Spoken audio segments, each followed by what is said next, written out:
Welcome to the realm of the unexplained, courtesy of Paranormal M.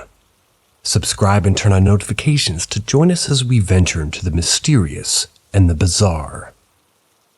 We guarantee an immersive experience that'll challenge your perception of reality.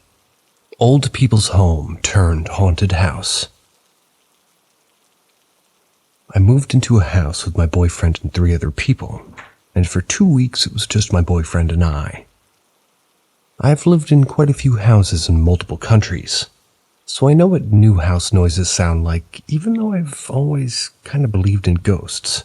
My boyfriend doesn't. When it was just the 2 of us, I would hear someone walking up and down the upstairs hallway. I just presumed it was my new house noises, until my boyfriend, who doesn't believe in ghosts, didn't want to go up to my room because of the footsteps. Still hates going upstairs. We jokingly told our other roommates in a group chat, and it turns out that this house used to be a home for mentally and physically disabled old people.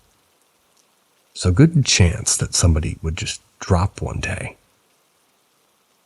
The entire house is on a slant, and because my bedroom is at the end of the upstairs hall, it'll constantly swing open and won't stay shut, unless it's like really pushed shut. So I never bother to close it since it'll just open anyway.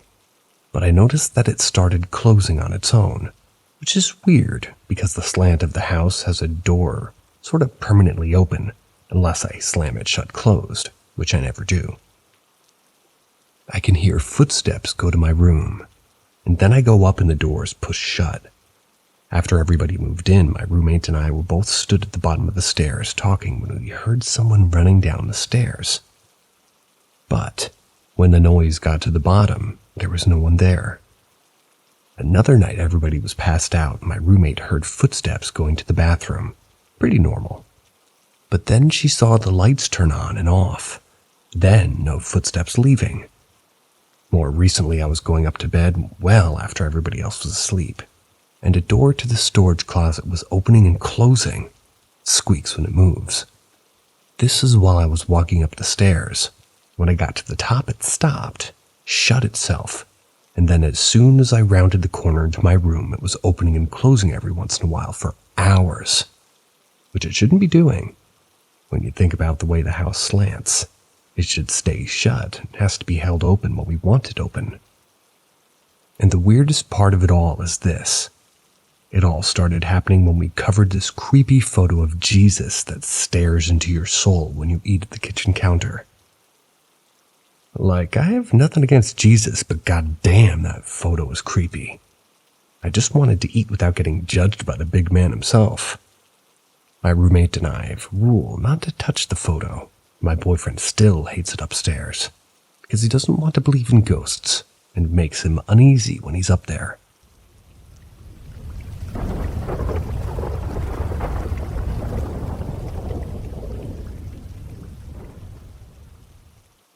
Working at a haunted middle school. So a little backstory. I'm a part-time custodian for the town that I live in, and only work when I'm needed. I've pretty much worked every school in the district, including the middle school that I attend. It's a fairly old school built in the early 60s, and it's actually being torn down in about a year to make room for the new middle school that will be replacing it. I love that school. Never want to see it, but it's kind of a dump. But every time I get the opportunity to go back and work there again, I always accept. I've always been a firm believer in ghosts and have a handful of experiences, but I'd never experienced anything at that building before, until last winter. I was working a 3-night stint at the old middle school on the 2nd floor from about 2 p.m. to 9 p.m. Quite frankly, I didn't need 7 hours to go about the nightly routine of cleaning, and I was fine with that. On the first night I went about my business, knowing that I could pace myself, but was still flying through my work. I'm not overly social, but when I work night shifts, I actually like them better because most people are gone by 5 p.m. and I can just have my headphones in and listen to music and podcasts. It was probably about 5 p.m. when I was sweeping classroom floors in the science wing. All the doors were shut and locked, which is mandatory in the science wing. The lights were shut off in the rooms, meaning that all the teachers had gone home for the night. Now, this detail is important. I have a system when it comes to cleaning rooms, and it's very simple. When I've done everything that needs to be done in a room, I shut the lights off in that room. But when I know that I have to go back into a room for whatever reason, whether it be a stain on the floor that needs to be mopped or a rug that needs to be vacuumed, I leave the lights on in that room as a reminder to go back in at some point. There was one room in that wing that needed a wet mop pretty badly, so I left the lights on and the door opened. I figured when I was cleaning the bathroom floors in that wing later on, I would make a stop in that room and give it a quick mop. At this point, it was probably around 7 p.m., and I've just finished taking a break with my coworker Jeff, who works on the first floor. I go upstairs to my closet and gather my bathroom cleaning supplies. About 30 minutes later, I make my way back to the science wing to clean the bathrooms and the classroom floor. When I get down to the classroom, I notice that not only is the door shut with the lights off, but the door's locked. Now, I know that this wasn't me. I never close the classroom doors until I go around to shut the hallway lights off at the end of the night, so just in case I need to go back into a room. I'm also positive that no teachers were left in the building. I unlocked the door and the lights are flipped in the off position, so I flipped them back on. I then immediately ran downstairs to ask Jeff if he had been in the science wing at all in the last hour or so, and he said no. I then asked if there had been any teacher meetings in the main office or teacher's lounge. The answer was also no. I told him what was happening. He wasn't surprised at all, saying that he thinks that the building is haunted. We talked for another minute or two. I went back upstairs to the classroom, and what do you know? The lights are off again. I always try to debunk every experience that I have, but I cannot for the life of me think of anything that would have caused these things to happen. It was the middle of December, and the building was always cold there, so no windows open, and I made sure of that. I have no explanation for, the doors locking on their own, and I walk around the entire upstairs looking in every classroom trying to find any sign that some teachers could have still been in the building, but I found nothing. I went back to mop the classroom floor and finished the rest of my work for the night. Night 2 was uneventful, but night 3 was the most eventful in my opinion. The whole night I had a feeling of someone watching me, and not your normal feeling of being watched, but also if I was being followed, especially once all the faculty and students were gone. One could normally chalk this up to paranoia, but this feeling only got worse once I thought I heard footsteps around me a few times. Not heavy footsteps. They were more like a light shuffling. I ended up back at the science wing bathrooms. Now these bathrooms are faculty only, and the doors are always shut. They both open just by simply pushing the door. No knobs or levers to turn, but the women's room on the left doesn't normally shut all the way. It stays propped open on its own by about half an inch unless you pull it closed all the way. I always start with the men's room on the right. I go in and out of the boys' room a few times to grab things off my cart. At one point, I open the boys' room door and take 2 or 3 steps in when suddenly the door to the girls' room slams shut. It wasn't just a normal slam. This was loud to the point where I jumped, and I don't scare easy. I go back into the hall and the door's shut.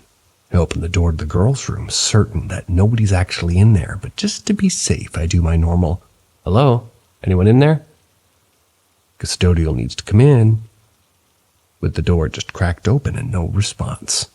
I open the door fully and both stalls are open and there's no one inside.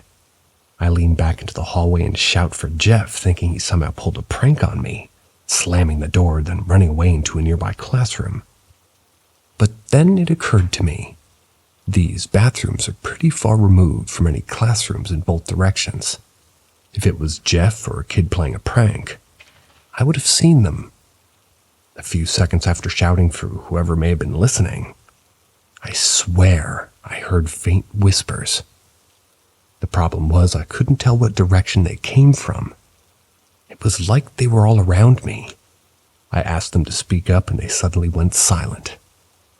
I must have spent 10 minutes playing with that door trying to figure out what could have caused it to slam so hard.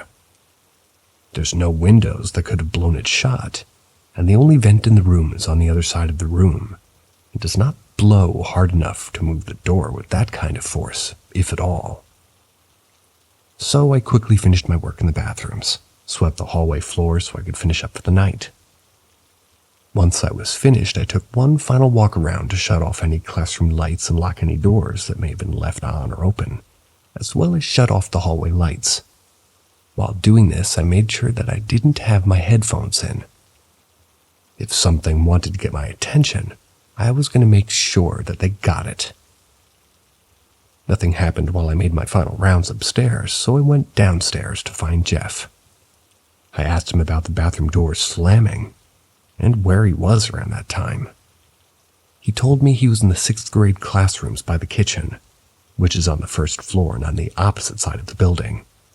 He also said that he's never experienced that bathroom door do anything weird before, but then again, he had never worked the upstairs wings before. I walked with Jeff talking to him about random stuff as he went around shutting off his lights. It's probably around 9:15 p.m. at this point. Yes, we were a little bit late at this point, but we didn't really mind.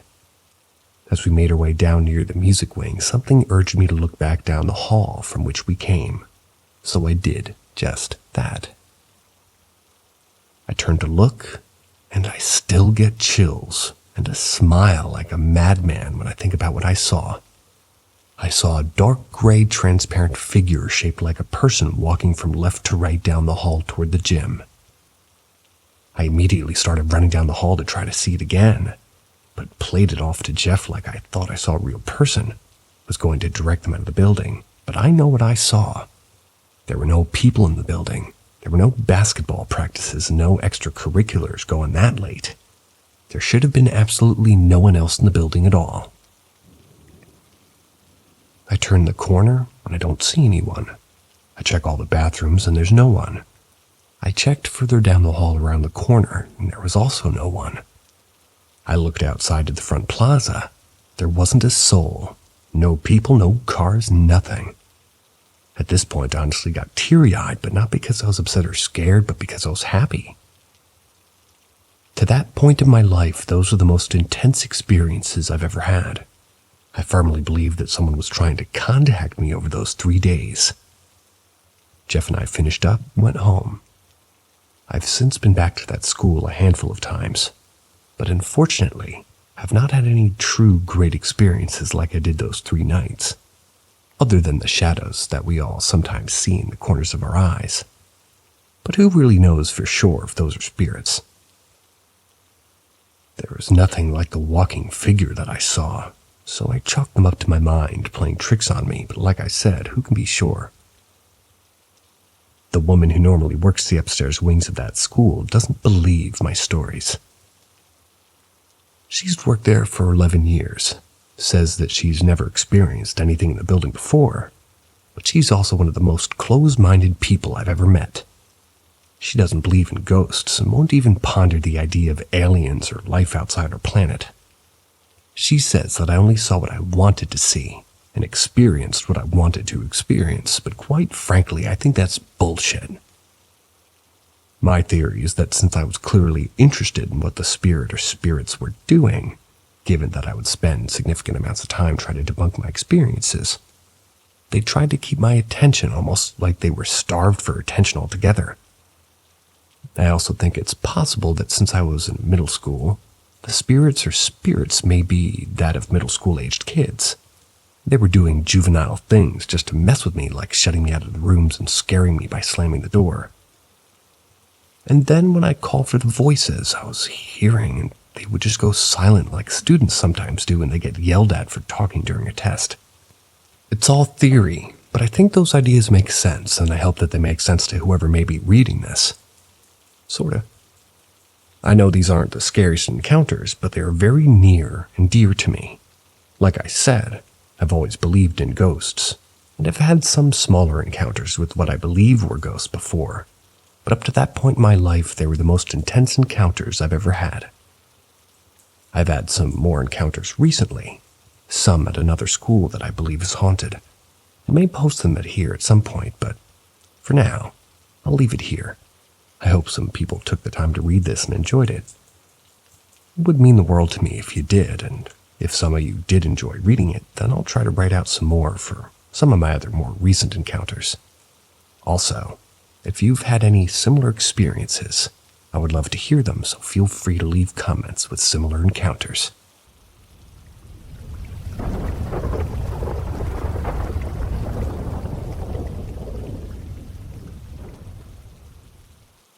Haunted building.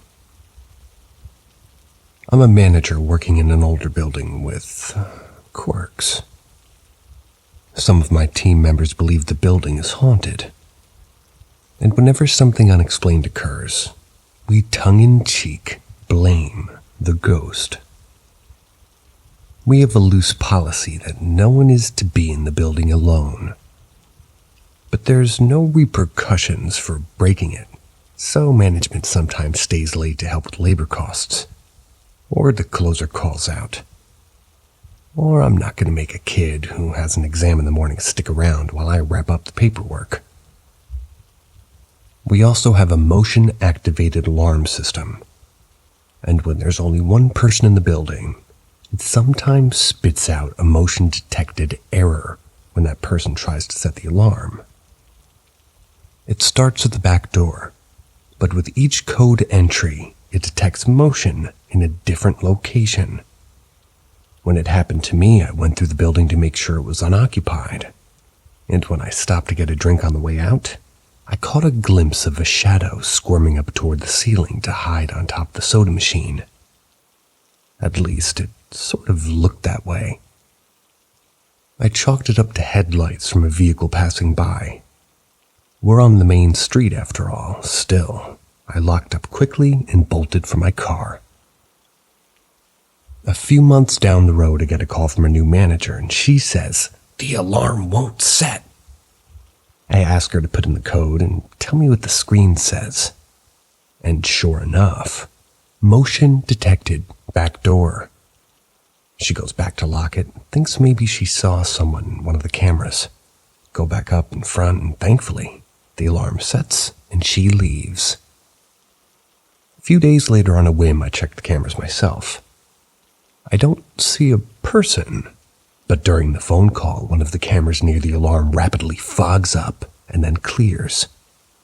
It looks like somebody blew smoke over the camera lens, but it shows up in a second and vanishes just as quick. And on the right side of the image, there's a large black cloud. Yeah, I paused the screen and took a picture, but honestly, it doesn't look like anything that can't be explained, or that couldn't be done up in Photoshop. I don't know that we're working in a haunted building. I've worked in a few buildings where the staff thought ghosts were playing around, and I've never actually seen anything that couldn't be dismissed. And this falls into that same category. Still, sharing it because it's creepy enough to, when I'm in the building alone, I get someone on the phone to chat while I finish up.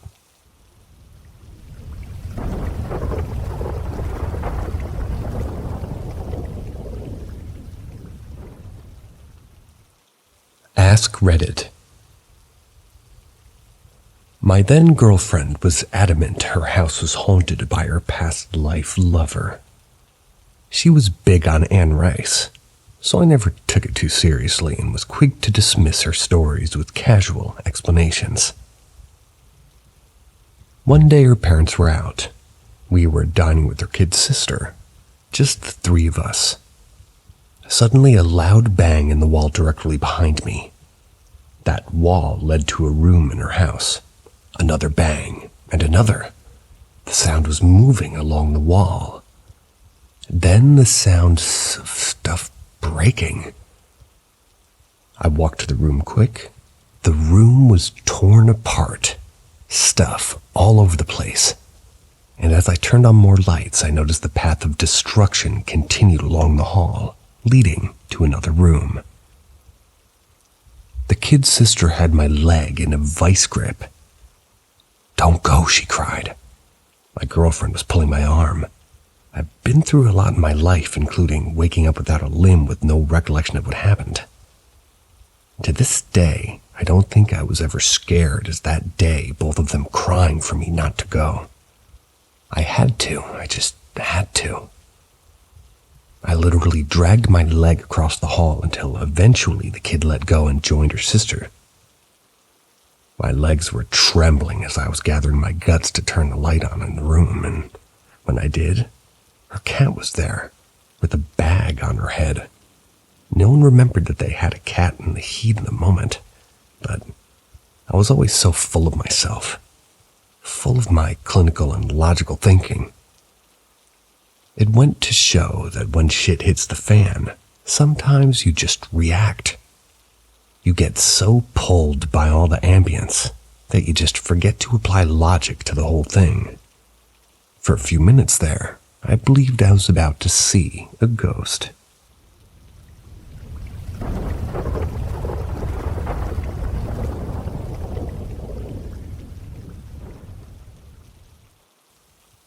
Woken to a disembodied voice in my room. A few years ago, we lived in this old house for over 10 years. It was almost a century old. I always had creepy vibes about it. Not all the time, but from time to time I'd feel like I was being watched.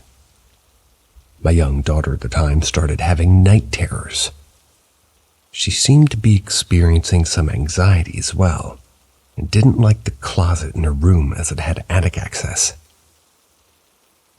For a while, we just figured it was the typical boogeyman stuff kids are afraid of. One night I heard footsteps on the stairs, called out, asked why she was out of bed. No answer. It was an old house with creaky stairs, so there was no mistaking the sound. No one else was home. I called out again. No answer. So I went upstairs and she was sound asleep. It seemed she started to call for me more and more at night.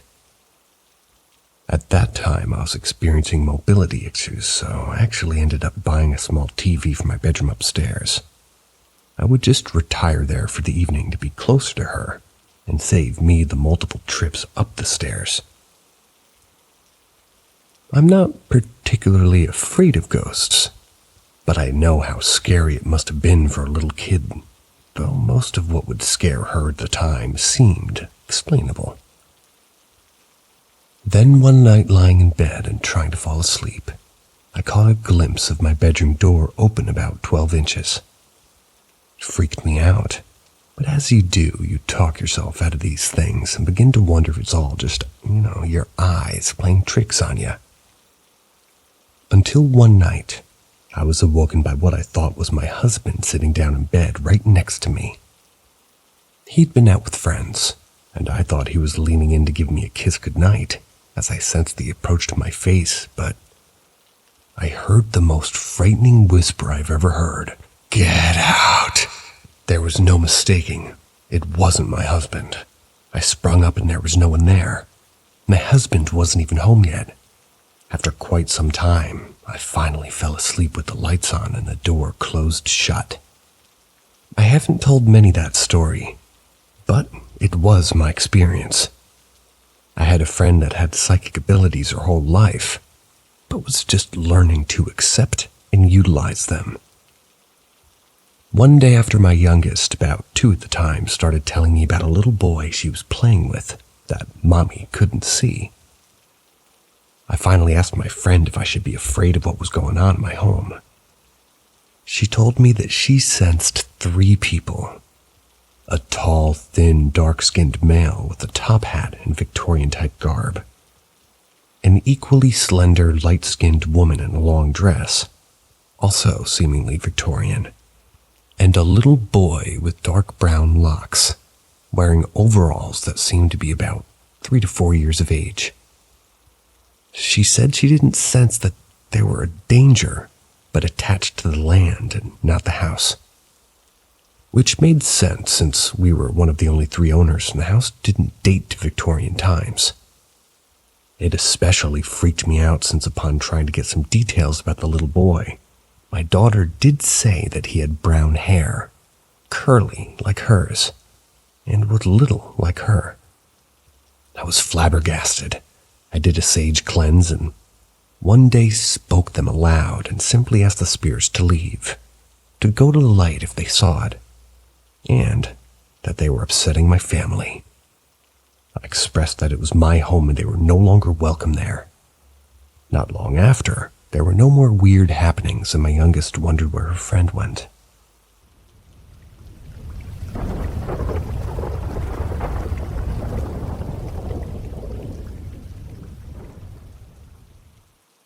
Demonic or what?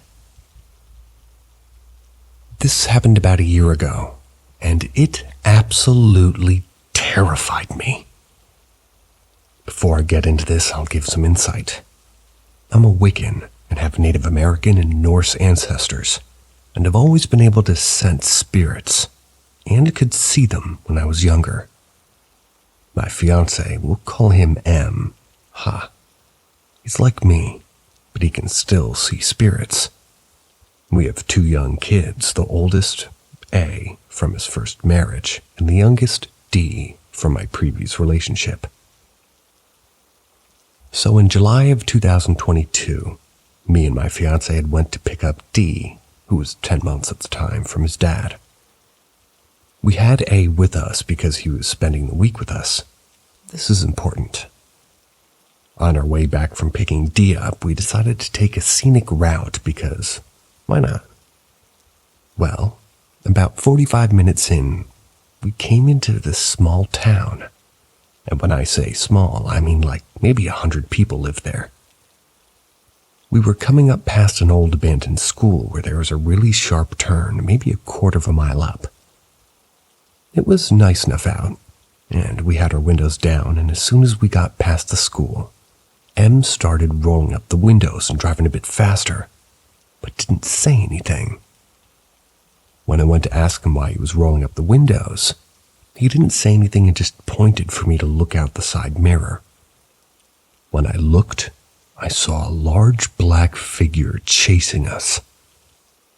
Like I said at the beginning, I normally don't see these types of things, I just sense them, so I was freaked out about it. I wasn't wearing my seatbelt, and I got this feeling that I needed to put it on, so I did, and then I felt another presence, and that I knew immediately it was my brother who had passed a few years back. Him being there helped ground me to stay calm. I was still anxious. I assumed once we got past the curve that the things maybe stopped following us, but boy was I wrong.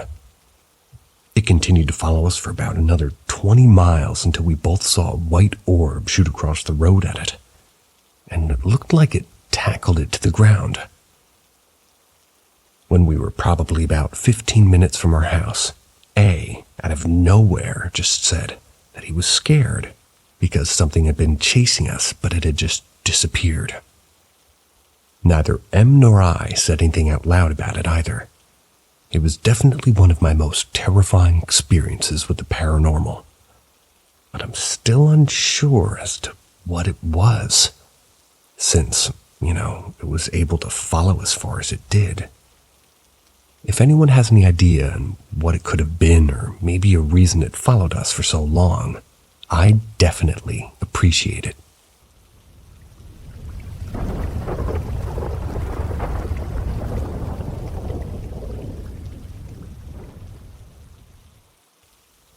Ask Reddit.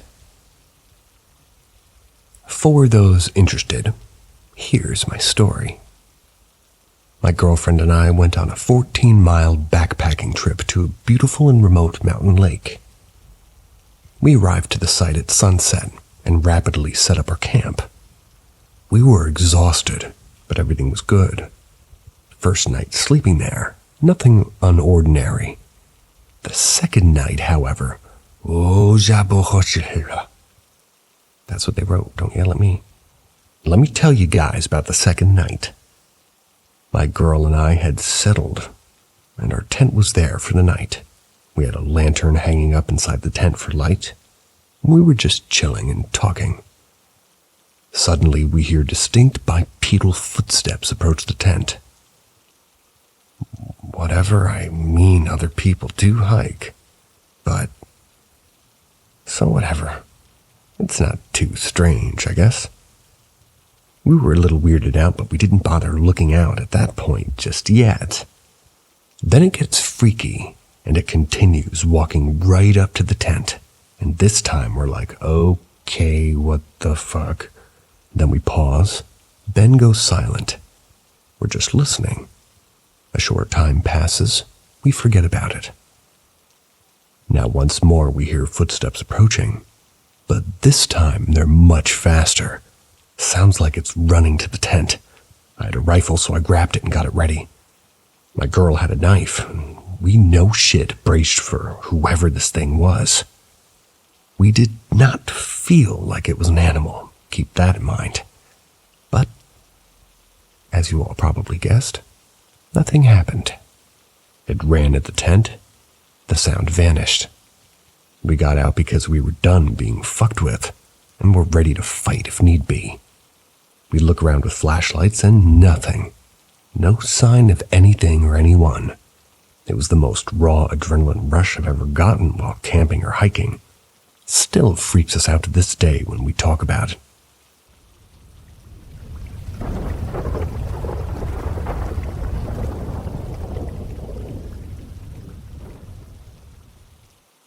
I had an evil entity in our home that was attached to a gift I received.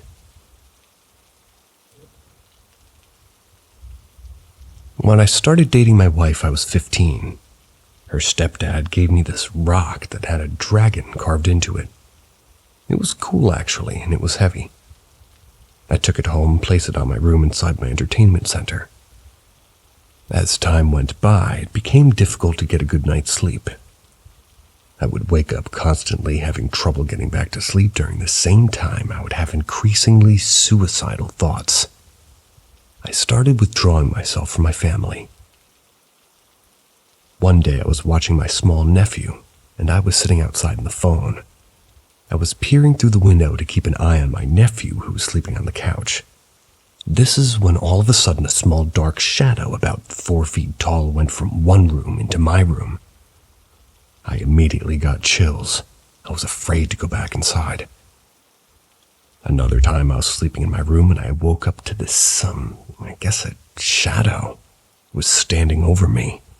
I couldn't move. I couldn't say anything. The moment I started praying, it descended into my bed and I was able to move again. I got up and ran out of the room and I fell asleep on the couch. One day I was watching a program about hauntings. They had mentioned how a demon attached to a doll. That's when it clicked on me. Everything started happening once I got that rock dragon from my girlfriend's stepdad. I opened my entertainment center and it was gone. I looked everywhere for it and just never found it again.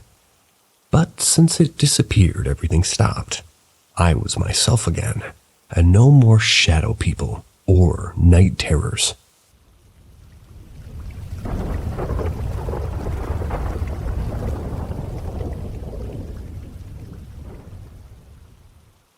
Just sleep paralysis or a spirit.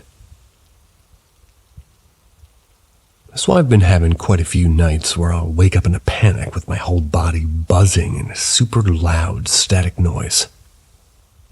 I'm assuming it's some type of intense sleep paralysis that I'm having, though it only lasts a few seconds. It's always after a dream where I feel a very negative presence near me, and I know when I look at them I'll be shocked awake. It really does feel like I'm being shocked. The first time this happened was last winter, but it was a lot different than others. I was sleeping over at my boyfriend's place and I woke up at the same point to move to the guest room. His room feels like an oven. I tapped him to let him know. but I don't think he really processed what I was saying while half asleep. Now I'm in the air-conditioned room on a big bed, much comfier. I drift off to sleep. Then at around 4 a.m., my eyes kind of just open themselves. My whole body is tingly and numb, and I stare at the wall in front of me.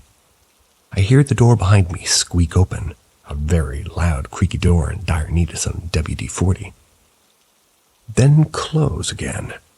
Some footsteps walking forward, and then my boyfriend's voice saying, "I can't believe it. You were here this whole time. I can't do this. The voice gradually got quieter as it spoke. When I turned around, there was an empty room. No boyfriend, no voice, nothing. Everything I heard was undeniable. Yet none of it happened. After that, I went right back to sleep because I was too tired to be bothered. The next morning, I asked my boyfriend if he went to the guest room that night. He told me he slept through the whole night in his room. I told him what happened. He told me that there's lower energy beings that can sometimes make contact with us higher energy beings. At least when we're at a lower vibration. They almost match theirs. He also said that what was said was probably from a fear I had in my head, because that's what they understand the most. And I did have a sort of irrational fear that he would be upset I went to sleep in another room. I don't know if any of that stuff is true or if it was just some kind of one-time hallucination that I had.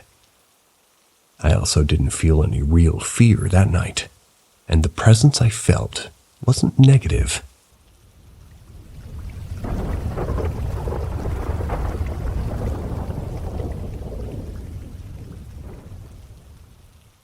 Ask Reddit. Not my story, but my friend was at camp with me. We were in the same cabin. We all stayed up until we got tired and went to sleep. My friend, let's call him Chandler, stole some instant coffee packets from the kitchen, and we had them in water at night. Chandler didn't have a good caffeine tolerance, so he just stayed up a bit. All of us went to sleep. I asked him what he was going to do, and he said he bought a novel, and that he was going to read it until he fell asleep. So it's about 1 a.m. and we're all peacefully sleeping, and then we hear the biggest scream. Chandler was crying. He was shaking in his sleeping bag, and everyone in our cabin came over to see what was wrong, to help him out. He was screaming really loudly, and if that didn't wake up other cabins and teachers, then his loud crying after did. Soon all of the teachers were inside our cabin. I had to stay on my bunk bed to not be squashed. Chandler told us that he saw a ghost wandering around our cabin. He said he also heard the wind breeze while the ghost was moving. Another guy in my cabin backed him up by just saying he also heard that. Chandler was sent home, and everybody continued the camp. However, it felt really weird. I talked to him a lot when we got home, and he told me more details.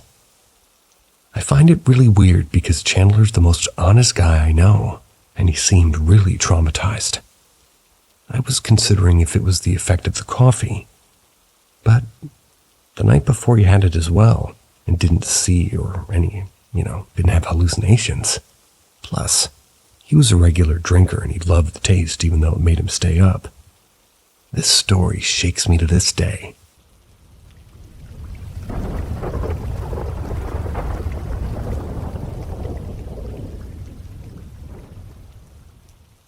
Ghost in my house.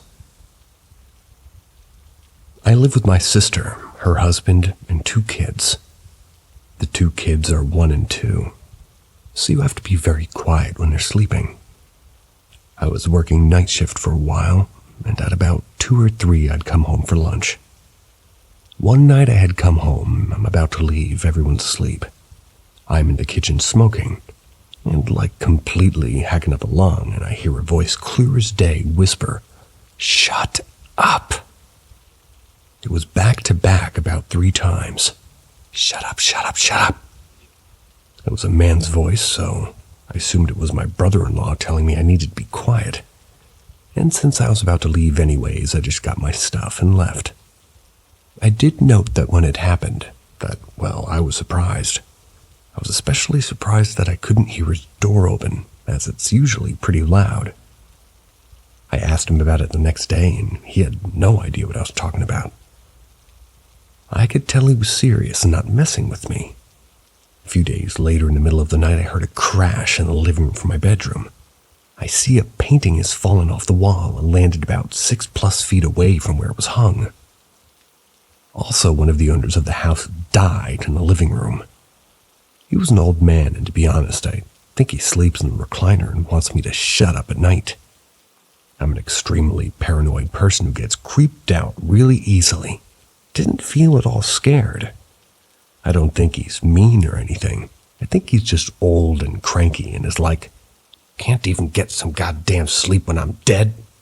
Like, I completely get that.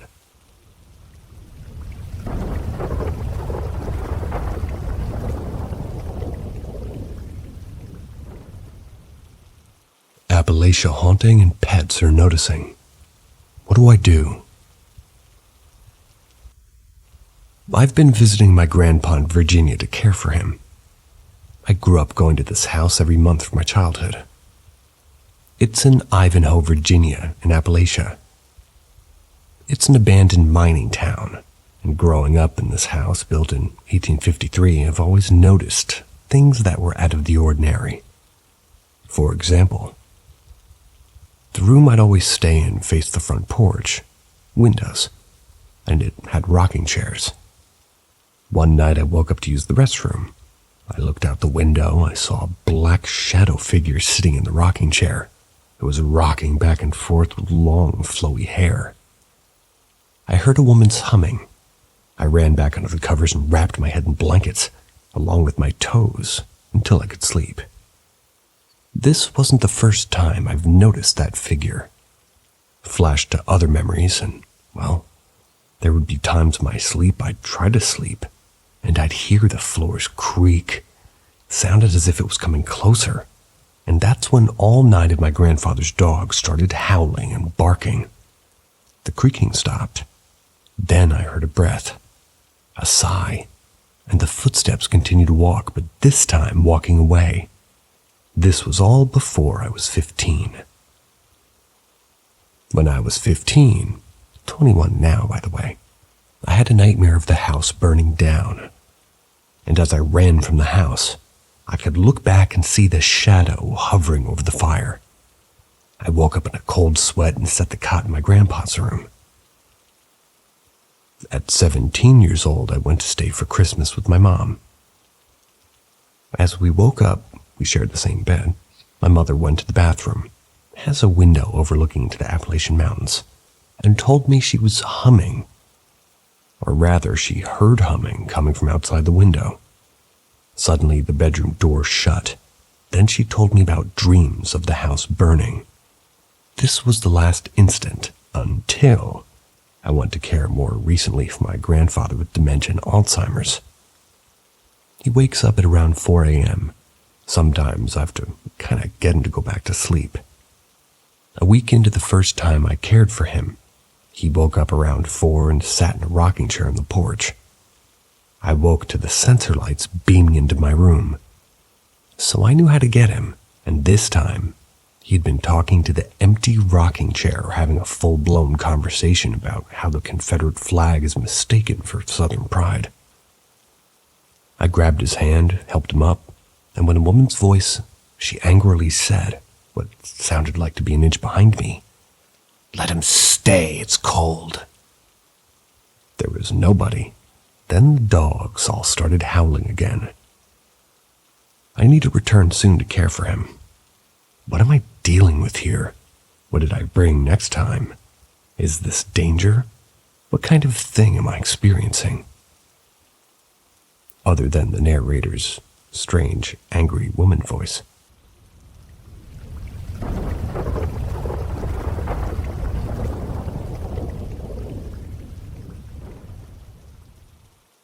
Is my grandmother communicating with me?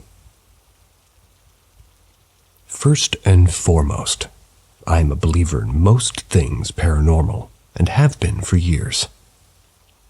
I'm a 20-year-old male, and I had an experience tonight with what I believe to be the spirit of my grandmother who passed away. My grandmother, or Mimi as we called her, passed away around 8 to 9 years ago from a sudden heart attack. This devastated my family as I had only known her for a little more than a year after my mom and I moved in with her boyfriend and now my stepdad. She was the kindest person in the world and had never hurt anything in her entire life. She always treated me like I was a born-in member of the family since we moved in. Ever since she passed, I've had experiences that I've not been able to explain. In a way, I always believed that they were coincidences, but I'd always feel this energy or static run through my body anytime I'd stand close to where they happened.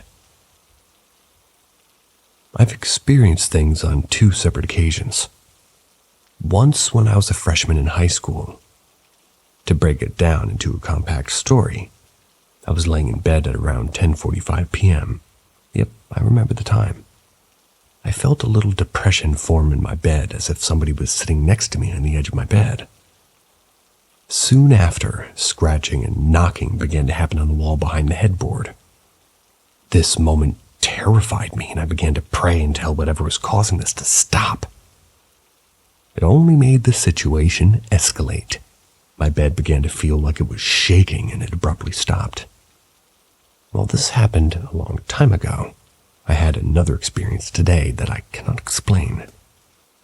At around 12 a.m., I was laying in bed alone after I had returned home from university and driving 2.5 hours with my fiancé and my parents. We went to a high school football game. I began to hear voices coming from the living room for a couple of minutes, but assumed TV was left on. After checking, no TVs were on and there was definitely no one home, but the voices continued every few seconds. I eventually got up to investigate. Being the believer in the paranormal that I am, I asked a question. Is there anyone here with me? A photo of my Mimi began to move slightly as if someone were turning it around to look at it. In response, I asked, "Is this you, Nan?" The voices began again, but only a female voice was heard, though I couldn't understand what it was saying. A balloon that was standing dead still was tied onto a chair, and I asked, "If this is you, Nan, can you spin this balloon around for me?" Sure enough, the balloon spun around. "Can you stop the balloon for me?" Stopped dead in its tracks. "Are you saying hello? If you are, move the balloon again." The balloon spun around again. "Can you stop the balloon for me?" Again, it stopped dead in its tracks. There was no AC, no windows open in my house, just to mention.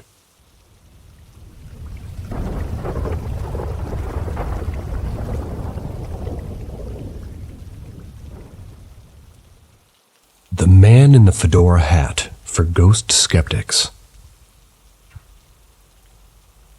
When my children were 6 and 8 years old, my husband and I had the opportunity to purchase his grandfather's house from the estate. It was a beautiful 1970s rambler in an exclusive neighborhood. His grandparents had a complicated marriage. His grandmother, I'm going to call her Rita, was a true grand lady of education and class. Hal was well liked in his community, but his family members had hard feelings about the way he treated Rita and the kids. The grandparents kept separate bedrooms. Rita had a room on the sunny side of the house, and Rita passed away peacefully in the home. Hal died during surgery a year or so later. As we were doing some remodeling and updating before we moved in, I could smell Rita's trademark lilac scent at the end of the hall by her room. I always felt a calming and peaceful presence in the sunlight in that room. It felt like, well, her safe space. Eventually, the smell and presence went away. This house didn't have a pantry on the main level, but it did have a large pantry off the laundry room in the basement. This wasn't a traditional basement. The house was built on a slope, so the back half of the house had full sunlight. It's not a scary, dark place. Yet, when I would ask the kids to go downstairs to get a can of diced tomatoes or something, they always hesitated. My daughter definitely told me that she was afraid. This continued for the better part of 10 years. They both complained about the pantry feeling sinister. I would sometimes wake up in the master bedroom feeling like I was being watched. In the doorway was a shadow that nearly filled it. It was a tall, slim man in a fedora, just the outline, and this happened many times. In their teen years, the kids wanted more space and privacy and eventually moved to bedrooms downstairs. I thought that was that. My husband and I divorced. He moved across the country. I downsized. Years later, I had my new adult children in the backyard with an adult beverage one evening. We were talking about how none of us believed in ghosts, but there were things that we could not explain. I was talking about the 1917 bungalow I live in now and how certain places kinda, well, for lack of a better term, smell like ghosts. Because the home is in an old part of town, when I first moved in, I sensed almost a ghost highway, like spirits were everywhere. Then I mentioned the man with the fedora hat from their childhood home.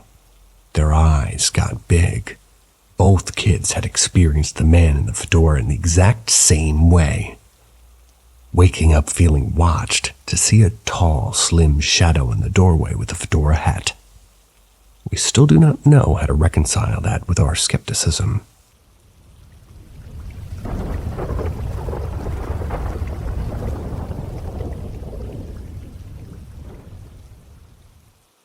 Could I have just picked up a soul and dropped it off? Hello, I'm a bus driver in a small town in England. I think I've just picked up a passenger's soul on my bus. This happened 2 nights ago. I've worked with this bus company for 8.5 years. I've driven the same route for 3 years. Over this time, I've gotten regulars that I get to know as I see them. I usually see them multiple times a day. Some young, some old. Taking them to work or taking them to the shops and, things like bingo. I often jump out to help my older passengers. Maybe help them with the shopping and whatnot.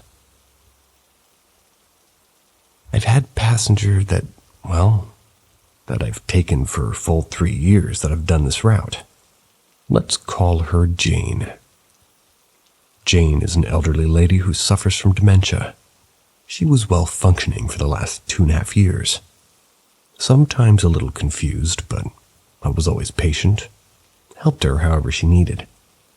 I used to pick her up from the bus stop right outside her house. Literally a 10-second walk from her door to the bus stop. I would do it every day. And I'd take her from her house to the local shopping center. This is where she played bingo. Either way, her dementia worsened the last 6 months. After an incident on my bus where she got very confused and distressed, I had to stop my bus to try to settle her down. Someone on the bus knew her son, who thankfully worked close by and came over to help. I told my manager, who understood and approved for my passengers to get off my bus and just get the next one just behind. This way I could stay with Jane. Her son came, calmed her down a bit, got her home and thanked me for the help. We spoke about Jane and I explained how we had been pretty friendly the last few years. I explained that she hadn't freaked out like this before. He said that he knew, and she spoke fondly of me, and that her dementia had worsened, causing her to have bad spells. He took my number and said that maybe we'd get in touch to arrange like a gift for looking after Jane. I insisted it was okay, I didn't need a gift. But he continued to insist. He took my number and his mother and left the bus. I never saw Jane again after that day, but I did see the son at the shops. He explained that Jane had got worse, and unfortunately wasn't safe to leave the house. I thanked him for letting me know and wished her the best. I asked to be kept up to date with her condition as we became friends over the years. This leads to last night. I had been covering the late night shift all week when around 11:30 p.m. I was driving by Jane's house. The bus was completely empty, but as I approached the stop, I thought of Jane, as I normally do. For some reason, however, I had an urge to stop at the bus stop outside her house, as if someone was waiting to board. I could see there wasn't anyone waiting, but the urge was just so strong that I did. I opened the doors, waited for a second. A cold rush of air enters the bus, and I closed the doors and drove on. I could feel a presence on the bus. And about 5 minutes later, maybe 6 stops, I felt someone right next to my cab on the bus, like someone was waiting to get off. I stopped again, opened the doors.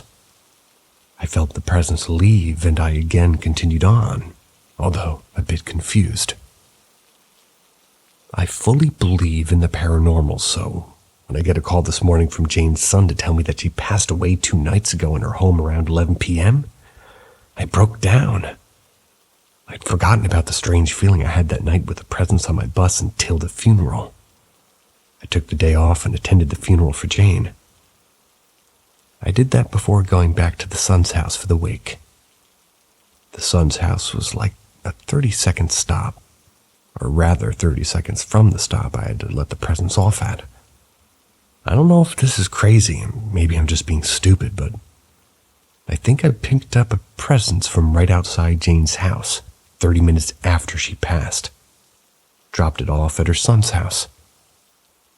Could I have taken Jane's soul on a final trip to see her son before she passed on to, well, whatever's beyond? I really want to believe I did. So I've comfort in the idea that maybe I just drove her one last time to see her son. One last time. Does anyone else have an experience like this?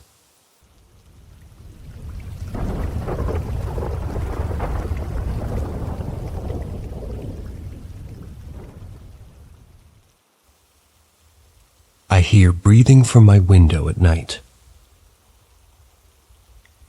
I'm a 19-year-old guy from Romania. I live in a remote village 14 kilometers from the main road.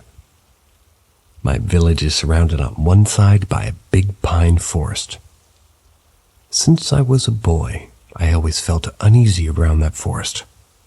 I would only enter it with my father when we gathered wood. But a year ago, one of my cousins played a prank on me. Tied my dog to a tree at the edge of the forest at dusk.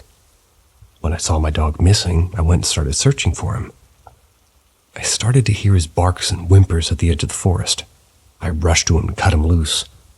As soon as I did, he ran and whimpered, absolutely terrified. As I was about to follow him back home, I get a feeling of being watched, and it runs down my spine.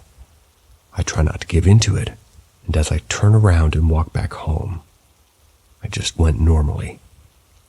When my grandmother was alive, she would always tell me about strigoi, a kind of half-ghoul, half-vampire, and also about prikolki, a sort of dog man. I always laughed at her stories, thinking nothing of them. Maybe they were just folk tales to scare children. That night I left my window half open, but still locked because it was hot. And as I was beginning to try to sleep, I hear this dry breathing outside my window. It sounded like an old smoker on their deathbed. As I heard this, a primal fear set inside me and I began sweating and I couldn't move for what felt like ages. But after a minute, adrenaline kicked in, jumped out of bed, closed the window. From that day forward, I never kept my window open at night. I still sometimes hear taps on my wall, too.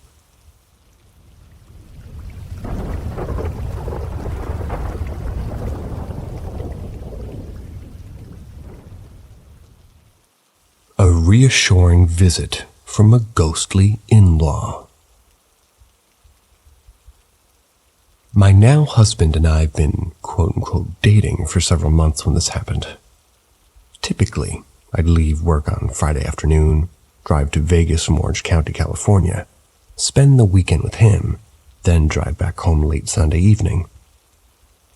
The first time we'd had sex, about 6 to 8 weeks prior to this story, had been without protection. Well, you guessed it, I turned up late and worried. Neither of us wanted kids. It was one of the things that clicked for us. While I'm pro-choice, I'm also anti-abortion on a personal level. I'd need a really good reason to do that to myself.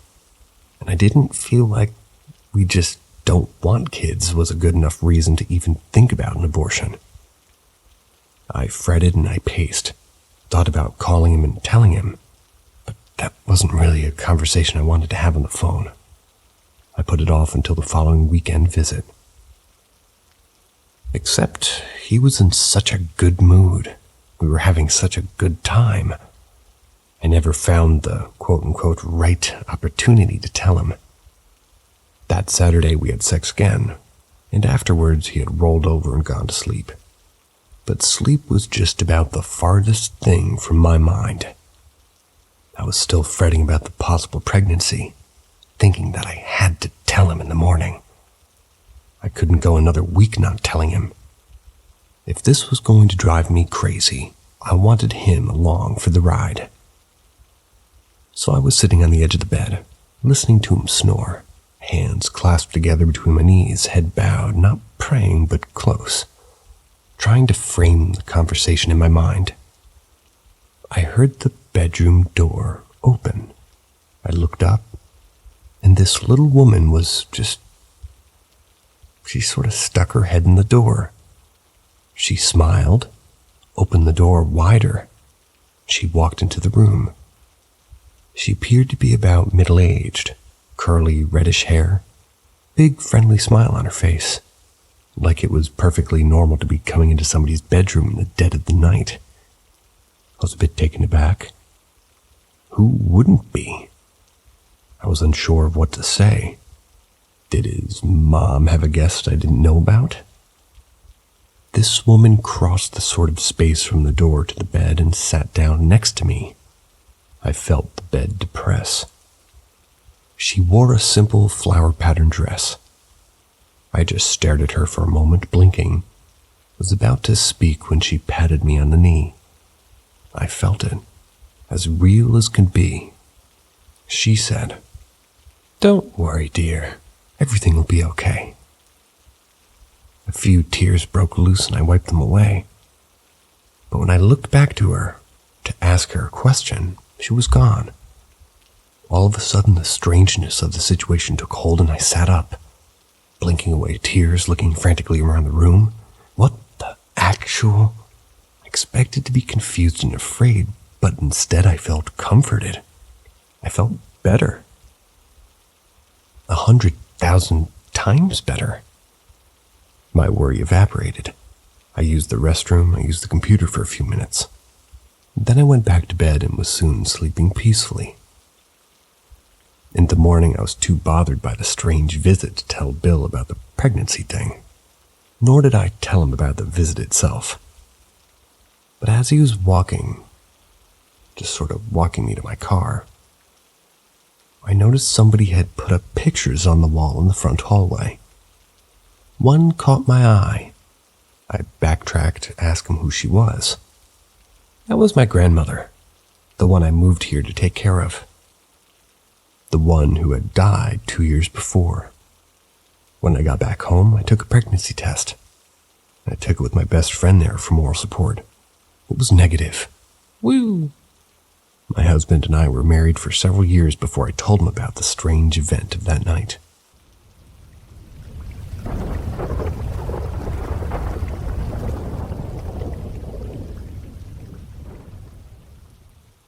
So I think I have the ghost of a cat lingering around the house. It started around 2 weeks before Halloween. I live with my fiance. We have a single cat. The cat's name is Ryder. We've been living in this rented house for over 2 years now, and minimal paranormal activity. My fiancé and I will have our fair share of spiritual run-ins with residual energies, but never in this house. Well, gecko. Well, the first instance happened when I was just doing a few chores, picking up a few things here and there. I heard a very vivid meow from behind me in the room. Turn around, nothing's there. I got to see where Ryder is, and he's dead asleep. I just shrug it off. I just assumed it was my mind playing tricks on me. Second instance, about a week after that, another meow. It sounded like it came from another room. Ryder was in the same room as me, asleep.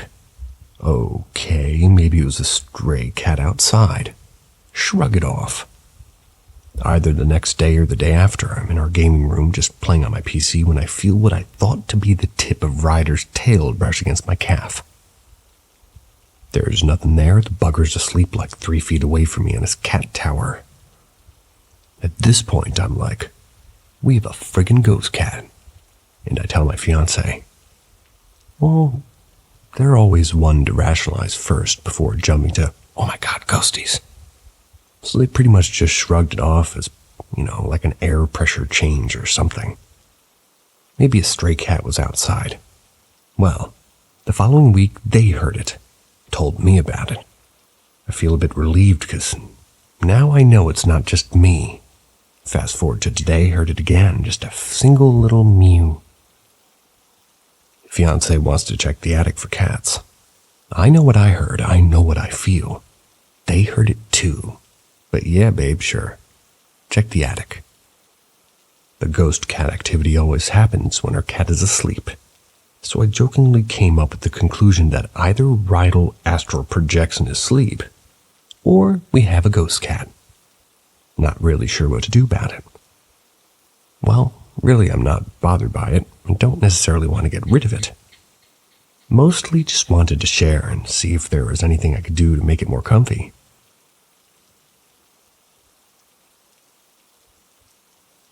I'm now going to get more comfy and go to sleep. See ya.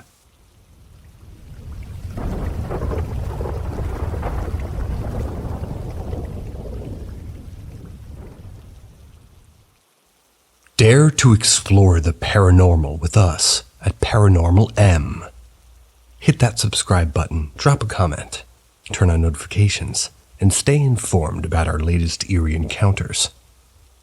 We invite you to join our community of truth seekers as we delve into the unknown together. Paranormal Encounter. An entity's request for permission. For what? I want to share a paranormal experience I had in my grandparents' weekend house. A place I used to visit regularly and occasionally host gatherings with friends. On several occasions, both I and my friend felt strange sensations in certain rooms, including discomfort and, at times, a sense of danger. Before the previously mentioned encounter, I had another minor experience that left a lasting impression. We were spending the night with friends. I decided to retire to a room for a nap. As I was about to drift off to sleep, I distinctly heard footsteps approaching my location, followed by the sensation of somebody sitting at the end of my bed. I was convinced my friends had come to my room. I could clearly feel someone's presence behind me. When I asked if they had been in my room, they all denied leaving their own. Then came the experience I mentioned in my previous story. While I was alone in the house, I decided to take a nap in one of the rooms that had previously felt unsettling. In a semi-dream state, I saw someone enter the room. This figure appeared to be a young person, and he sat down next to me without saying a word. The surprise came when I distinctly felt that this entity was asking me for permission. My response was a resounding denial. And since that moment, I've not experienced really anything out of the ordinary in the house, even when I've been alone again. These experiences have deeply intrigued me, and I wonder why the entity seemed to be seeking permission. And what did it want? At that moment, I felt that it was like permission to follow me, but I'm not convinced of this. Why did he need my permission anyways? Has anyone else had similar experiences or, well, any idea of what they could mean? Any advice or comments would be appreciated. Also, a few years ago I used a Ouija board with my friend in this house, but it didn't seem to move. Fair warning, listeners, I've had too much coffee.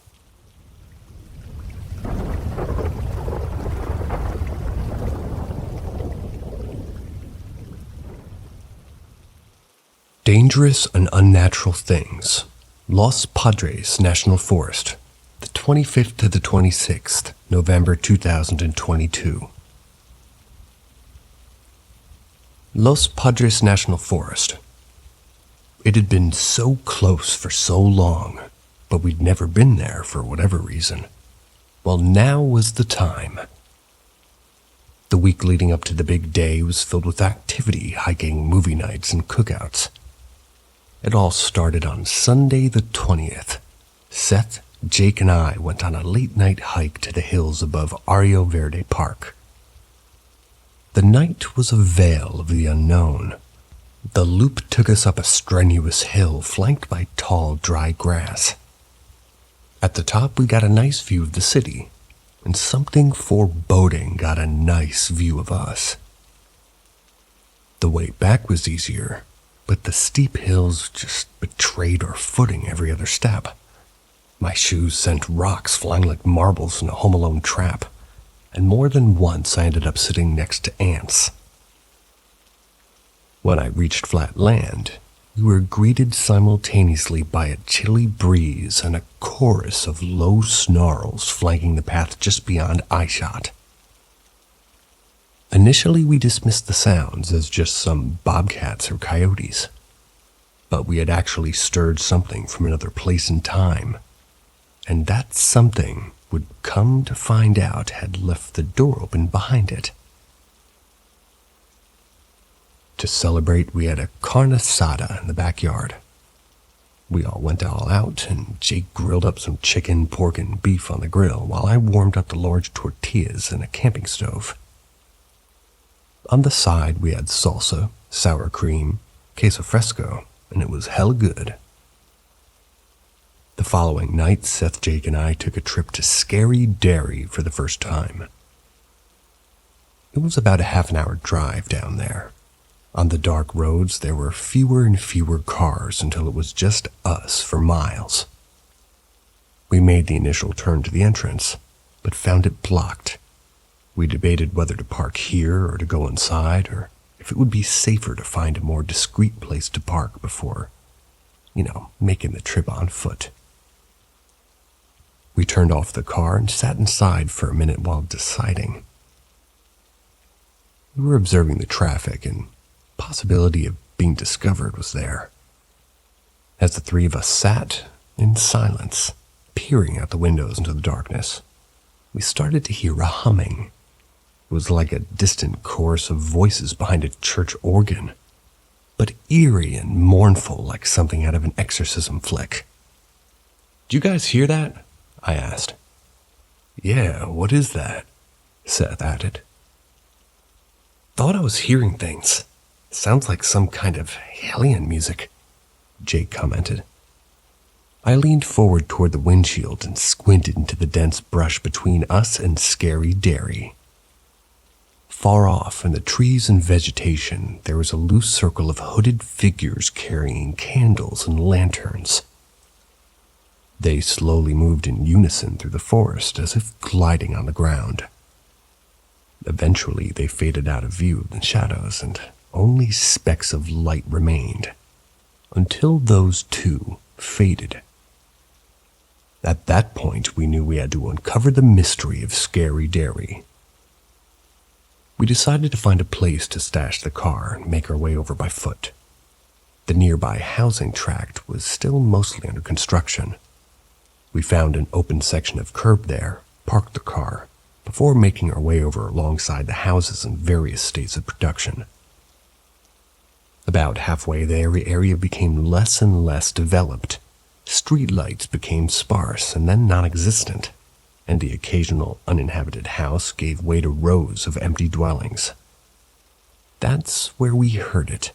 Some siren off in the distance was playing a message on repeat. You're trespassing. Police have been called. Leave the area immediately. You will be arrested. You are trespassing. We stood there for a second to analyze the noise. Is that for us or someone else? I asked. That's too far away. It's definitely for someone else, Seth replied. I don't know, that sounds pretty close. Maybe they see us with some kind of thermal camera, Jake suggested. Should we keep going or turn back? I asked. I think we should turn back. If you guys want to keep going, I'll go too, said Jake. Let's just go for a little bit and see if it turns on again, Seth planned. We waited for the siren to stop emitting, then proceeded forward. We were on the same street as the entrance to the dairy now, getting closer to the point of no return.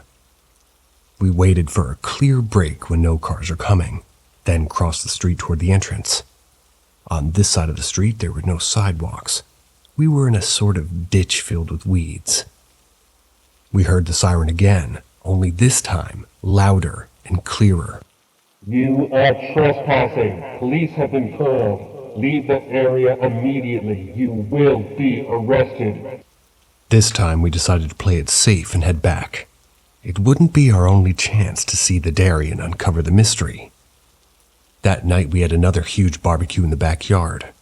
We used a ton of charcoal and grilled up some chicken, drumsticks, and hot dogs. There were so many hot dogs that we couldn't finish them all, and there were still some more packs in the fridge to cook. On Wednesday the 23rd, the stakes ramped up once again. Seth and I returned to Scary Dairy during the day. This time the entrance gate was opened. We parked in the official parking lot. We found a dilapidated barn with most of the walls and roof missing, leaving only a rusty skeleton behind. As we stood in the center and surveyed the perimeter, the wind started to pick up. The breeze sailed through the structure and in between the railings in such a way that if you listened closely, you could hear faint, distressed sounds of cattle being slaughtered. The entity that had latched onto us at Arroyo Verde was now here, affecting the temporal field and stirring up living memories of the past. We made our way to the main structure of the dairy, a crumbling labyrinth of concrete and rebar, with a single entrance hole cut into the perimeter fence. There were just rooms jutting off in chaotic directions, some of which were only accessible through broken holes in adjacent walls with no indication of a real designated entryway. Glass crunched beneath our shoes with each step, and the walls were caked in layers of graffiti. Finally, we reached the end of the structure. It was a large open-air courtyard with two long concrete troughs flanking the center. As we approached, a viscous black fluid started materializing in one end of the troughs and oozing down to a pool on the other side. Faint screams echoed in the chamber, increasing in volume as we got closer to this liquid. Something rustled in the bushes outside the perimeter fence, drawing our gaze for a second. A large black silhouette stood just outside as if observing us. It took a few steps closer, and the silhouette faded from existence. I turned around to confirm that Seth saw it too, and at the same time I noticed that the troughs were once again empty, with no sign of the liquid ever being there.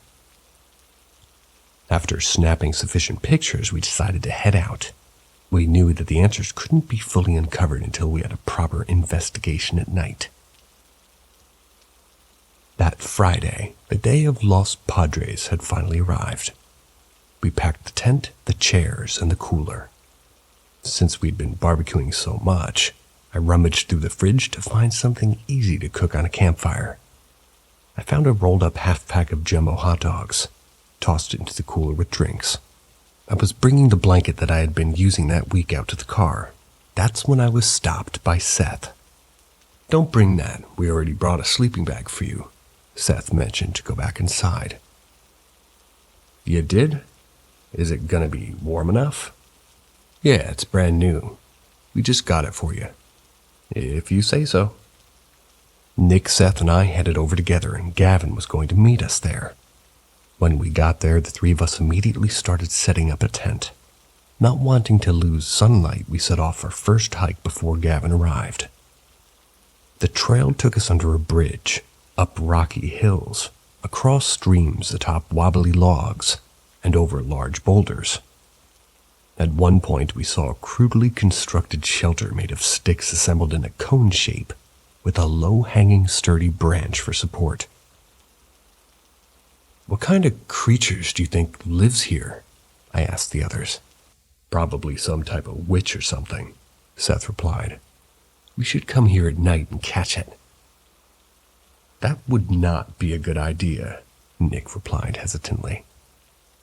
We looked around the shelter and saw some discarded cans of food, animal bones of various sizes, and rocks painted with sigils from unknown languages. While we were inspecting the area, we got the feeling that we were being watched from somewhere nearby.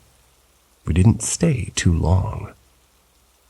The wooded area opened up to a more dry, brush-type path made up of up and down slopes.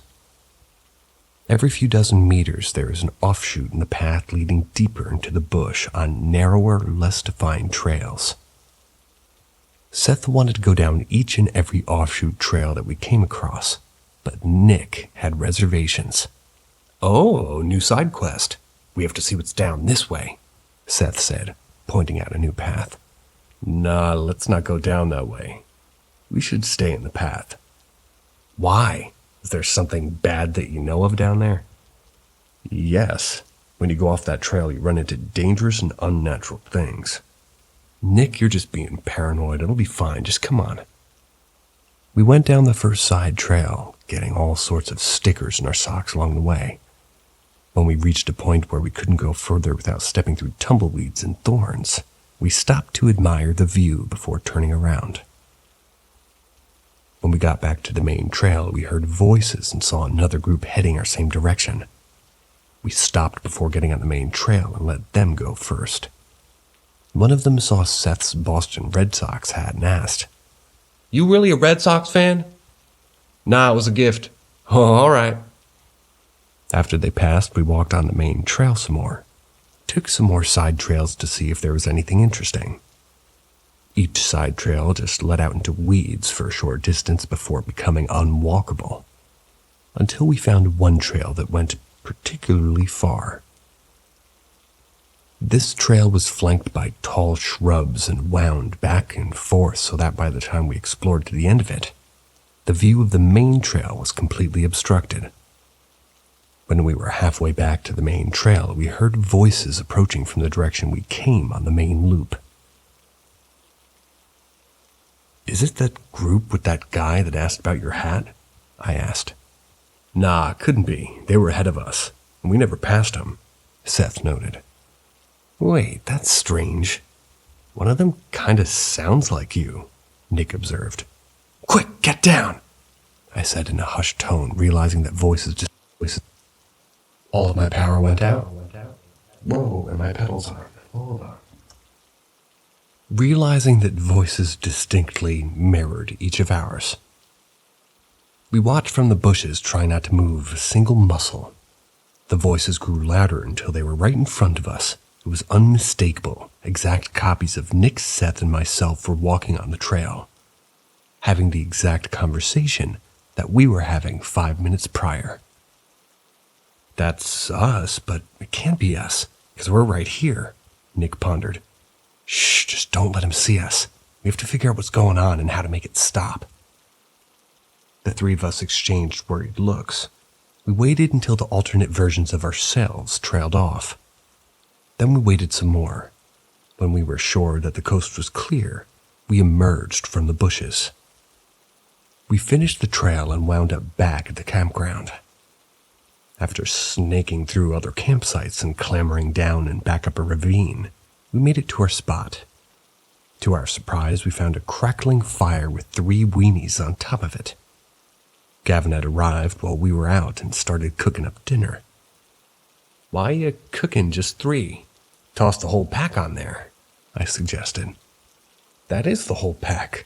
That's all there was." "No way." I grabbed the empty pack, and sure enough, that is all that was in it. With 3 hot dogs and 4 people, somebody had to go without. I volunteered to make the sacrifice. "Well, toss that pack of bacon on the grill, and I'll have a bacon dog at least." We put the hot dog buns and bacon on the grill. Went to work chopping up a tree stump on our site for some extra wood. The fire was distributed unevenly so that one end of the buns and bacon was getting all of the heat. The other side was getting none. By the time all parts of the bacon appeared cooked, the parts that were nearest the flame were black as ink. The buns were no different. I picked up a few slices of bacon and slid them into a bun, making a crude hot dog homunculus. I convinced myself that it would be best to get over the worst part first so I could enjoy the rest. So I took a bite of the black end of the crude sandwich. Immediately my lungs were filled with the smell of ash and I began to choke. I had to spit out the contents in my mouth and then write off the remaining blackened half as a gift to the flame. The regular half of the food went in easy enough. It wasn't particularly appetizing, but food was food, and I knew that if I didn't eat what I could, I'd be regretting it later. After eating, we wasted no time in going out on a night hike. We went on the same trail as before, but started from the real starting point this time, as we had discovered that we previously skipped a bit by walking on the road. The start of the trail immediately led under a low-hanging concrete bridge. I was in the back of the group. Just upon leaving the road, I felt like we were being followed. I kept my pocket knife handy, just in case. The tall forest around us blocked out most natural light, so each tree, rock, or bush outside the direct line of our phone lights became a vague shape in the void. Almost immediately upon clearing the bridge, I noticed the group stopped. "Wait, was it up this hill or down this path?" Seth asked from the front. "Well, this path goes down across the stream. Where does that path up there lead?" "I think it leads to a dead end unless we're supposed to go over this tree trunk." "I don't remember having to go over a tree trunk." "Well, I don't remember having to cross the stream this early. It has to be up this way," Seth said, crunching piled leaves and twigs underfoot. The crunching got slower and slower until it stopped for a few seconds. "What's going on up there?" I asked. "Okay, it's definitely not this way. Go back down, Seth directed. We doubled back and went down the hill, treading carefully so as not to fall into sharp rocks or spider-infested branches or the dark unknown of the stream. Eventually, we started seeing familiar landmarks, including the branch teepee. We had pointed it out to Gavin from across the river. "Damn, that's awesome," he said. "Wait a minute. Something is moving over there." The branches on all the trees swayed, made a swishing, chattering sound, but there was no breeze. A hunched gray humanoid figure emerged from the trees near the teepee. It began going about chores near the teepee, moving rocks here to there and drawing things in the dirt with a stick. In the brief moments when the creature passed through the rays of moonlight, we could make out its striking features. Its face was that of a deceased old woman. It had tree branch-like growths erupting from either sides of its head, and it had a long tongue that hung out of its mouth and dragged on the ground as it moved. "What is that thing?" Nick uttered in disbelief. The creature immediately dropped a bundle of twigs it was carrying and snapped its neck toward our direction, as if it heard what he said, even though it would have been impossible for human ears at that distance. "Run, run!" We all took off sprinting. We ran for what felt like miles through the trees and the hills, and the whole time hearing the rapid thump, thump, thump, thump, thump of inhuman feet stomping behind us. A few rapid turns took the group out of its direct line of sight. Then we found a small rocky alcove to hide in. In the trees, we could hear the creature making hungry, frustrated wails that echoed through the woods. The wails started from behind us, then grew closer and closer until they were right beside us. We held our breath as slow, searching eyes scanned the foliage just outside the hideaway, before finally advancing on. In the darkness, we heard the creature's pained howls grow more and more distant before fading into the night. We took note of the situation, seized the piece to gather our spiraling thoughts. I think I know where we are. The three of us crossed this area on our first hike earlier. Seth scanned the terrain. I looked around and recognized it as well. I don't recognize this area at all. Nick glanced side to side. We've never been here before. Seth and I looked at each other. At that point, we knew exactly what had happened. At some point during the day, the version of Nick that had existed in our universe and the version of Nick that was from a time-jumped universe that we maybe encountered earlier that day had switched places. This also meant that the original Nick from our universe was now with the group of our parallel universe selves. We decided it was best to pretend that Nick was still in his proper universe, and trusted our parallel universes to, well, do the same thing with their Nick. There was a tall rocky outcrop nearby. We climbed atop it to get a good view. From the top of the highest boulder, we sat and watched the black forest blanket the mountains. The deep indigo sky above us acted as a streetlight that illuminated the long, narrow freeway passing perpendicularly below us. We took turns scaring each other with the craziest doomsday scenarios that we could think of. Dude, imagine if you just heard howling at the top of the hill and the trees started splitting in a line coming toward us. Nah, man, imagine if you just saw Siren Head stand up on top of those mountains and it just started saying random numbers and words. Destroy, 17, 45, 6, consume. Every now and then a car passed on the freeway below us, its lights temporarily blinding us before speeding away. We got a feeling for the time between that we would first see the lights and when they would pass us. We saw a string of bright lights coming down the road. Get down, get down. As we were spies hiding from the guards, we were pretending. Only this time, the light didn't pass us in normal time. The beams were a crawl, creeping along the tree line and inching over the rocks that we were perched atop. We cautiously raised our heads to see what kind of car was going so slow on an empty stretch of road. But it wasn't a car at all. We saw copies of the four of us in the road holding flashlights. They were wearing the same exact clothes as us and matched our appearances. Only each of them was covered in lacerations and various limbs were twisted in impossible ways, almost like they had been mangled in a fatal car crash. The most unsettling part about these copies, however, was that they were staring right at us the whole time, smiling with wide-open mouths. They never broke stride, continuing past us, twisting their necks like owls to continue gazing at us. Somehow, our proximity to the witch-like creature earlier had infected us with some malignant force. The air was starting to catch a chill, so in the face of this new threat, we decided to head back to camp and try to sleep off whatever supernatural curse we'd contracted. We walked in the middle of the freeway, fearing what might be lurking for us in the trees. I clasped my pocket knife, my hand inside my pocket, ready at a moment's notice. We took a different route through a campsite back to our tent, which was supposed to be easier, but took us directly through a web-filled wall of bush. After sitting around the fire for a bit, the others started heading back. I burned off the last of the firewood and then used an empty can to ferry some water from the adjacent stream to douse the embers. I heard things splashing around in the stream each trip, but couldn't make out anything with my eyes. When it was finally time to go to bed, I unzipped the tent to an uncomfortable but all too expected surprise. As I had forewarned at the start of the trip, and every trip prior, the maximum space of the tent was greatly over-exaggerated by the manufacturer.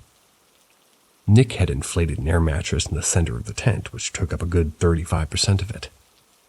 He was flanked by Gavin and Seth, each taking up 30% of the total space with their sleeping bags. In a small crevice between Nick's air mattress and Seth, I saw a smashed red sleeping bag. That must be my spot, I thought. I took off my shoes, stepped into the tent, immediately knowing something was wrong. I stepped onto the sleeping bag. It flattened like tissue paper. I could feel every pebble below it through my sock. I climbed in the sleeping bag, felt no difference in the temperature inside or out. It also pinned my limbs right up against my body, allowing for no movement.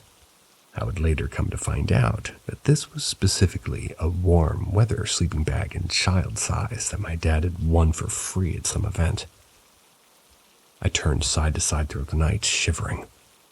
I placed my jacket on top of the sleeping bag, spreading it out as pretty much over as much of my body as I could. But the uncovered areas were easily dissipating any amount of heat that it retained. I frequently sat up and checked the others to see if they were experiencing something similar, but they were each clad in thick, real sleeping bags, so they were in a deep slumber. After hours of failed experimentation, I finally worked up the courage to check the car around 5 a.m. for something that I could use. I stepped out into the frosty air and opened the doors, searching for an additional jacket, blanket, or anything. In the trunk, I found my salvation in the form of an old discarded blanket of unknown origin. It wasn't particularly thick or warm, but it was enough. I brought it into the tent, folded it over onto itself to double the thickness. With that additional blanket, my body was finally warm enough to allow me to drift off to sleep. I woke a few hours later to the others already up. Gavin and Seth had been the first up, and they'd gone to the store to pick up breakfast, immediately after which Gavin had left. There was a plate already made up for me with sliced Spam, hash browns, and eggs. I pushed it all off onto the camping stove for a quick reheat, and then went back to the plate that it went. It tasted amazing. As I savored each bite, I knew one thing for sure. Despite all the physical and mental scars that I'd accumulated thus far, I had survived. I had conquered Los Padres National Forest.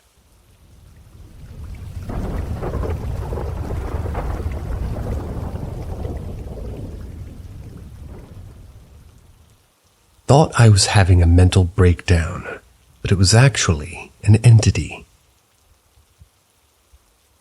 First off, I've always had something, specifically an ability to see, hear, or feel spiritual entities. It started when I was a young child, but as I grew older, the logical side of me took over and I didn't want to believe. I bought a home, lived there 5 years before selling. When I moved in, I felt a strange feeling, but I cast it aside. I did notice the following creepy things. 1. The door to the basement had a chain lock, which would prevent the door from being opened to the main floor from the basement. 2. There was an enclosed space under the basement stairs, and there were 5 unframed mirrors set up left by the former owners. It had a strange smell. 3. I was afraid of the basement. Not sure why, but I refused to go down there. My roommate did our laundry because I couldn't handle it. I would often hear footsteps at night, and when my boyfriend slept over, he said he would see my bedroom door opening and closing. Around October, I started getting a very strange feeling that I couldn't shake. I got to the point where I didn't want to go home alone. And it was getting harder to explain away the things that would happen. For instance, I'd put something away in the kitchen and it would end up back on the counter where I'd left it. And one time I was baking something. When I went to find my oven mitt, it was gone.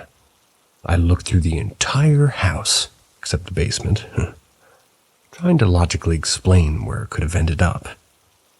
Finally, after about 20 minutes of searching, I stood in the kitchen and loudly said, "Where the fuck is it?" I heard a sound behind me, turned around, and there it was, sitting on the kitchen floor. From there, things intensified. I would feel the room get thick with another presence. I'm in my late 20s. Didn't want to be a quote-unquote baby, but it was getting real. I literally thought maybe I was having some kind of mental breakdown. Real shit. One time I was so scared I called my grandma. She also has some kind of ability. And instantly, as soon as she picked up the phone, there were no hellos.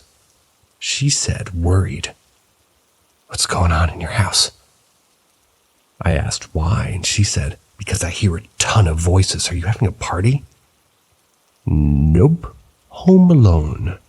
My back door started to vibrate, like open and shut really quick, very slightly. And I basically left until my roommate got home. I decided I was going to sell the house. After I decided this, I started seeing what I perceived to be a toddler, a boy. He was very cheeky and wanted to have fun. In preparation to sell, I had to go down to the basement to clean. I went to one section and instantly felt a presence. It was an infant. However, it couldn't really communicate. I calmly said hello and asked how it had passed away. I instantly felt intense heat, as though a fire was burning. Ran upstairs, asked my boyfriend to come help me or at least be downstairs with me while I was cleaning. I went back down and in the same area as before where I felt the heat. I found a puppy toy I hadn't seen in years, as my dog was full grown. I bent to grab it, and I heard a voice clear as day say, "Please leave the toy." At this point, I figured I'd just see where all this took me, and I said, "Okay." I left the toy where it was. I turned around to grab the broom handle as I had been sweeping, and it flew away from my hand as somebody slapped it away. Instinctively, I said out loud, "Now that's not very nice." Boyfriend comes in and says, "Who are you talking to?" So I spill the beans that I've been seeing and hearing a little boy. Fast forward. My grandfather, an electrician, comes to look at my circuit board to clean it up before I list the house. He says, "One of your dog toys is sitting at the bottom of the stairs." I didn't put it there. Dog doesn't go into the basement. Spirit was playing with it? Maybe. He says, "There used to be a kiln in here." I say, "What?" He says, "There's a label here in the electrical panel marked kiln." Cue full-body chills. I felt fire and heat. Coincidence? The day I have my first showing, my dryer breaks. It's in the basement. By this point, I'm regularly talking out loud to this little boy. I tell him just because he breaks things doesn't mean I'm staying at the house, and to stop being naughty. I walk to my stairs to go down, and I kid you not, I feel a slight push and I fall down the stairs. I landed on my stomach at the bottom and slid across the laminate floor. I left the house and refused to go back unless I had somebody with me. Oddly enough, the house, in a desirable neighborhood, completely renovated and upgraded in a market where houses were going for like $80,000 over asking, didn't sell right away. Most places at this time were selling in a day, not mine. And the feedback from prospective buyers? Something didn't feel right. What? Weird. Finally it sold and the person who bought it gave me weird vibes. Really weird vibes. A house for $80,000. Where do you live? Please email me. I don't mind it being haunted.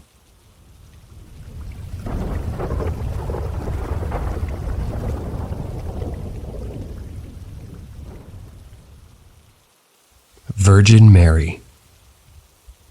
I was lucky enough to have my great-grandparents be part of my life until I was in my 20s. I was very close with them. I was born to a teenager mother, so my grandma was only 37 when I was born, and my great-grandparents were in their 50s. My great-grandparents were very devoutly Catholic. It ended with them, though, and their children, and then my mother and me were never baptized or went to church. My family is super enmeshed. We visit each other multiple times a week, and we spent a lot of time at my great-grandparents' house when I was really little. Years later, I was told that they had a Virgin Mary statue that was about my height when I was like 2 or 3 years old. It stood in a corner in the floor in their house. They told me that I used to sit and talk to her. Lots of gibberish because I wasn't, fully forming sentences or using a lot of words. They also said one time I got angry with her. I slapped her across the face and she broke. They would often try to teach me about Jesus and Catholicism after that, and I did go to church with them sometimes because I knew it would make them happy. Interesting side fact, more for a laugh than anything. My name backwards is Satan. Natasha. And I was born 6 weeks early and weighed 6 pounds, 6 ounces at birth.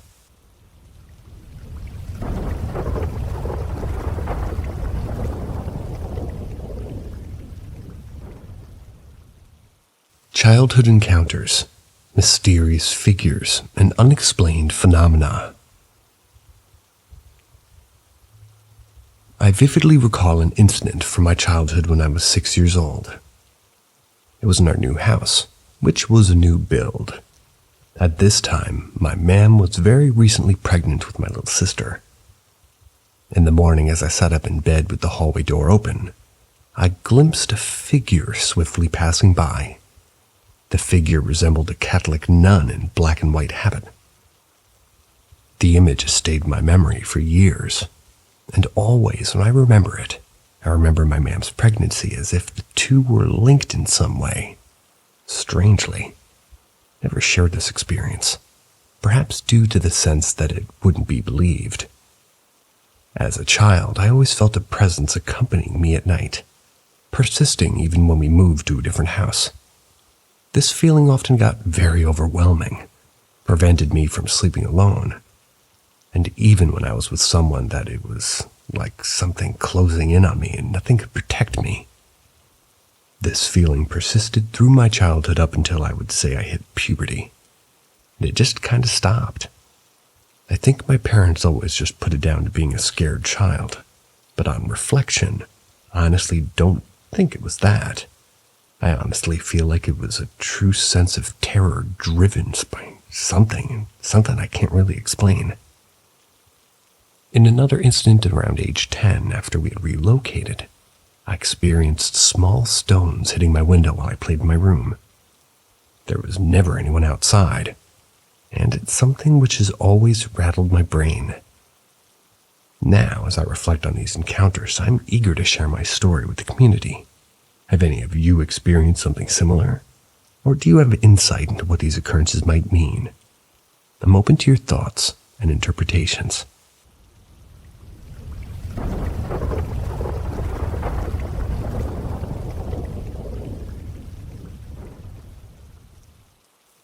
Ask Reddit. My mom used to be an RN at a hospital in a small western town. This hospital was connected to a senior living home, and at night, the RN overwatched both sides of the building, hospital and living home.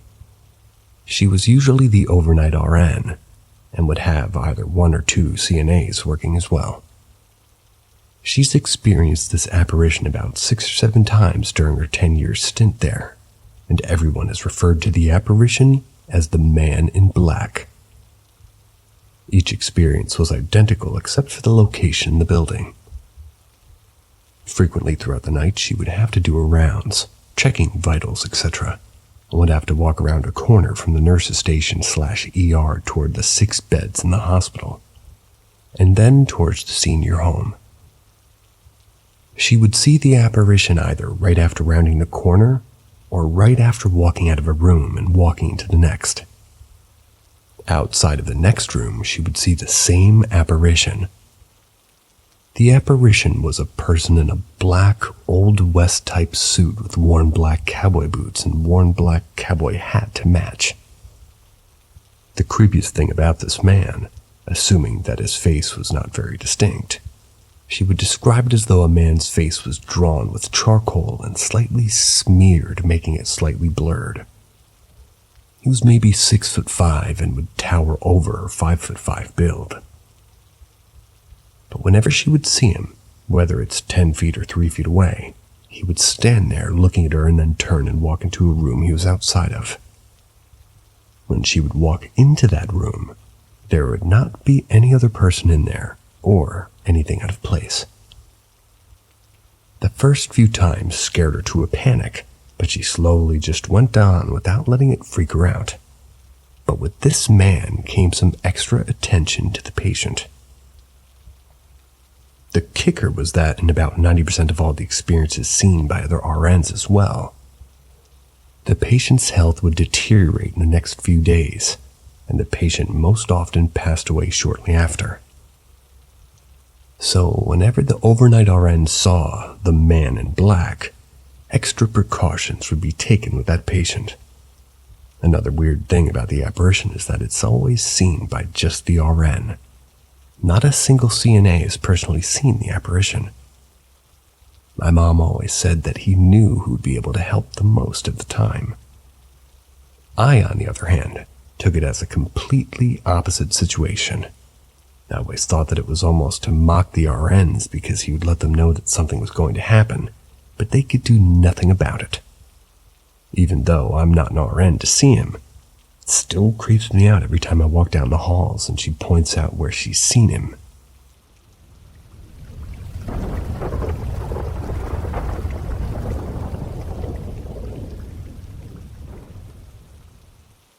Ask Reddit. We were raised by our grandparents.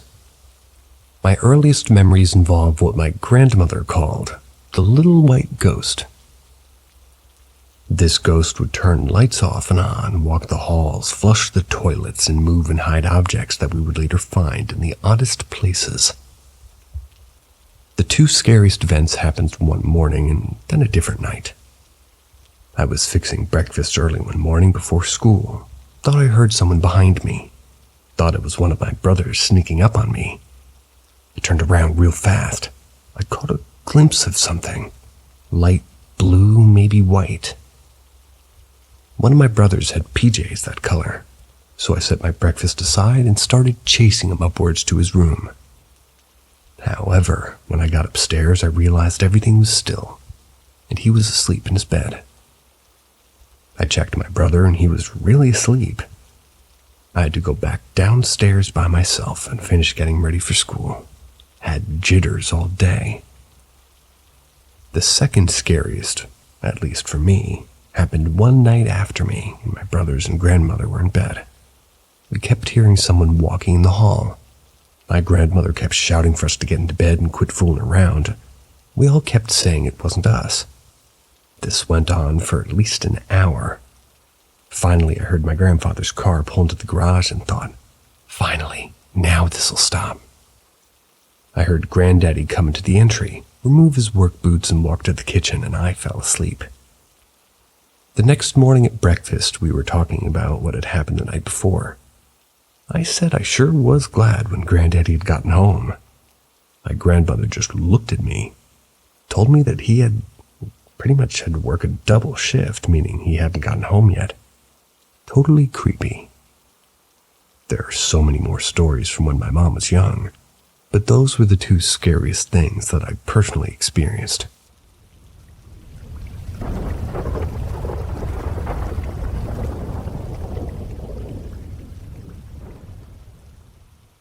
Things an atheist experienced and heard. What do you think about that? A bit of information first. I'm German, 40 plus, and a male.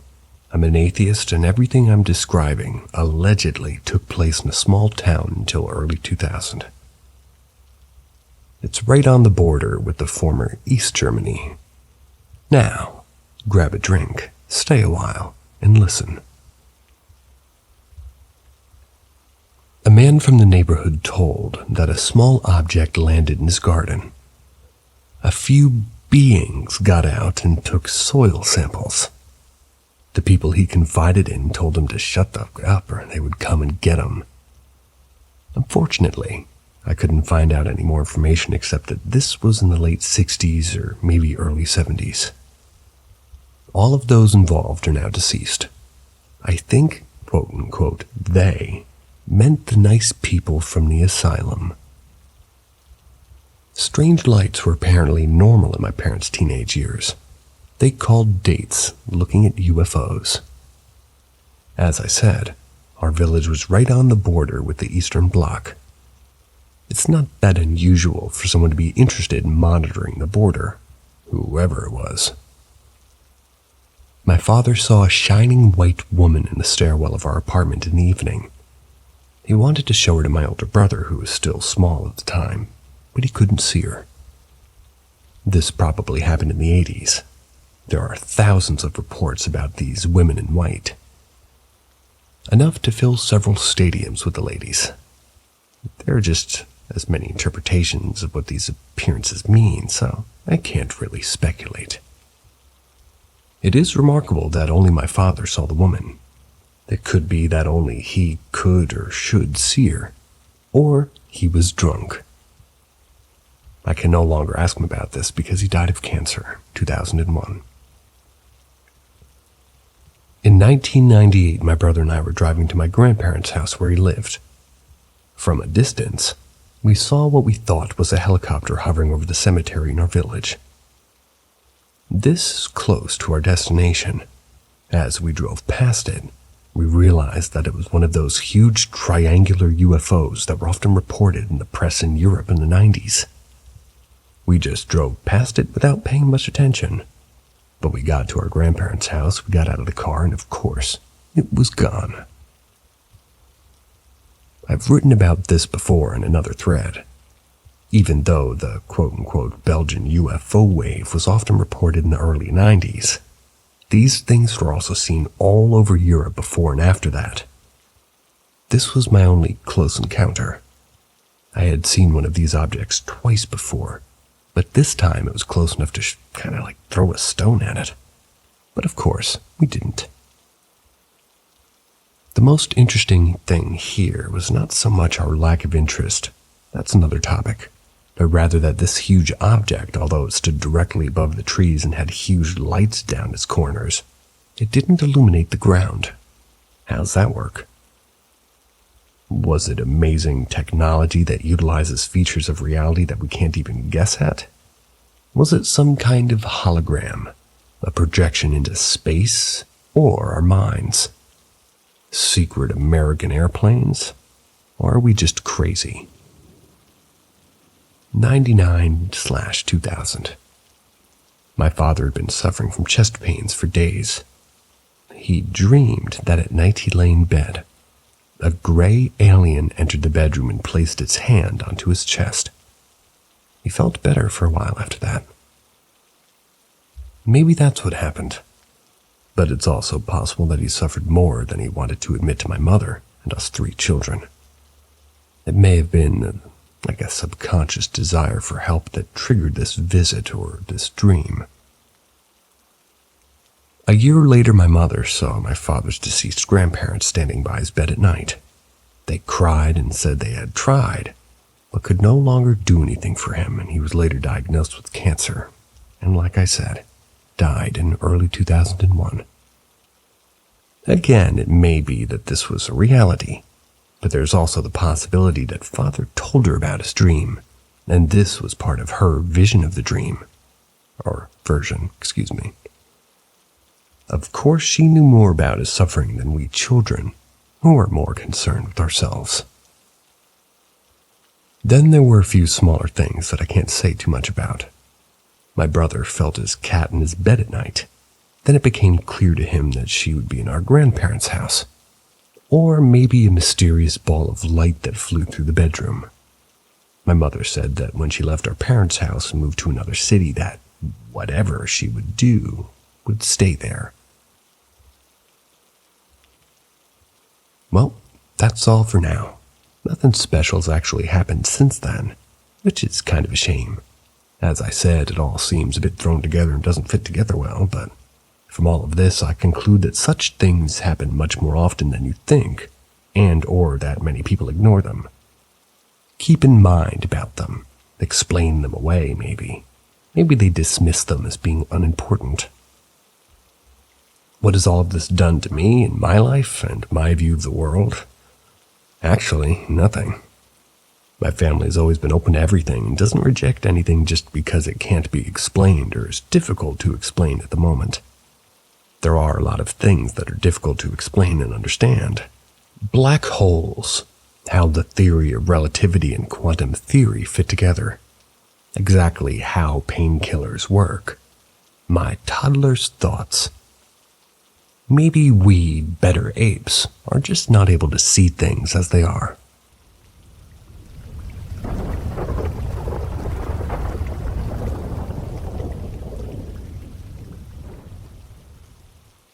My grandmother and I saw my grandfather the night before he died.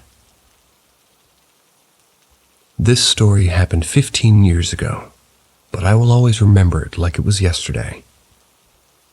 My grandfather passed away when I was 12 years old. He was my father figure. My dad wasn't in the picture. My mother and I lived with him and my grandmother, so it hit me real hard when he passed. The night after he died, I slept in my grandmother in his room to make sure that, she wouldn't feel lonely. I was sleeping on his side of the bed, which is right next to their master bathroom. I remember waking up nauseous and immediately bolting for the toilet. As I'm in there, I faintly hear what sounded like someone dragging their bare feet on wooden floors. I looked into the bedroom. My grandmother's still asleep. I don't see anything out of the ordinary. I must be hearing things.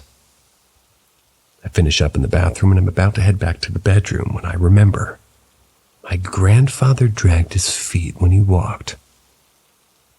I don't think anything of it. I get back into bed. Just as I'm about to fall asleep, I heard the sound again. Feet dragging on the floor. Except this time it sounded like it was just a few feet away from me. I had a reaction, just looked in the direction of the sound, and there he is. He's standing in the doorway to the hallway with one hand on the door frame and the other on his heart. He was looking at me. When we made eye contact, he smiled. I smiled back, pulled the covers up over my head, and eventually went to sleep. The next morning when I woke up, I remembered what had happened and I told my mother. After hearing everything, she told me that I needed to tell my grandmother what had happened. So I do. Come to find out, she had seen him when I did. She had woken up as I was getting back into bed, and when she heard feet dragging on the floor, she looked and saw him standing there. She says they just smiled and stared at each other for a while before he waved, turning around and vanishing, walking down the hallway.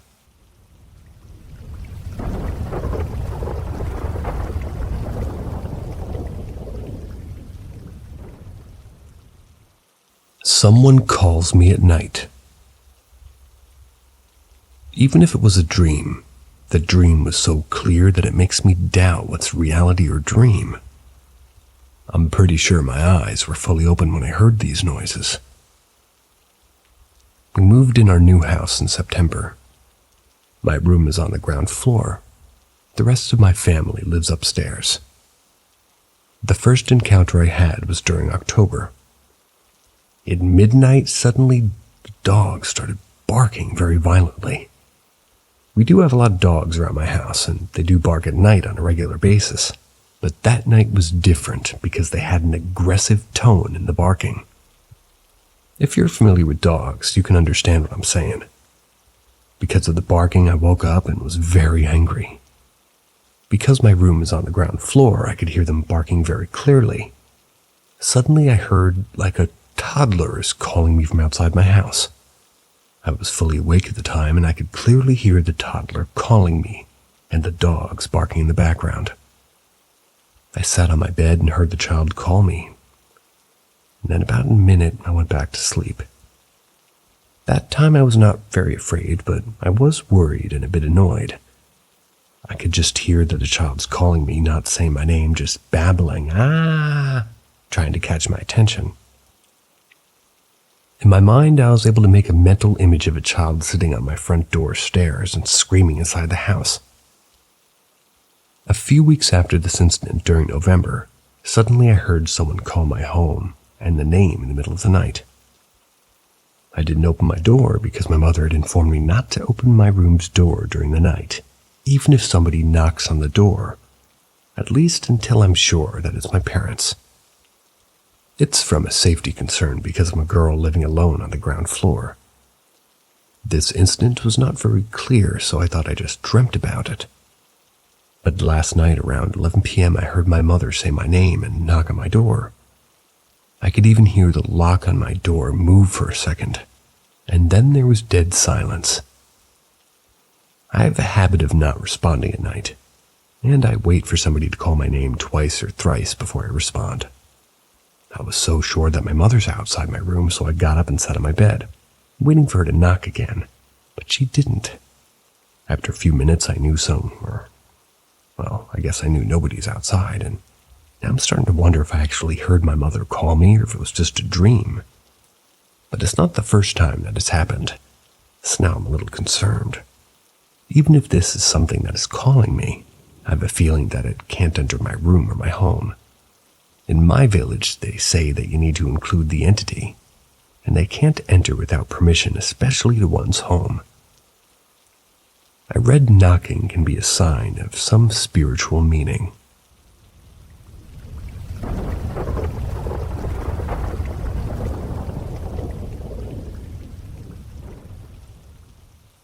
Please help. My roommate and I don't know if it's paranormal or if it's in our heads. My roommate and I think we have ghosts in our apartment, but we're not sure. Sorry if there's broken English, it's not my first language. So everything that happens when each of us are alone. We haven't experienced anything like that when the both of us are together. We are believers, but still sometimes skeptics. The first thing happened to me. I was sitting in the kitchen by my roommate's bedroom door when she was basically going home to her family for the weekend. Sitting in the kitchen, I heard something like a chair move in her bedroom. I just stopped everything and I was listening. I tried to hear it again, but nothing. Mind you, this was just the day after we moved in. I like to think that it was just her neighbors upstairs, but still, not sure. Second, this happened to her. She was laying in her bed and heard a scream right next to her head. After that, she stopped everything she was doing and she listened. So she heard something like I was looking through my stuff in my bedroom. I was not in the apartment. And after moving stuff in my bedroom, she heard loud bangs on the wall between our rooms, like somebody just hit the wall really hard from my room. Last, and the most scary thing for her, happened maybe 2 weeks ago. She just came from her singing class. She sings opera. She sat in the kitchen. She was singing something that she sang in her class, and right after she stopped, she heard someone like mimicking her voice. Sounded like her, but she didn't recognize the melody. She was intrigued and thought that someone is singing in the hallway. So she went to the door, and as she was going, the voice was moving away from her, and as soon as she stepped into her hallway, the voice stopped. She came to the door and just kept listening for an elevator or door closing. She didn't hear anything like that, so she doesn't know what it was, but definitely was very weird. We know that before this apartment was leased, here lived an old couple. The man died. I don't know when, where, or how, and the old lady's in her 90s and in a retirement home.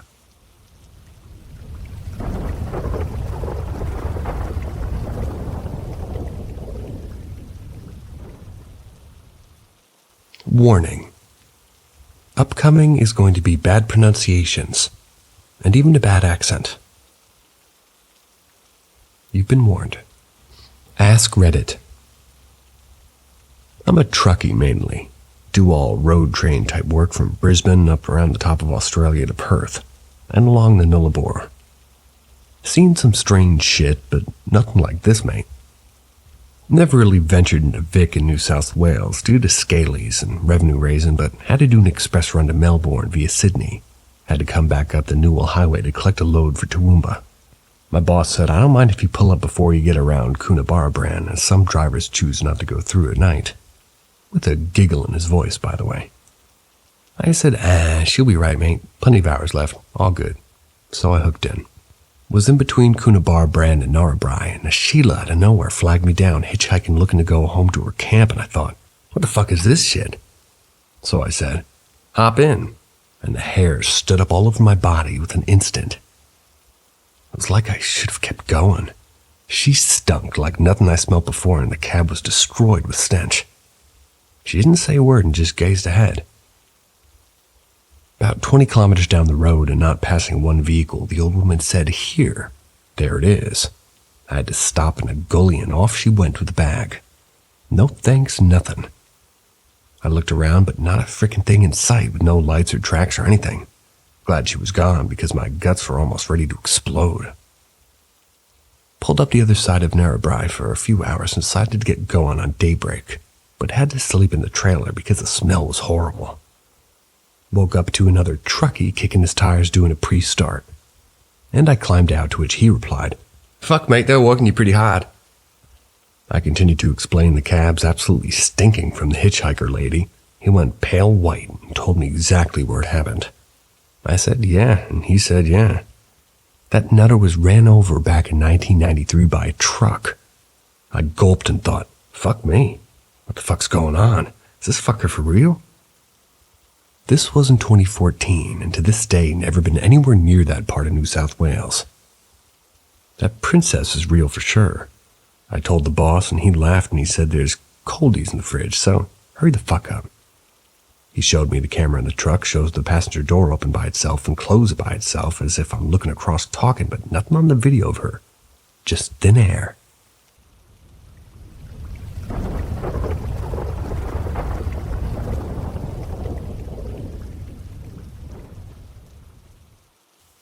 An encounter I've never told anyone about. This is my first time actually telling people what happened, but this was a few years ago. But I'm going to give info on some things I've learned before telling what happened so you get more of an understanding.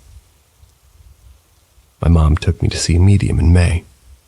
There's a medium and they told me that I had the ability to see those who have passed. And I'm also a medium, but I didn't know this when everything happened. Also, I've always been a believer of the paranormal, and have been more in tune with things the rest of my family can't understand. Now that you have some info, I'm going to tell what happened. This all happened when my parents and I were staying at my grandparents' house. This was because we had to go to the Midwest for a funeral. The funeral was in Minnesota. My grandparents live in Kansas. So we had to drive to Minnesota and stay there for a few weeks because my great-grandma was in the hospital, and we all knew she was going to pass. I was close to her in a way, but I never really knew her, but I took my first steps with her, and my mom tells me that, well, she was the first person beside my mom and dad that I would randomly hug and babble to. So to me, it felt like she had all the best parts and times of my life. But right before she passed, I'd gotten to the hospital and I was in a room talking to her, and I know it sounds weird, but I felt something so heavy in the room with me.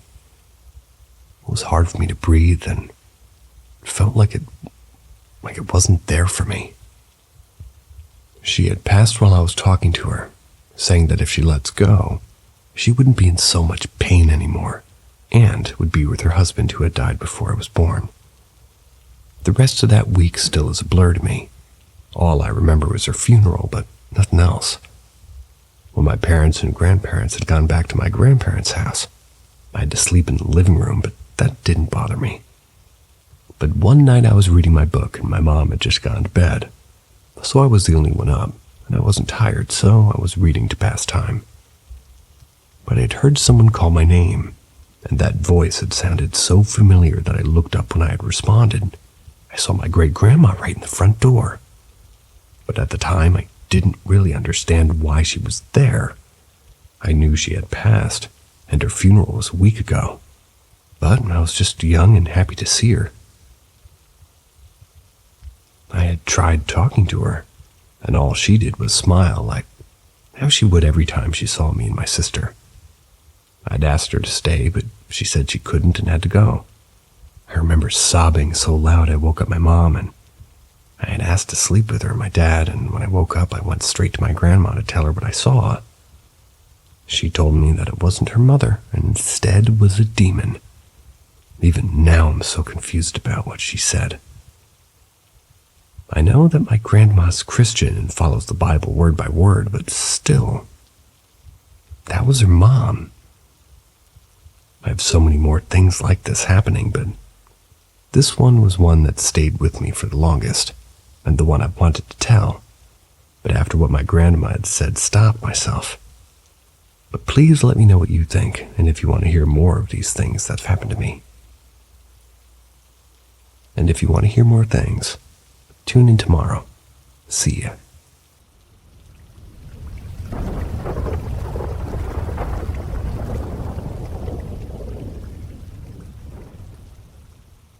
Greetings, fellow truth seekers.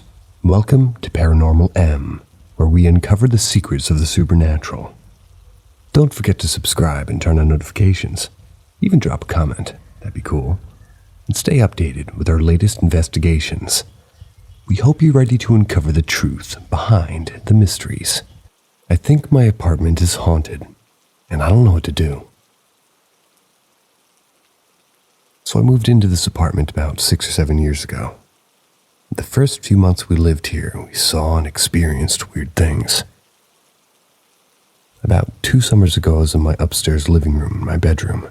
I had my AirPods in. I started to hear tapping on my window, so I took my AirPods out and I heard stuff hitting the window like little pebbles. But I live on the 3rd floor, so it doesn't really make sense on how somebody could throw stuff at my window. I didn't really care, so I just put my AirPods back in, and then I felt something running up the stairs. Took my AirPods out again, and I could hear somebody definitely running up the stairs, and I assumed it was my brother or my mom. I was just waiting for somebody to pop out, and there was nobody a few minutes later. While my AirPods were back in my ears, I heard somebody whisper in my ear, and when I turned around, nobody was there. Another thing that happened was late one night. It was like 2 or 3 in the morning, I think. I walked out of my mom's room because I had fallen asleep in there on accident. I had to go to the bathroom, and as I was walking to the bathroom, I felt like somebody was watching me from the stairs. And when I came out of the bathroom, my cat was staring at the stairs. I got curious one day and decided to look up my address on Google, and I found out that my apartment was one of the first places built in my town. It used to be like a gas station or something like that. Freaked me out really bad because ever since I moved here when I was really young, creepy things have just been happening to me and my family. I forgot to put in that after I heard all the stuff upstairs with somebody whispering in my ear, I was creeped out to stay up there. So I would just stay in my little brother's room. And my other brother ran into the room in the middle of the night and said the boogeyman was on the stairs. I thought it was really weird coming from him because he's not the type to say anything like that. And he thinks he's like this big, bad, tough little boy. So when he's scared, he doesn't want you to know, so he tries to play it off. But he was like crying and freaking out and scared me so bad.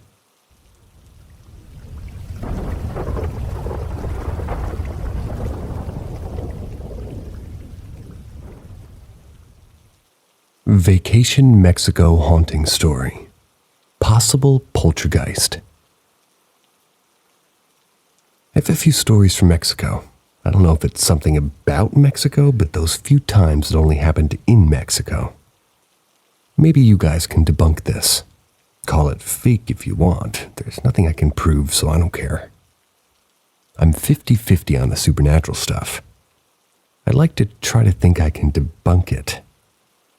But I'm a Mexican-American who frequently travels to Mexico. And one time when I was 15, I flew with my parents and sister to Cancun to stay for 9 days. We had rewards with this resort, so they upgraded us to a suite the size of a luxury apartment. Didn't listen to the receptionist, not sure if they did a deal for like half points of the rewards or something. I'm 21 now and still don't know how that works. 3 bedrooms, a living room, and 2 bathrooms, and a kitchen and a kitchen table. I'm stating this to let you guys know that the place is huge and the rooms are spread apart, and these details will matter later, possibly. I sleep with the door closed, and every night in my bedroom I heard like bare footsteps just pacing back and forth like you can, well, not sure how to explain that, but if you know the sound, then you know. In the hallway outside my door, it sounded eerie and tried to reason it as like the built-in AC or something to sleep. 5 nights in, I wake up to pee late at night. Not sure what time. I pee in the bathroom, walk out, and the door behind me shuts as hard as possible. It was loud.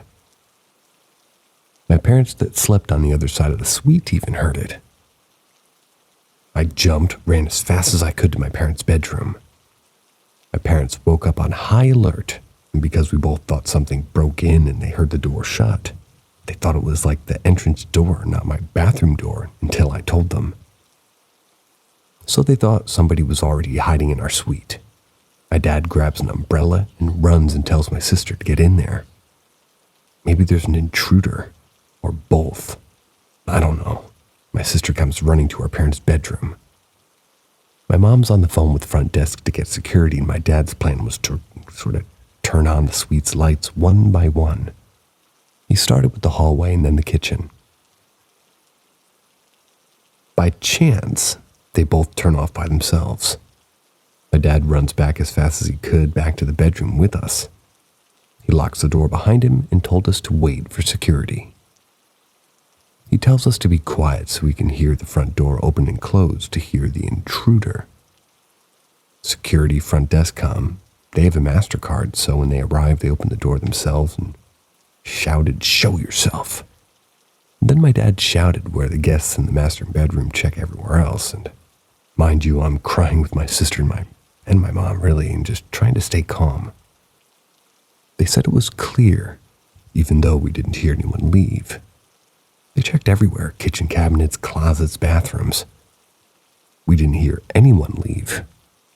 None of the suitcases were opened or even touched. My dad then spoke to them, and I realized none of them were police. It was like hotel employees, like security or front desk. They only had flashlights.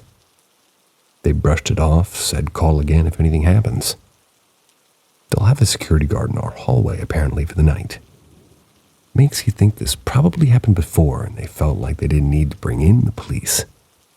We felt uneasy that night, so we all slept in my parents' bed. The nights after that, nothing happened and we all slept with our doors locked, and the bare footsteps outside my hallway door stopped. Freaky shit.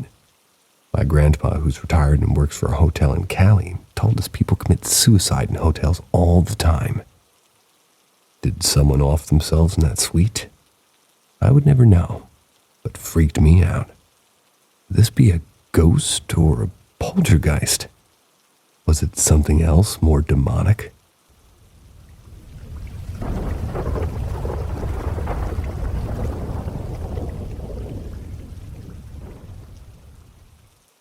Choking in sleep / presence. I had this experience last night.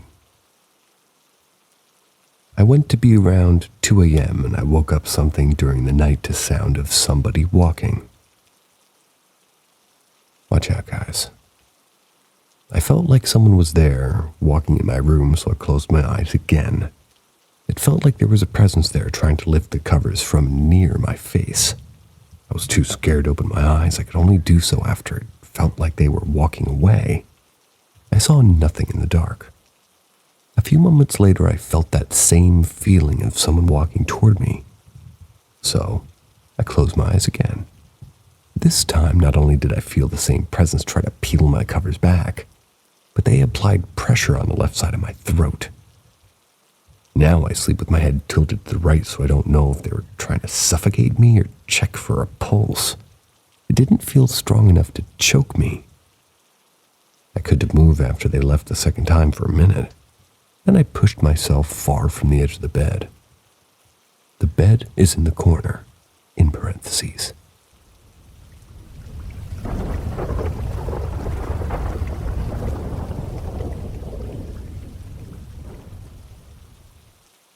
Is a demon attached to me? I want to start by saying that I'm like a 20-year-old female. I've always struggled with a bit of anxiety and depression, but it's to be expected because of some unfortunate life circumstances.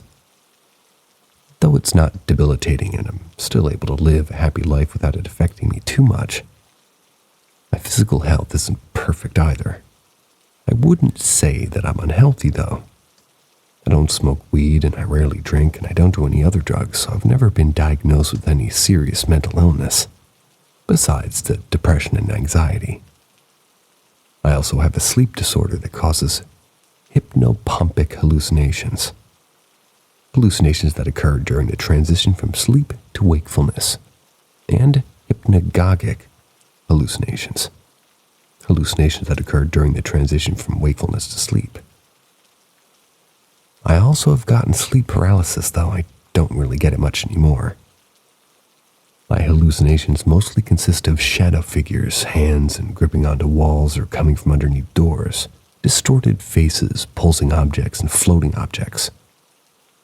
I've also experienced some auditory hallucinations like breathing next to my ear and indescribable whispering. I've had this sleep disorder for about 10 years now, so I've gotten pretty used to it, but definitely it's gotten worse lately.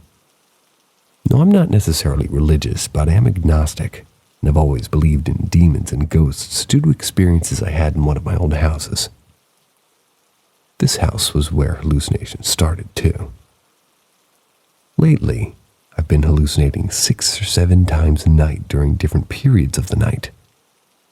Normally, I'd just be able to ignore them and fall back asleep. But these ones felt particularly malicious, even taunting, like something's purposely trying to scare me. I won't go super into detail about each and every hallucination I've had recently, but I will go into detail about last night's. That's because I had hallucinations that I've never had before. I got in bed around 1 a.m. last night and attempted to fall asleep. As soon as I shut my eyes, I started to feel anxious even though I was in a good mood right before going to bed. I felt like there was a presence of something, but I ignored it as usual because I felt like I was just overthinking. Some time went by until I started to fall asleep. Before I could fully fall asleep, my eyes opened extremely quickly and wide. My heart started racing. I felt like I couldn't breathe for a while, like there was a pressure pushing down on my chest. And no, this was not sleep paralysis. I could move and I know the difference. I looked around my room and noticed that everything had a slight tinge of red. Not super intense, but enough to notice a difference, and definitely know that I was not hallucinating. Calm myself down for a few minutes before I'm able to really sleep, but the same thing happens again. I'm startled awake with a racing heartbeat and everything looks red, except this time the red is much more vibrant. It happens about 6 or 7 times throughout the course of an hour, maybe 2. And each time the red becomes more and more vibrant until it looks like I'm looking through red-tinted sunglasses. I forgot to mention this, but I sleep with the light on. Not super bright, but bright enough to see everything in my room. I've slept with the light on since I started hallucinating, too. I couldn't take it anymore, and I ended up sleeping in the living room just because I was so scared and I was getting no sleep. It stopped once I moved onto the couch. I find this hallucination weird because it was way more scary than figures and faces I've seen in the past. Even though it was just a red tint, it felt extremely malicious. Now, to this morning, I woke up feeling like I had drank a whole bottle of vodka to myself, having to rush to the bathroom because I thought I was going to throw up. And I'm not pregnant, by the way. Me neither. I didn't throw up, but I did end up sitting next to the toilet for a while. I'm feeling a bit better now, but I also have this intense pressure in my head and neck. It's not a headache, but it feels like someone's squeezing my skull. Wish I could explain the situation in more detail, but this has already turned into a full-blown essay, so guess I'll settle. Anyways, does anybody know if this is demonic? I would normally just write it off as a weird hallucination, but the nausea and head pressure is weirding me out. If you have any comments or questions, that would be great.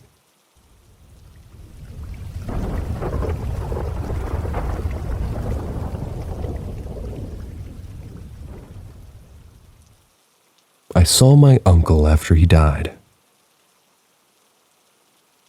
So when I was about 4 or 5 years old, I woke up in the middle of the night while sleeping in my parents' room. At the foot of the bed, I saw this man who I didn't know walk into the room and look around at everybody who was in the room. He looked kind of transparent, and I could still see the color of his clothes and even his skin tone. After a few seconds of him looking around, he just turned around and walked into the closet. I got up and tried to follow him, but he was just gone. A week or so later, my family went to a funeral, and only then did I recognize the man. I didn't tell any of my family until years later. They only sort of believed me because of the recent event with my other uncle. So anyways, fast forward to last Tuesday. I had just gotten off the closing shift at my job. Me and my brother, who share a room with our uncle, just kind of chilling the rest of the night. And our uncle had been out for the whole day, basically. So we didn't know when he was coming home, and, well, finally I saw him walk inside from the back patio as he closed the sliding door and locked it. I only knew it was him because of the tattoos on him and the white tank top he would always wear. The rest of the night wasn't anything out of the ordinary. My uncle would walk around the room and the house, and I even remember seeing him walk into the kitchen to grab something to eat. Finally, I was getting ready to sleep at around 2:30. I remember looking around the room and seeing my uncle lay in his bed. I also remember looking at my brother on his iPad with max brightness and thinking to myself, he should turn down the brightness or he'll bother his uncle. It wasn't until the next morning when I got woken up with a knock at my door. It was the detectives and my uncle's parole officer. They spoke with my grandma and told her my uncle was in the hospital. I didn't think too much of it because he had went to the hospital a week prior for stomach issues. An hour later, I got a call from my sister crying, saying my uncle had been hit by a car and was brain dead. For the rest of the day, I thought that this, well, had to have happened sometime after 3 in the morning. Later that night, we found out that it had happened around 9:30 while I was at work and before I even got home.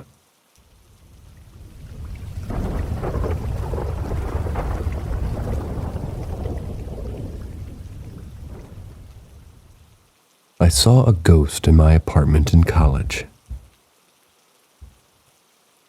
I've never really had any experiences with the paranormal and didn't believe in ghosts or spirits.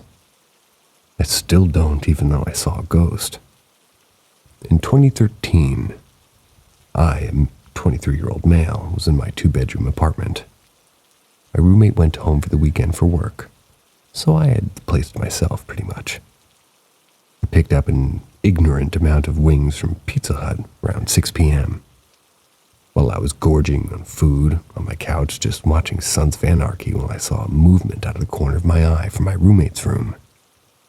I looked down the hall and stared for a minute. After not seeing any movement, I just assumed that I was mistaken. Later that evening, after a hard League of Legends sesh grinding with the boys, I logged off around 1 or 2 a.m. to go to bed. My bedroom lights are on, and I was setting up, just to go to sleep. Put a fan up, and I was facing my bedroom door, and that's when I saw a white translucent figure move from my roommate's room into the bathroom, 2 feet from my door and 6 feet from me. I was looking down at my fan when the figure moved in front of my door, so I didn't look directly at it, but it was close enough for me to get a decent idea of the size and color of my peripherals. Someone was in my house. Instinct kicked in, and I just went charging into the bathroom with my box fan ready to fuck some burglars up, and, nothing. Spent the next 30 minutes thinking about what I saw. Then I went to sleep. Didn't see anything else like that the rest of the lease term, but had a couple of weird, really vivid dreams, and I never dream. The figure I briefly saw looked feminine, was shorter, like maybe 5'4", 5'6", white and translucent. Clothes seemed like a wedding dress, or just a dress.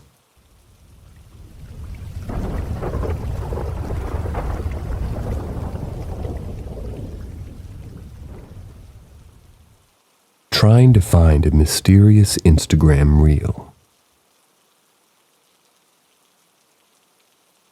Hello. 2 days ago, I stumbled across an Instagram reel that really freaked me out. Unfortunately, because I didn't interact with it in any way, I have no way of finding it again. It doesn't help that I don't remember any of the tags or the account name. So I'm posting here as a last resort. And getting picked up by Paranormal M now, apparently. Because I really want to see this thing again. And here's the description. It's as follows.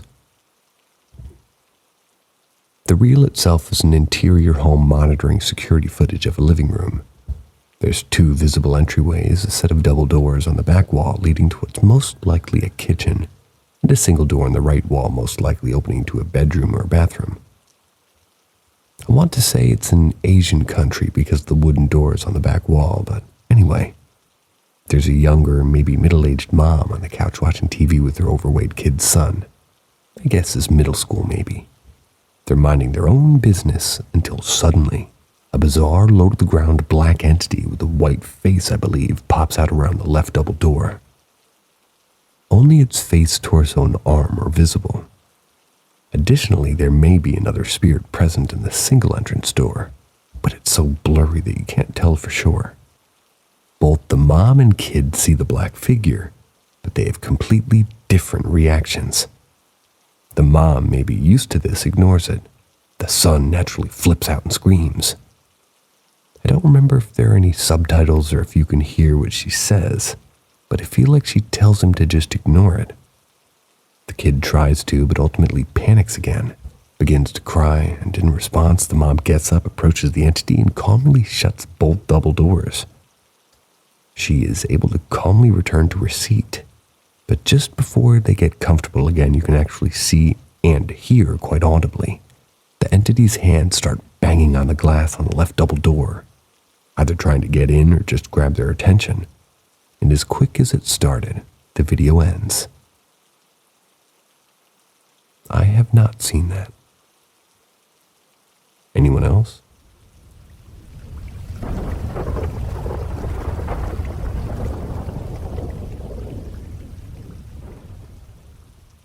Joseph Plunkett's cell in Kilmainham Gaol.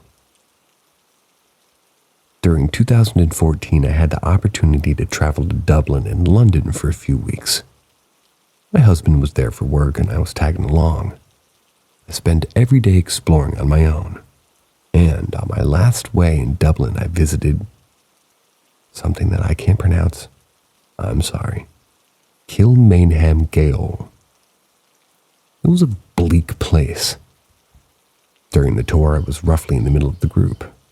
I'm short, and I was curious what the cells looked like because the doors were all closed.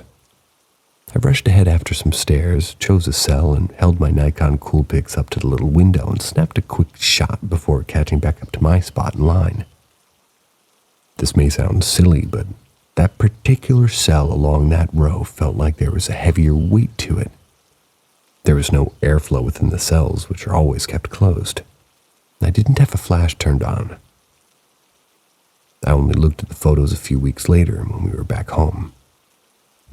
No other images either within the jail or throughout the trip looked unusual. I do wonder if the beam of light from the small window may have simply caught some dust in a way that I have personally never seen. But then again, Those who work at the jail report odd occurrences, attributing it to restless spirits. The tour guy said once the entire group was standing together that the cell I had kind of quickly photographed had just been Joseph Plunkett's cell, and that he was granted only a few brief minutes with the love of his life to profess their love for one another and say goodbye within the cell. That was immediately before facing a firing squad in Stonebreaker's yard. The folks at Kilmainham Gaol treated the cell with reverence. I was glad that I'd been drawn to that one in particular. Some background. Notorious for a multitude of reasons, this place imprisoned and executed leaders of the Easter Rising. The Easter Rising was an Irish Republican insurrection against the British government in Ireland. It began in Dublin on April 24th, 1916, which was Easter Monday. The insurrection was planned by Patrick Pearse, Tom Clark, Joseph Plunkett, and other leaders of the Irish Republican Brotherhood. Lasting for 6 days, the rebellion was quickly suppressed by the British Army and was a seminal moment in modern Irish history, helping pave the way to the nation's independence in 1922. One of the leaders, Joseph Plunkett, the youngest of the rebel leaders to be executed, was wholeheartedly in love with Grace Gifford, a woman who was also passionate about Irish independence. She was an artist and cartoonist, while Plunkett was a poet and editor for the Irish Review. Against the wishes of her parents, Grace became engaged with Joseph Plunkett in December 1915. When Plunkett was imprisoned, awaiting his execution by firing squad, he was granted his request that a priest marry him and Grace in the prison chapel. On the night of May 3rd, 1916, just hours before he was to be executed, she was brought to the jail. In 1949, she recalled that evening. She said as follows: "When I saw him, so unselfish. He never thought of himself. He was not frightened, not in the slightest." Before facing the firing squad, he said, "I'm very happy I'm dying for the glory of God and the honor of Ireland." In his will, Joseph left everything to his widow, but his parents refused to honor it. Grace remained resolutely nationalist even after her husband's death and was imprisoned in Kilmainham Gaol for 3 months in 1923. She never remarried and outlived her husband by 39 years. Grace Gifford died on December 13th, 1955, and was buried with the full military honors at Glasnevin Cemetery.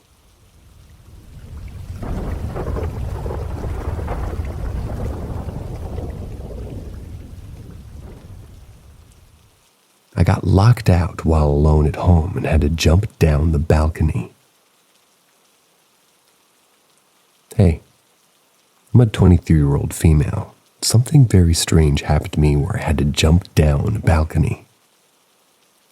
When I was under 18, my brothers who were adults living at home got into fights, and the social services decided it wasn't a good environment for me, placed me with my mom in an apartment 2 hours away. My mom started working in a new city very fast, and most nights wouldn't be home until morning. The apartment that we were placed in was just very weird. You kind of felt a heaviness when you walked in. I was a smoker back then, so like usual I went to the balcony to smoke our balcony door and had like a handle inside. There was no handles on the outside. The door overall was old and heavy, and you had to push pretty hard before pulling down the handle to lock it. I was done smoking. I turned around, pushed the door with no handles outside, but the door was locked. I thought that was so weird, so I looked down the balcony and the ground wasn't so far away. We were on the first floor and there was a space of maybe 1.5 meters from where the balcony ended to the ground. I proceeded to jump down the balcony, and then when the side of the building was there was like a door that led to the basement and shared a laundry room. That was always open. Went in the door and up to my apartment. Got in, walked to the balcony door. While looking from inside, the handle was pulled. The handle was hard. Period. It's impossible It had turned on its own, period.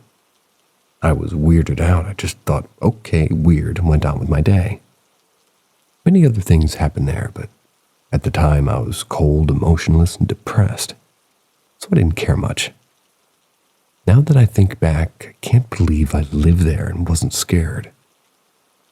Two other things that would happen frequently was at night when I was sleeping, my blanket would get pulled from one corner to underneath my bed. It would get pulled from a specific place and I could feel it on my body when I got up to turn around the lighter. I'd look at the blanket and it had scrunches on that side like it was being pulled as if somebody put their hand on it and pulled it. The other thing was food going missing. Felt food would go missing from my plate when I went to the bathroom and so on. I felt it, but wasn't sure, so I started really looking at my food and memorizing how it looked and count how many pieces of meat was on my plate while looking normal and unbothered. Food went missing from my plate, especially meat, or I noticed meat more clearly.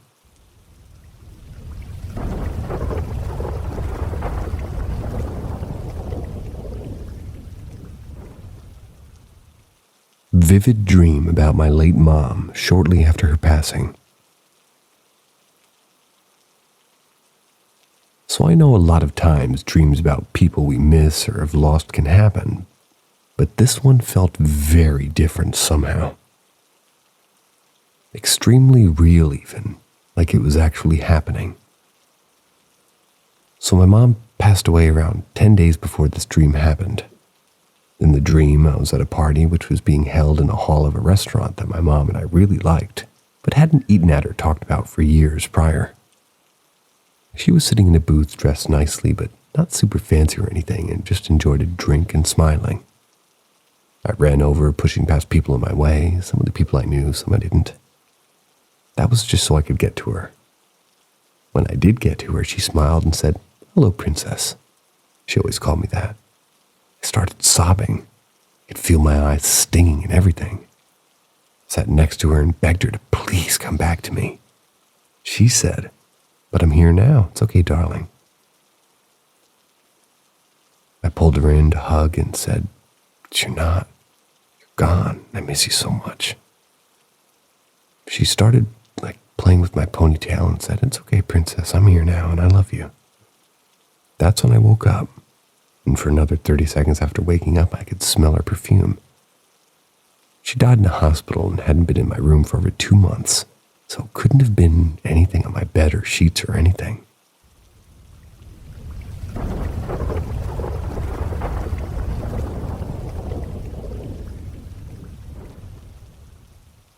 Children see more paranormal than adults. It's because of the easy access to their brain. A little backstory. I had a pretty creative imagination back then, and my entire family remembers my best friend, Terry. He was imaginary. We did everything together, as many kids tend to create for themselves as well. I would talk to him out loud, and we quote-unquote played together outside for hours on end. It started off just as an imaginary friend, which I believe became to maybe around 5 or 6. By the time when I was turning about 7, Terry started to hang out less and less. I grew out of that phase of my life. But my mind wasn't done seeing imaginary things just yet. We lived in an old farmhouse built back in the 1870s, so I was always a little eerie, but things started to turn a little darker for me. The black silhouette of people started to show themselves to me. It began with just a few until I was seeing them almost like a few times a week. Kept it to myself at first until they kept coming and coming. It would even keep me up at night where I would just stare at my closet door until one night I saw the round door handle start to turn and the door ever so slightly creak open. I could see this happen because I started to sleep with the nightlight on as I began to develop a fear for the dark. After this, I started to tell my parents about the people I was seeing. They basically told me to brush it off, and I'm just imagining things. A few distinct sights I had was when I was sitting in the living room on the couch watching TV, and before, a figure would show itself to me. I would get the sensation that someone was watching me, staring at me intensely. That burning feel with a few shivers that might run down your spine, and you can't help but look around, you know? I would look out into the dining room and a figure would be looking at me, and then just walk off into the next room, disappearing. One time I was on the floor in the living room with some of my family, and I had this sensation, so I looked out into the dining room for where I was sitting and didn't see anything. Started to look around left, then right, then I felt a warm sensation on the top of my head. I slowly look straight up, and there's a figure kneeling on the couch directly over top of me, as if they're looking down at me like I was reading a book in my lap. I jumped up, and it disappeared. Slowly, the figures stopped showing themselves, and by middle school, I hadn't seen any in years. It was my early high school, and I was either a freshman or a sophomore when I was home alone out in the barn splitting wood. Dogs in the house, so I didn't have them running off. Splitter running pretty loud, headphones on, blaring music. Then I get that old-timey feeling that somebody's watching me, so I keep looking out the barn doors from the back of the barn. Nothing till I see a figure in the middle of the doorway with either an axe or a pitchfork resting on the ground. We stop and stare at each other for a few moments, till it turns to the right and dragging the tool just walks off the side of the barn. I throw my headphones down and run out the door to see if it was a person or what that I just saw. Nothing was there. No one was home. So I went back to splitting wood. I didn't have another experience until college when I started to experience sleep paralysis. It started off as normal, and I would see myself in my dorm room laying in my bed and just have an eerie, scared sensation that I was stuck. It seemed like someone was coming for me. I would try to yell over to my roommate sleeping next to me to wake me up, but of course couldn't yell, couldn't even move. This sucked, and it slowly started happening more and more until a figure would appear. Started off, they would walk out of the bedroom door and just stop and stare at me, and I would wake up shortly after that. Then I had the worst one. The figure walked on over to me one night, got up on the top of my bed, and pinned me down with their knees on my chest and hands around my neck. They started to choke me out, and I was gasping for air, and I snapped awake, and my chest hurt like I had just been punched or fell down 5 stairs. I was gasping for air. My neck felt bruised, and I was immediately stiff afterwards. I was scared and thought I was getting attacked by a demon now. I started to see a friar on campus and stopped taking naps as it happened more frequently, at least when I napped till they slowly went away. Boring ending overall, but I know. It's alright.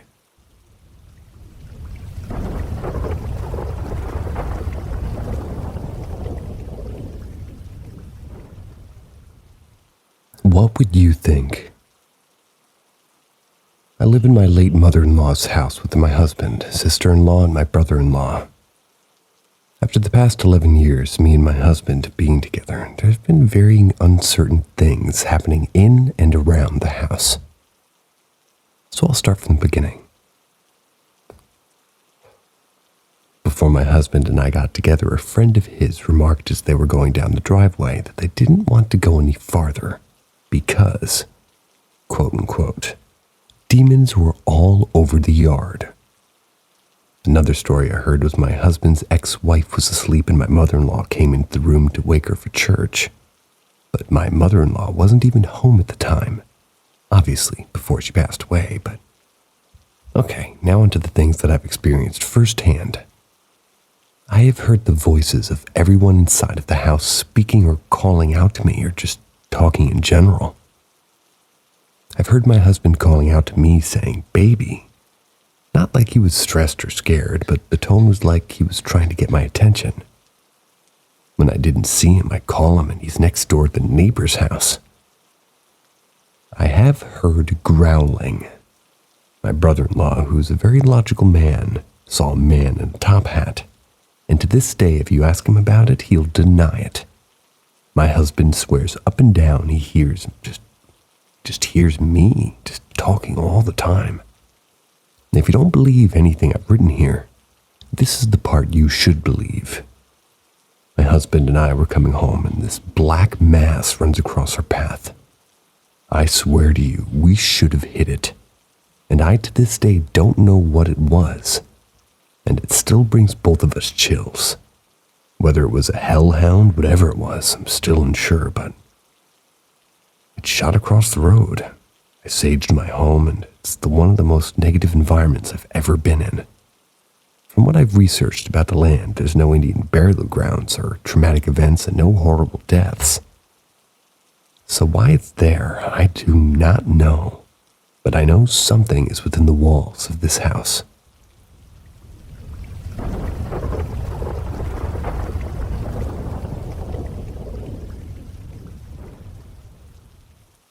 Something happened that I can't explain. It's been about 2 months since this happened, and I still can't explain what happened. On Thanksgiving, on my way home to my parents' house, they told me that my grandmother was rushed to the hospital overnight. They told me it didn't look so good, so I should stop in and see her. I went there and my cousins were leaving, so I would have some time before anybody else arrived. She was completely unresponsive. She was always very religious, and while I'm not, I decided to say a line of the rosary. As I was about 2 or 3 prayers in the room, it seemed to get darker like during an eclipse, and my rosary turned a bluish color. It also felt like someone's hands were on mine.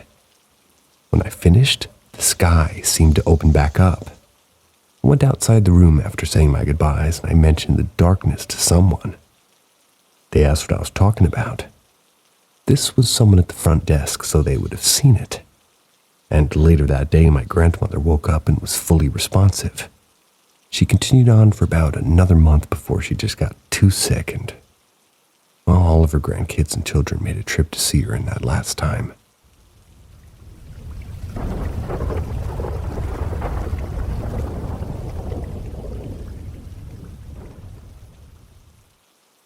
Haunted by something mischievous, but also giving. Unsure if this is paranormal or not, but I literally can't explain it. It's sort of silly, but it really has me confused.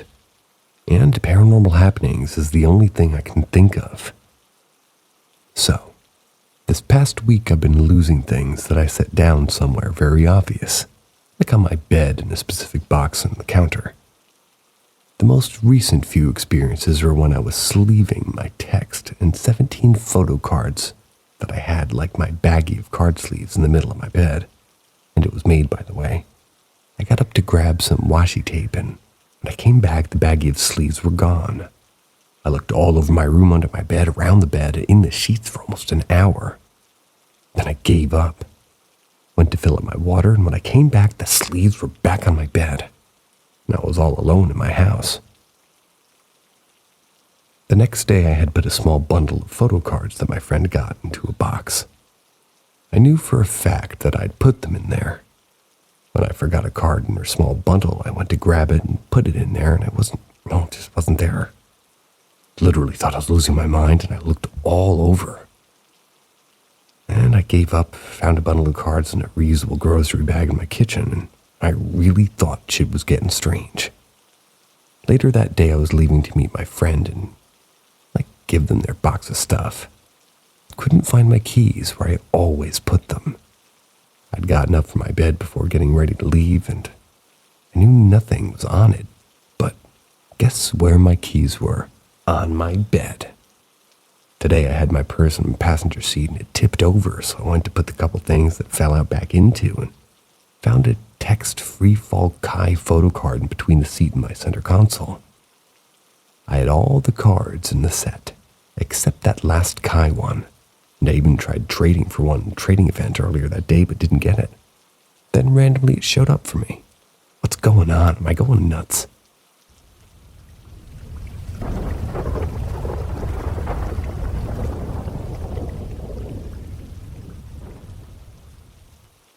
The things dancing in the field. This happened to me and at the time my best friend in high school. We were in our senior year of high school at the time during the late 2000s, and our mid-sized suburban school was holding an overnight lock-in. That's like a fun thing for the students to do. Both my friend and I were not super keen on the idea, but some of the other guys from our class were going, so we both reluctantly went. Our circle spent a good time on the lock-in playing a modified game of tag that we called Zombie.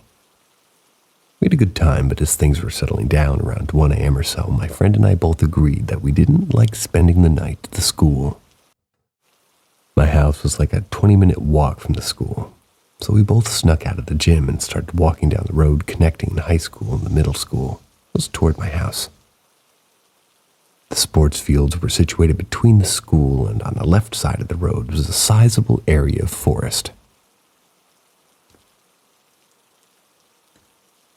As we continued walking down the barely lit road, I don't recall who actually noticed it at first, but it wasn't moments before we both stopped dead in our tracks in the middle of the road. Off to the left, about 25 feet from the edge of the woods, we both witnessed something to this day we can't really explain. In the field, there were somewhere between 1 and 2 dozen figures dancing in the field. I know that seems like a big difference between the low end and the high end of a guess, 12 to 24, but you'll understand that difference by the time I'm done.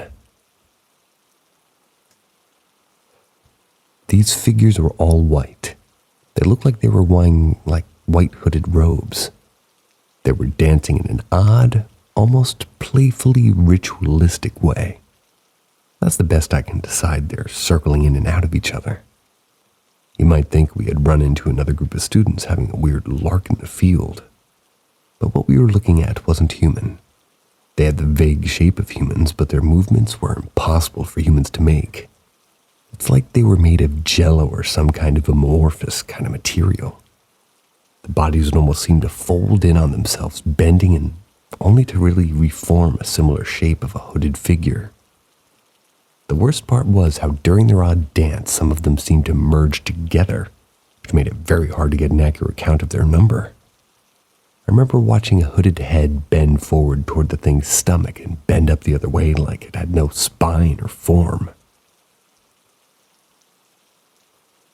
My friend and I stood dumbfounded in the road watching these creatures for like 4 or 5 minutes, completely speechless. We only exchanged panicked looks at each other once during that time, as if to say, "You're seeing what I'm seeing, right?" After that time had passed, I felt like figures noticed us, or maybe they finished their odd dance moves, who knows. But they were all starting to move toward the woods. In a few seconds, the things were gone from our sight. We were left rather freaked out. It's at this point I should probably clarify that neither of us had anything to drink or any drugs, and we were both dreadfully boring in high school too.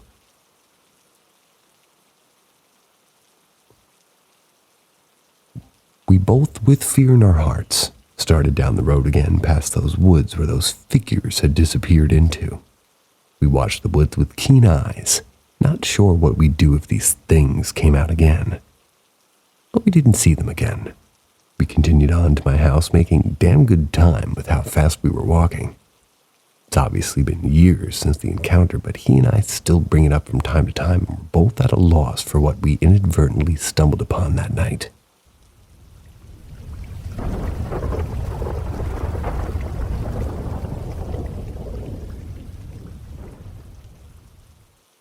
$250-year-old mill worker's house.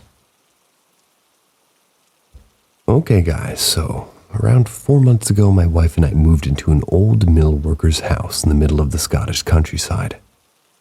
Ever since, we've been noticing some really strange activity. The first time was around 3 or 4 days after we moved in. I stumbled into the bathroom in the middle of the night to use the toilet. I noticed that the shower was running. Not a lot, but maybe 1/10 of the full capacity. A dribble, but enough that I noticed it. I turned it off, assumed it was the water pressure, or that I'd left it slightly open when I had a shower earlier.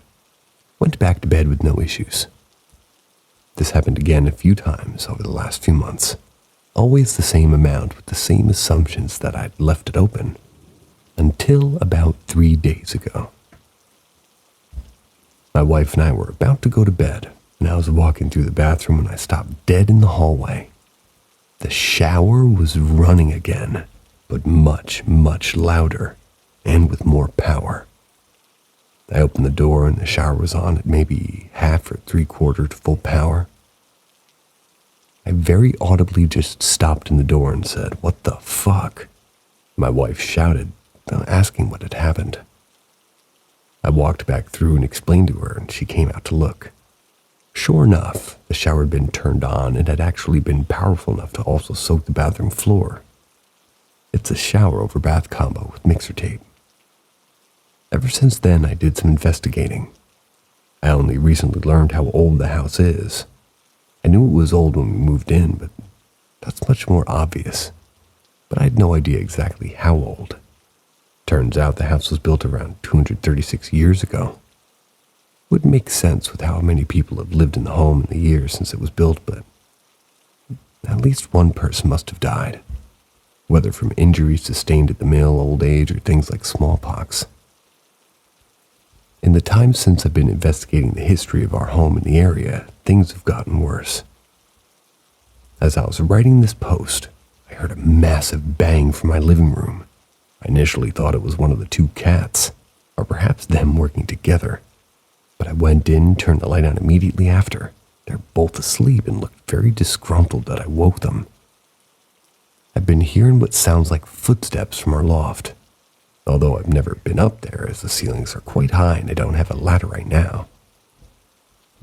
The other thing I've been noticing is a face in the bedroom window. The bedroom is first floor, so it can't be a person, and we're in the middle of nowhere on a dead-end road, so it's not a car or streetlights.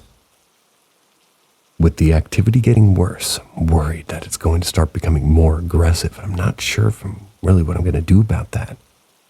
I suppose I'll figure that out when the time comes.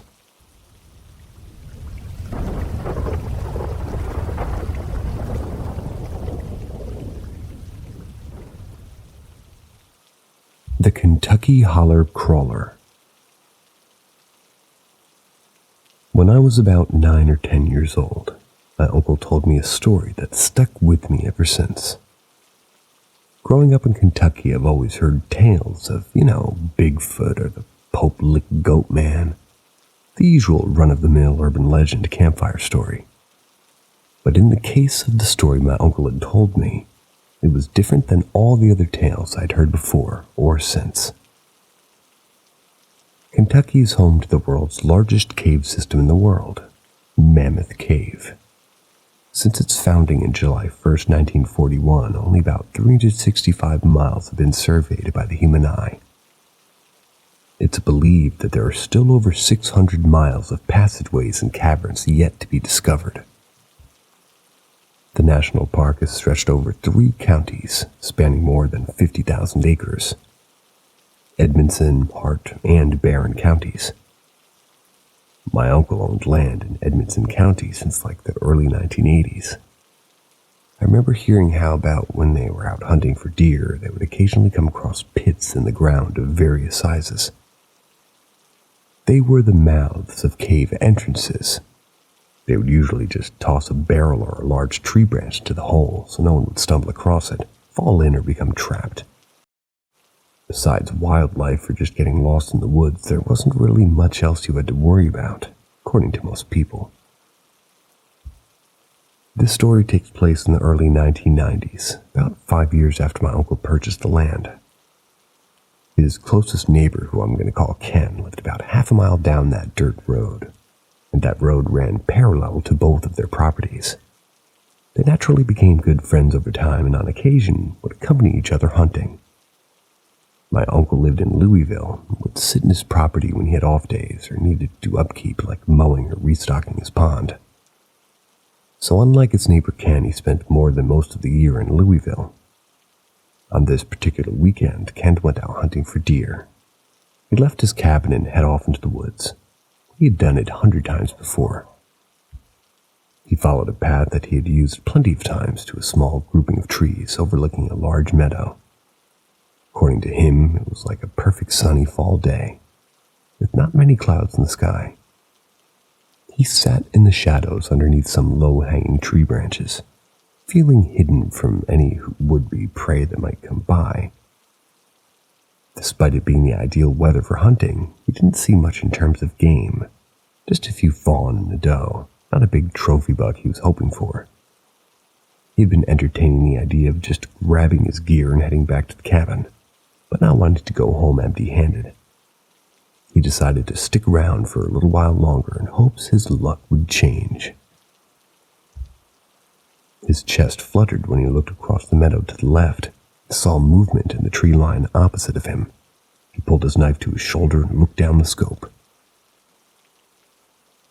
The thick trees and foliage at the edge of the tree line prevented him from getting a good view of the animal in his sights. From what he could tell, it was heading toward the edge of the woods. He just had to be patient. When it stepped out of the shadow of the trees about 50 yards away and into the clearing, he knew almost immediately he wasn't looking at a deer. He tried to keep his hands from shaking, his rifle as he desperately tried to just identify what exactly it was that he was looking at. He described its body as that of a panther, but the upper torso where the shoulders and neck were sat noticeably higher than its lower back and hind legs. He was looking at its side profile, which he claimed while in mid-stride that this thing had to be close to 7 feet in length. He said it was quiet like a cat, never made a noise when it moved.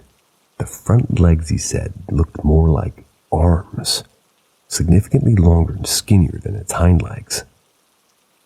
It had brittle, dark brown hair that started from the back of its head running down the length of its back, like a hyena. He also claimed that the creature's skin looked waxy, almost like a chimpanzee's skin, dark brown, almost black. Its face was long like a dog's, but he said he noticed no ears. He said the corners of its mouth ended by its neck, where the ears should be. The most unsettling detail I can remember of his account, though, was the thing's back legs. He described them as if looking like a frog, like the back legs were tucked up close to the creature's sides. When it walked, the leading leg would reach almost to the front half of its body, and the other leg would stretch way back, flat like a frog when it crawls. He watched it for about 2 or 3 minutes, slowly and quietly moving through the long golden grass.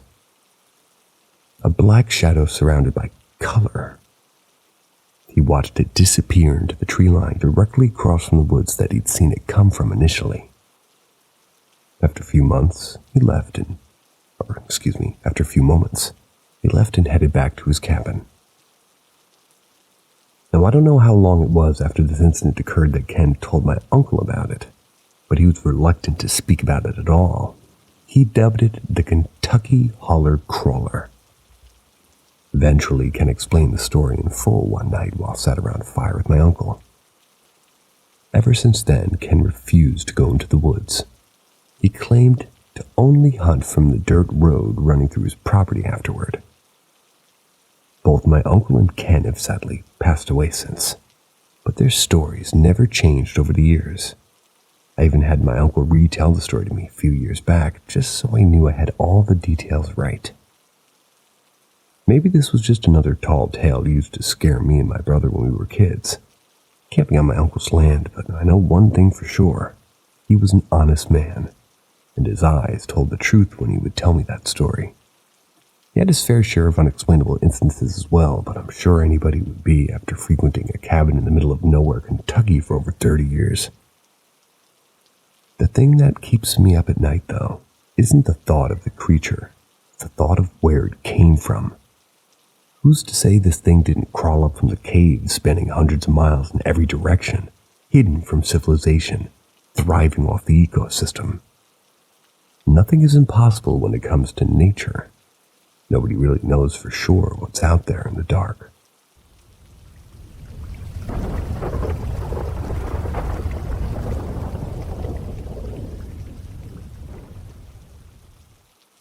A Thanksgiving night to remember.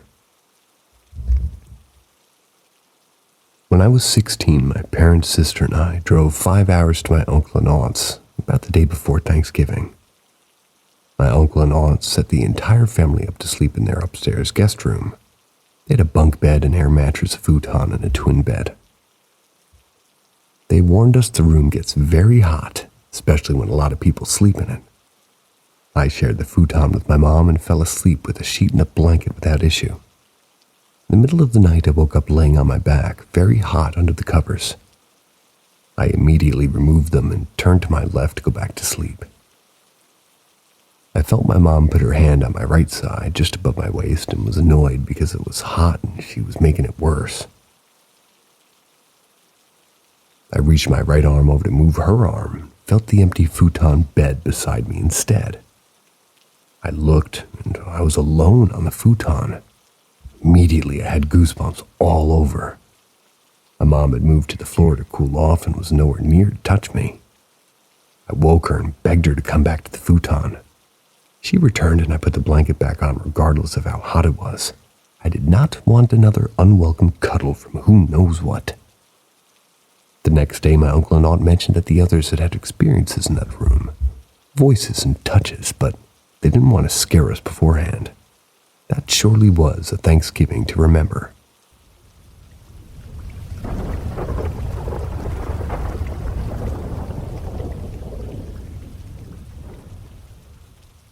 My dad visits me in my dreams. On May 6th, 2023, my father was found dead in his car. He'd been in the car for 4 days until police found him. His cause of death was suicide. After the service for him and my family had been in a pretty depressing state. I'd always been a daddy's girl when I was young, and his death destroyed me.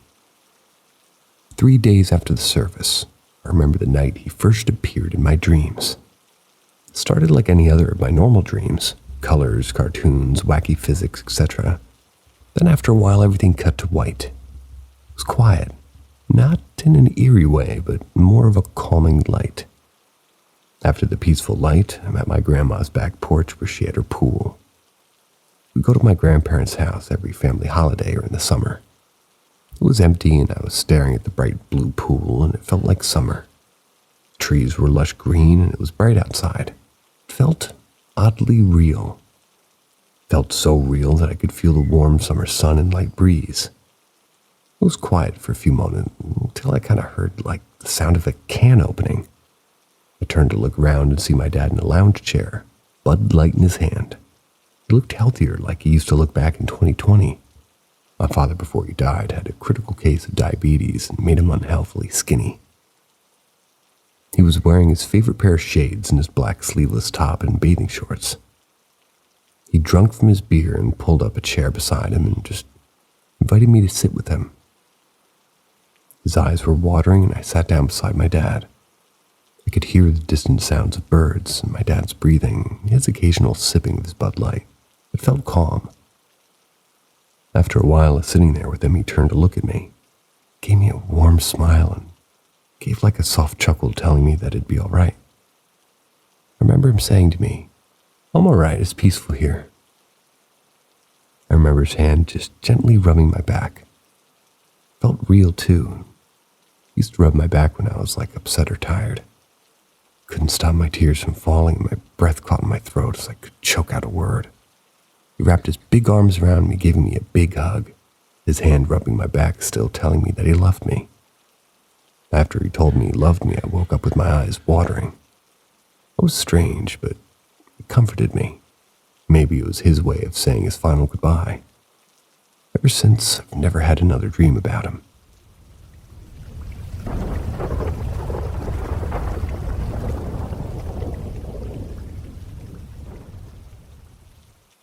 I still remember what she looked like. I remember it all. It was 1998. I was 8 years old and visiting my dad's childhood home. The town where he grew up in was so small that you could drive through it within 10 minutes. I still remember the smell of steak from the mom and pop owned restaurant, the sweet cookies from the bakery, and even the cigarette smoke from the hair salon that my grandma used to run out of her basement from 15 years earlier. The house had to have been built in the early 1900s. The floors creaked and there were vines all over the front of the house that my dad wanted to rid of, but my grandma liked the way that they looked. Gave her privacy, she said. My brother slept in my dad's old room, which was primarily blue. I remember the Chicago sports team posters on the wall and the edges torn and frayed from time and the occasional water damage. Out of the 2 remaining rooms, I chose my grandmother's linen room and my parents took a spare room downstairs. I remember the room being frilly. White frilly curtains matched the white lace comforter on the bed. Her sewing machine in the far right corner, in front of the window where she would watch my dad play in the backyard. My dad playfully whispered, "That's the haunted room." My dad was kind of a jokester, and I remember sort of scrunching my nose at him and put my suitcase on the floor in front of the bed. Little did I know, he wasn't kidding. That night I remember falling asleep easily. My biggest worry is that I'd wake up in a puddle from my 4-year-old sister who shared a bed with me. I remember waking up in the middle of the night and looking around. Everything was dark except for the dim light that came from the bathroom down the hallway. The shadows from the sewing machines hit the wall and looked like boxcars. I turned over to face the left side of my room, and that's when I saw her. At first I thought it was my mom. The silhouette of a woman was standing in the doorway of the room. She was wearing a white dress. My mom didn't wear dresses, not even a nightgown. She had long, fine hair, and my mom had the typical fluffy 90s do. It was like down to her shoulders. I quickly realized this wasn't my mom, and panic set in. She was all white, skin, hair, dress, everything. I remember she had a subtle glow about her. She was leaning on the door frame, watching us sleep. Her head was tilted to the side, resting in her right hand that was being supported by her elbow against the frame. I wasn't scared, but she was terrifying, but comforting at the same time. It was like she was watching her own children sleeping. Lovingly. I remember closing my eyes and praying she wouldn't come near me. She never did. The next morning I went to the kitchen where my grandma was already awake making us breakfast. Waffles with several different syrups and a huge bowl of assorted fruit.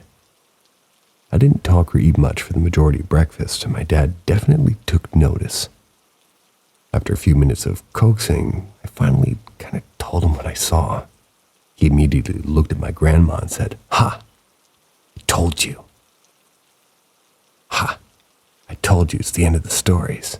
See you later."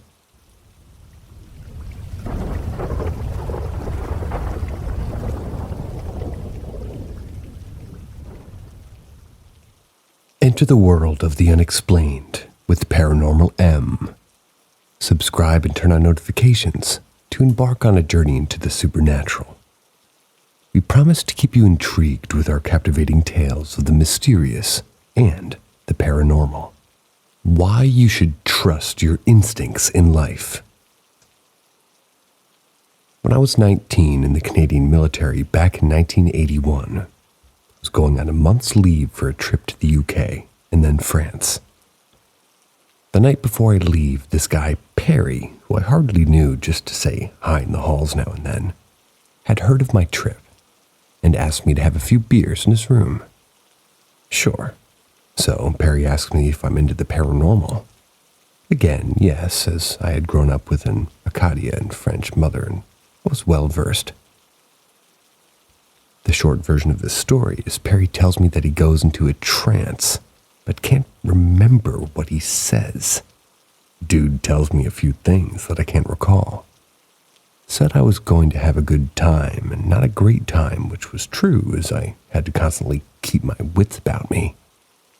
But then he says, "You're going to meet a dark-haired woman in Switzerland who is going to want you to go with her. But if you do, you will not come home alive." Okay. So after I tell him I have no plans in going to Switzerland, Perry says, "Dude, I'm never wrong about these things." Fair enough. I leave the next morning and totally forget about Perry. The military plane travels to Ottawa to pick up some senior officers, and then I'm putting the final touches on my trip. Remember, this was 1981, old school. No social media, just outdated Europe on $10 a day kind of books.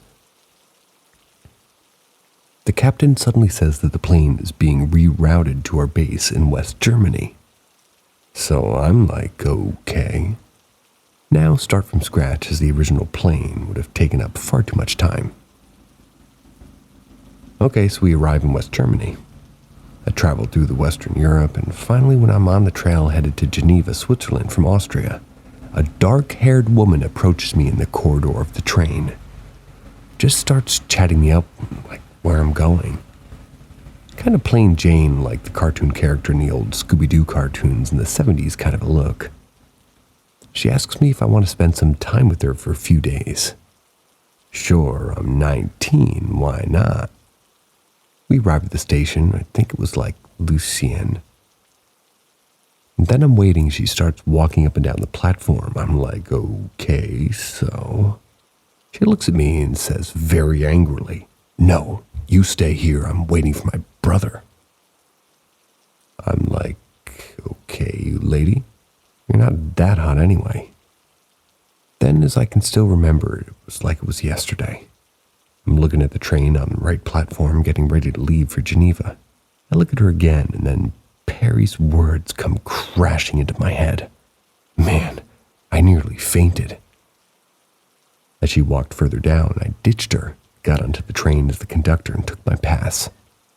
I just calmly walked over to a cubicle and watched as she looked into the windows of the train with some man who was yelling at her in German, I think. Then they walked away as the train pulled out.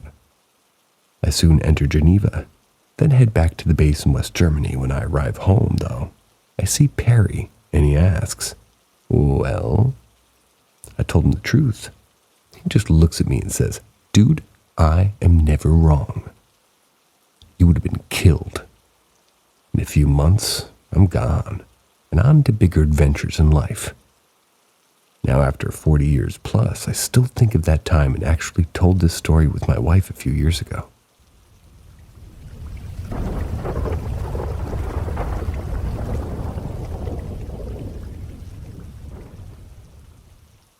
Mediums in Havana, Cuba. This story happened back in January 2015. My wife and I decided to take a bucket list trip to Havana, Cuba. Ever since seeing Godfather 2, I'd always wanted to see this city.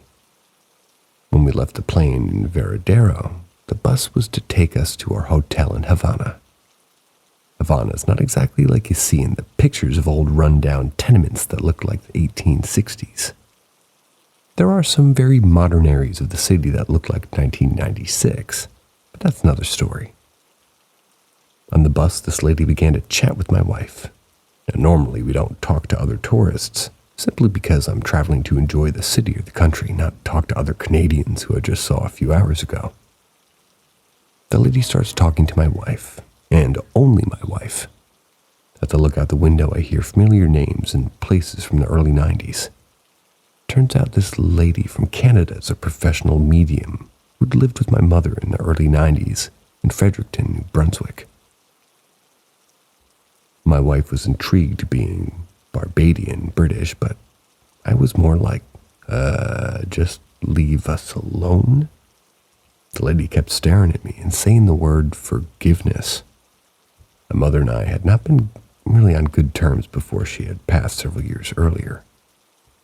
In truth, I had not seen her since 1996. I just looked at her and said, "Yeah, well, it works both ways." I'm not sure why I behaved in such a manner. I just wasn't in a mood for any paranormal stuff, so I just had more than my share in life and grown up as a kid too. Later at the hotel, I told my wife to trash her business card. But as we talked, I really thought upon what odds were that this woman had not only known my mother, but on that particular day, on that particular month, on that particular year, in all the cities in the world, she'd have been going to Havana and delivered this message. No ghosts, no orbs or creepy skinwalkers, just something I can't explain. What are the odds? Billions to one. Not exactly like bumping into the local mall with somebody that you know. Just one of those incidents that make you wonder how it all plays out.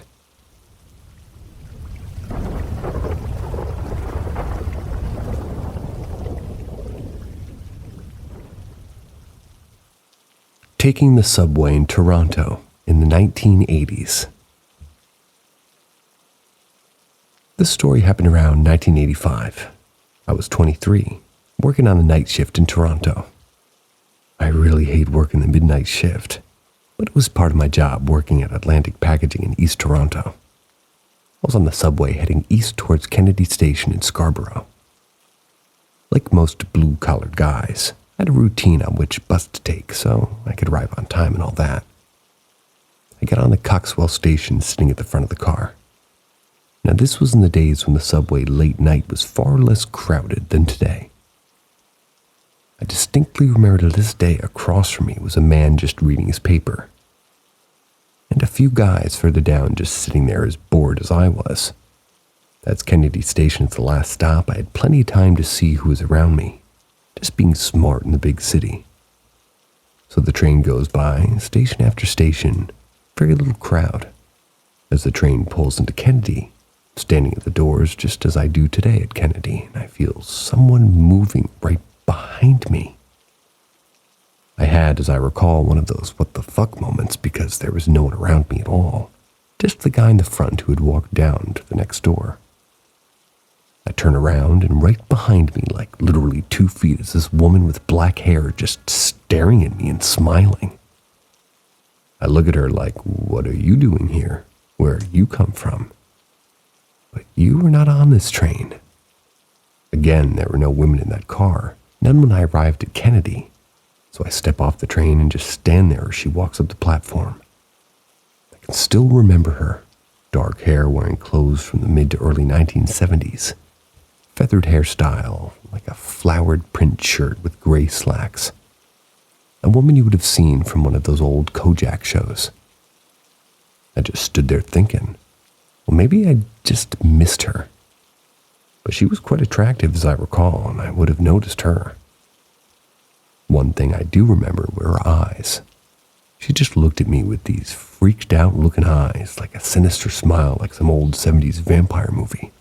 Still gives me the willies to this day, even writing this. So I run upstairs to see if she came up, and nada, nothing. She was nowhere. And I look around and nothing. Found the guy who was in front of me waiting for his bus. I asked him, do you remember me on the train? He said, yeah, you were the guy across from me. I then asked him, do you remember an attractive woman sitting near me? He looked at me and just says, nope. Just no one else in our part of the car. Thanked him, walked away. I can only assume that she was the spirit of a woman who may have committed suicide on the trains back in the early to mid-70s. Even now, as I walk along that platform, I still think upon that woman and why she appeared to me.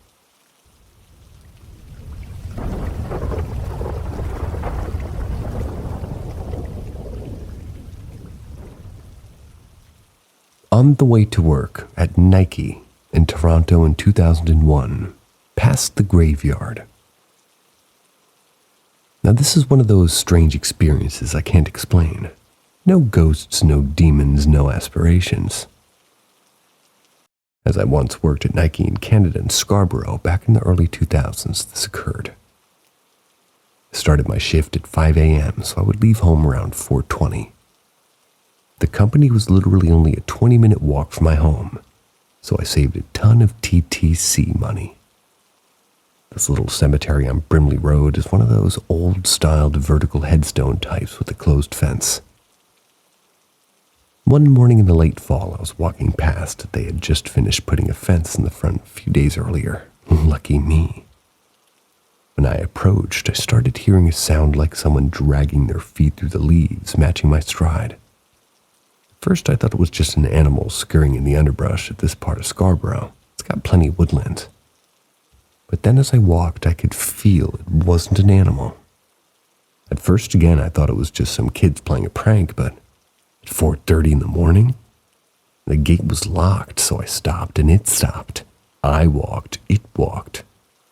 I couldn't see inside because it was quite foggy and the bush was thick as it was, still dark. Finally, my creep meter went off, and I said loudly, "Hey man, you ever gonna, not be playing these smart games with people you don't know. Thought I would hear some kids yell some kind of bullshit, run off, but nothing, just cold silence. But I could feel it looking at me, just staring. Walked a little further toward the street, but I kept my pace until I passed by, and then nothing.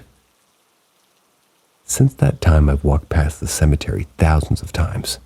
But nothing has ever happened since. Who knows?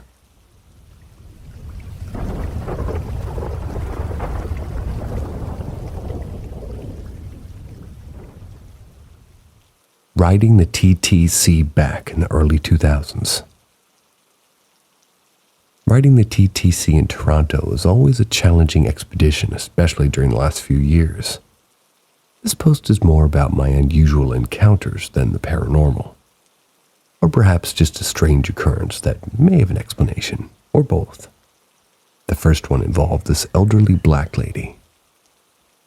I'm on one of those old payphones at Kennedy Street on 2nd level, just standing there talking to whomever. When this older black lady just walks up to me and asks me how to get it to Warden Street. This can easily be explained as just some nice older black lady walking up to a stranger and asking directions. I understand that, but what was strange was that she walked through the upper levels of Kennedy Street, past numerous people and the TTC staff members, and walked down those crappy old stairs at Kennedy that would have been a severe challenge for someone of her age. I believe she had told me that she was in her 80s, ignoring the lower level escalator and then walking right up to someone who was already talking on a payphone. I only remember seeing her approach me, not actually walking down the stairs, and yet I was staring straight ahead. Again, it's the TTC. Nice lady walks right up and says, "Excuse me, sir, can you tell me how to get to Warden Street?" I still remember her lovely face as I gave her directions that I knew she wouldn't remember. So I hung up the phone and told her that I would escort her personally. She looked so helpless. I remember asking her where her family was, so, she shouldn't be traveling the TTC alone. She just looked at me with this look of sadness and said, she was all alone, had no family. Man, I felt bad. I could see she looked so frail and alone, like seeing her grandmother just walking about on her own without anyone. So I take her to Warden Street. She tells me she's okay and thanks me gently and just walks away. I told my wife, who was then my girlfriend, about the experience, and being Barbadian, she said that it was like she was looking through the crowd and knew that somebody that, you would be the only person that would help her. Just one of those experiences that, again, can easily be explained, but was it paranormal? I don't think so. Not in the traditional sense, but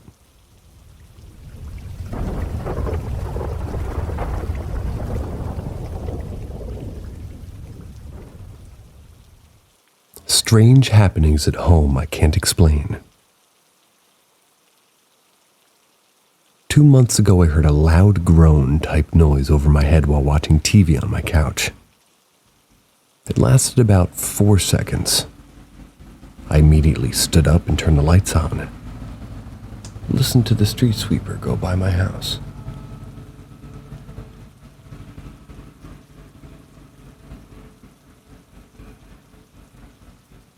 Sorry. I thought maybe it was an animal in the attic, but it sounded like it was right above my head. Since then, I've heard knocking on my front door. I have a camera out there, and it only activates when it detects movement. It never catches the knocking, but it is reoccurring. Sometimes it sounds like it's coming from the wall. It's fast and it doesn't repeat, but it does happen. Things in the house keep moving around. There's even an instance of this on my Instagram where the entire bin of cat treats are in the middle of the kitchen floor. I only noticed that they were there because I heard my cat eating them. It perplexed me how they got there. That isn't the only thing moving around. Last night next to my bed, I put my Gatorade down on my nightstand. When I went to go for it, it was now moved to the floor a quarter of the way underneath my bed. This morning I noticed a cup that had been tucked away in the back of the cabinet since I moved here. It was now dead center on the kitchen countertop. I have cameras set up in my house in case it's me sleepwalking, but so far I haven't caught anything on camera. I don't know what exactly is happening, but something is happening.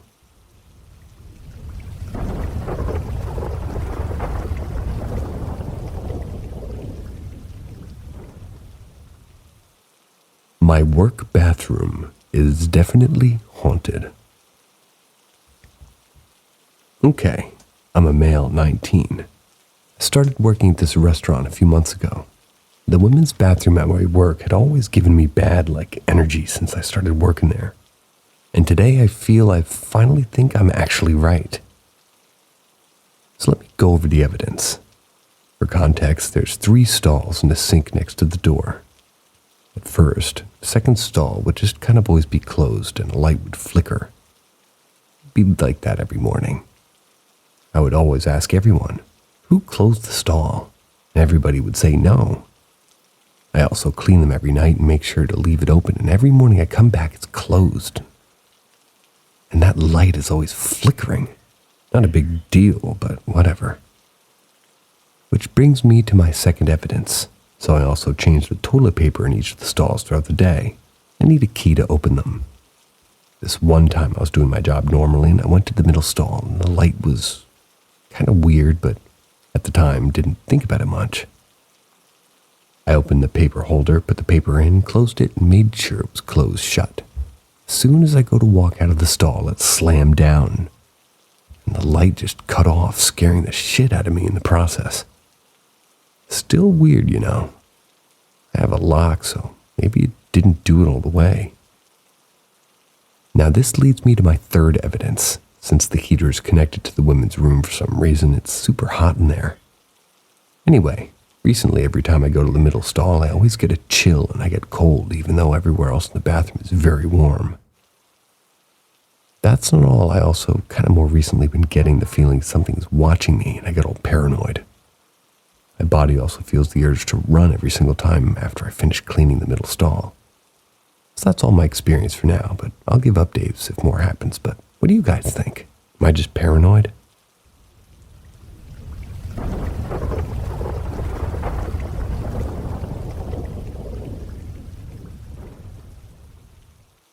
Running for my life from a shadowy figure. It was about 6 years ago, so I was around 13. For some context on the story, I lived in a small town and it was not the best. It was like people went on walks with baseball bats because it wasn't a very nice neighborhood. On top of that, almost everybody had pit bulls. Anyway, I had my one friend that lived behind me. He was my best friend at the time, and he was maybe 16, and he was super into all that creepypasta stuff.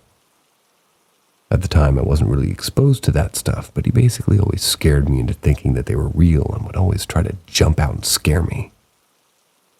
This will come up later, so the experience starts very late at night. Local park. It's in the neighborhood that was down the street from our house. I wasn't really keen on going there due to the neighborhood. We ended up going anyway, and this park is pretty small. There was like a small pond next to it, but the key thing was that this lining in the back of the park and pound was like a forest with a small wire fence. So it was close to midnight, very dark out. Only a lamppost lit the area next to the park. It was pitch black, dark forest. So I remember that we're playing with Nerf guns just like out on the old park structure when all of a sudden I turn my friend. And he just stops in his tracks, shocked. He looks towards the forest. Obviously, I'm freaked out and he thinks he's just joking like, hey dude, cut it out. He doesn't even respond as he starts picking up his Nerf guns and looks me dead in the eyes and says, dude, run. Then starts sprinting down the street. And to my surprise, I look back toward the forest and I see a black figure sprinting out of the forest towards us. My adrenaline kicks into high gear and I start sprinting and screaming as we run to his house, which is down the street, only catching glimpses of this figure gaining on us. We eventually run up to his door, run in and slam the door behind us, breathing super hard. We both looked at each other and said, I say you saw that, right? He nods. His parents walk in shortly after and ask us what's wrong, so we explain to his dad and ends up looking around outside with a flashlight and finds nothing. They calm us down and say it was probably a jogger or something, and to this day I still have no clue what happened or what that figure was. Better yet, what would have kidnapped really, what would have happened if I fell or something? Don't know why I said kidnapped. What do you guys think? Was it a jogger or maybe a crackhead?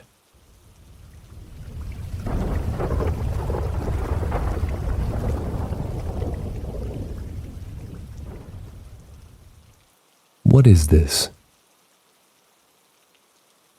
So I've just moved into this house with my husband almost a month ago. Nothing really started happening that caused any concern for either of us until recently this past week. To start, on Monday, I heard what sounded to be light tapping against the wall and meowing. Logically speaking, I thought maybe it was just the cold that caused the tapping, and that the meowing came from outside on the shed next to the house. That is, until I actually thought about it. The meowing sounded like it was in our bedroom in the midst of the night. On Tuesday, I get the most uncomfortable feeling of being watched, even though I'm alone and my husband is at work. The feeling of it being feeling like I'm being chased up the stairs at night. It's like something had hit the trash bag downstairs and then it sounded like something running up. On Wednesday, I woke up at night from a noise of some kind. It sounded like somebody was slamming the edge of a credit card on the bathroom counter. It's like just outside my bedroom door. This continues for 30 to 40 minutes until it just stops. I peek into the hallway just to make sure I'm not hearing things and possibly seeing things either. After that, the sound of something heavy fell into that trash can and started rummaging around. And today, Thursday, is possibly one of the creepiest things that's ever happened so far. I know I'm not just going crazy. My husband and I were downstairs making breakfast. I was telling him about what happened last night. While we were talking, we just kind of went quiet and looked at him, as if I was about to piss my pants scared. It was the sound of a credit card again, but this time in the coat closet, not in the bathroom. Fast forward a few hours when he goes to work. The sound of somebody slamming into my downstairs bathroom. Then came the knocking around 5, not continuous but semi-frequent. I've been extremely jumpy since all of this started happening. I did answer a few and said that this house is military housing, built in the 1950s during World War II. I've been digging into this online and have talked to several of my neighbors about the people who were here before. They only stayed for 3 months. This could be explained for multiple reasons because, when you're in the military, you don't just send your house for a couple of months, even if you're on track for retiring, but you look deeper and ask housing about the people who lived here before and hopefully snag more information about this house. Another thing is, if this house was made so weird, my husband can actually see in the bathroom all the way beside the trash can. I've woken that poor man up so many times due to this noise. So now, that somewhat cleared up, I'll say that since last night, the only thing that was unusual was my dream and the normal clicking sound at night. I might get the house blessed. I was supposed to do that beforehand, but completely forgot due to how fast we'd move in.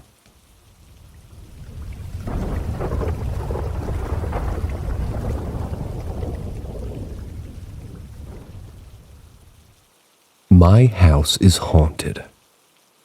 Instance 1. I was probably like 13 at the time.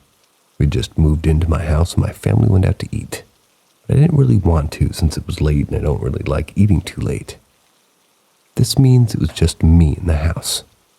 I was sitting down on the sofa with my cat watching a movie when out of nowhere I heard a man's voice behind me say, "Here, kitty, kitty, kitty." My cat didn't seem to acknowledge it, but I heard it as clear as day, and when I turned around, obviously nobody was anywhere to be found. Instance 2. Probably about the same age I had, I believe, to be about a trickster or demon of some sort around. I would trip over seemingly nothing and hear laughter right next to me. I would also place things down in my bedroom only to find them gone, nowhere to be found. When I went back for them, obviously my first instinct was that my siblings had taken them, but nobody had gone into my bedroom beside me.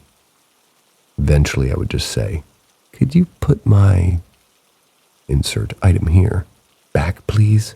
Thank you." And suddenly it would be back exactly where it was before. Instance 3. Probably about a year or two later, so I was like maybe 14 or 15. I was going up to the mountains behind my house for a hike.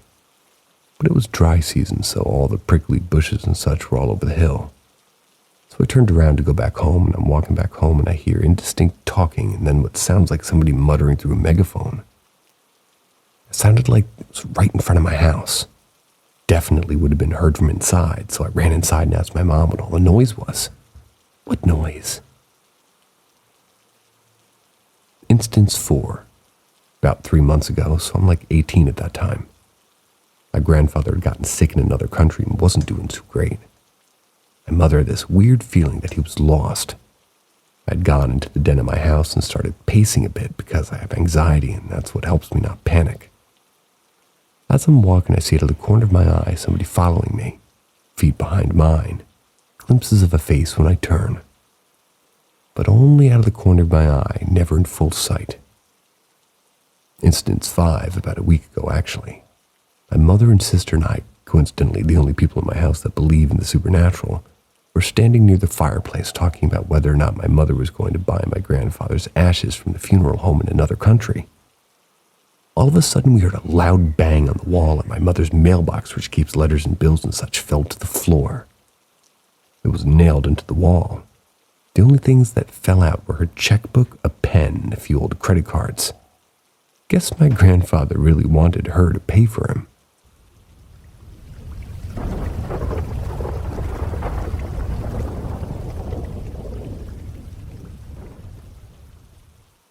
My interaction with the alleged Zozo through a Ouija board.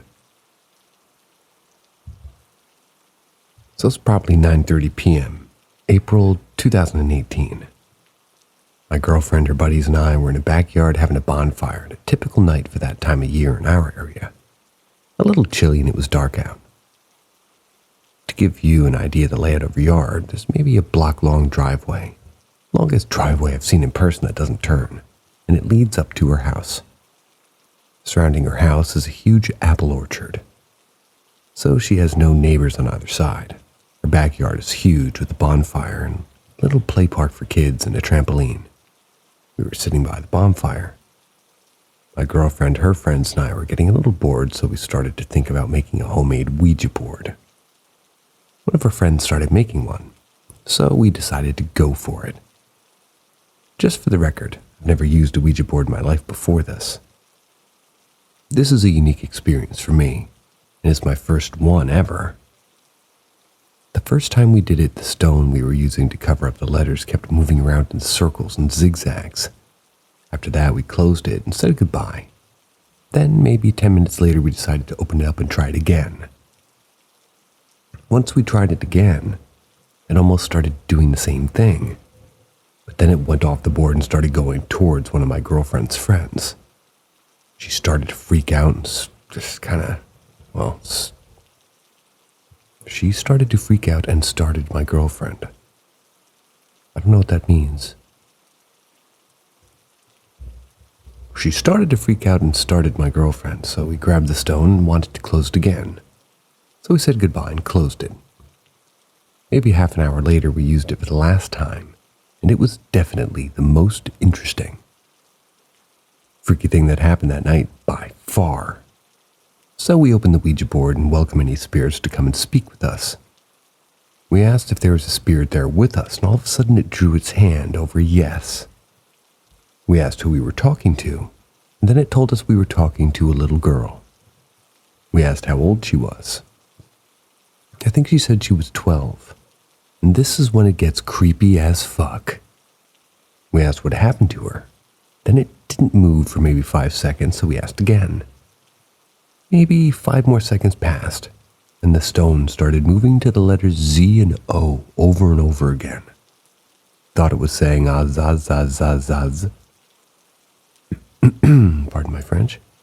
But one of our friends who heard about Zozo told us about him after that happening.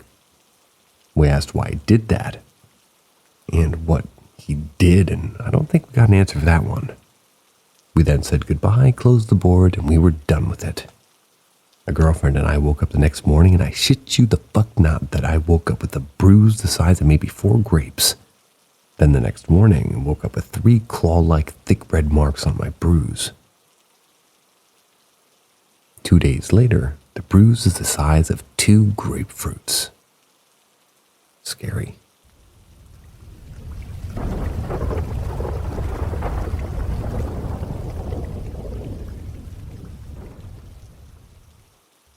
Two-year-old son claims he sees a ghost every night. Exactly like the title says, a 2.5-year-old son keeps mentioning that he sees a ghost, and it's been almost daily. Every night for about 2 weeks now at our house. My fiance is 26, and so am I. FYI, the first time that this happened was on our first night after moving to our new house in Illinois. We moved only about 10 minutes away from our previous house. No, the house is not old. It was built in 2008, and there's been no deaths here. Also, he never said this at our old place before we moved here. I was putting my little man down in his crib for the night.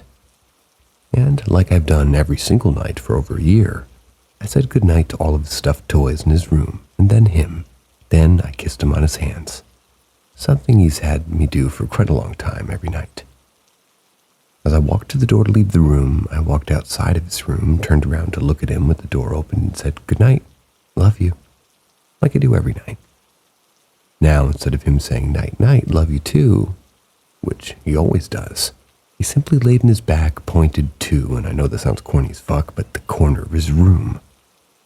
Then he said very clearly, "Ghost." I was like, what the fuck? Did I just hear that right? So I asked, "What'd you say, bud?" And he replied, in the accent of a toddler, "Ghost in my room." He didn't seem scared or shocked or anything, but to be honest, I was a little weirded out, so I just said, "You're okay, bud, where?" He pointed at the corner again and said, "Ghost." Told him not to worry, to try to get some sleep. And said again to him, goodnight again to him, and just told him I loved him again and repeated, just "Ghost." He looked at me and said, "Love you, Dada," then closed the door.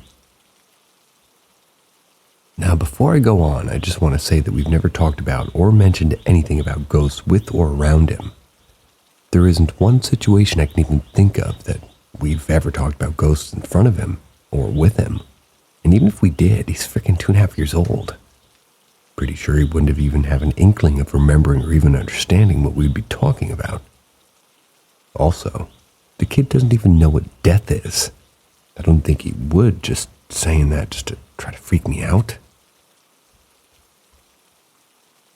Anyways, the next day I asked him if he remembered what he had said to me last night around dinner time at his grandparents' place, my soon-to-be in-laws. And he clearly said, "Ghost in my bed." What the fuck?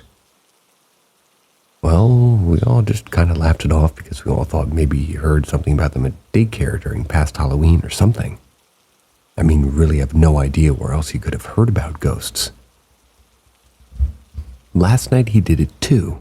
Pretty much every single night we've been here. Now, to be honest, there's no feeling of bad energy here whatsoever, and nobody in either of my fiancés or my family have passed to recently. Does anybody have any experience of the same situation I'm talking about? Either hearing someone talk about it or having personally gone through something similar with your kid? I'd love to hear what people have to say about this. Because not only is it a little bit weird, but it's pretty consistent. And like I've said in earlier posts, he's never done this in our last place. Not even once.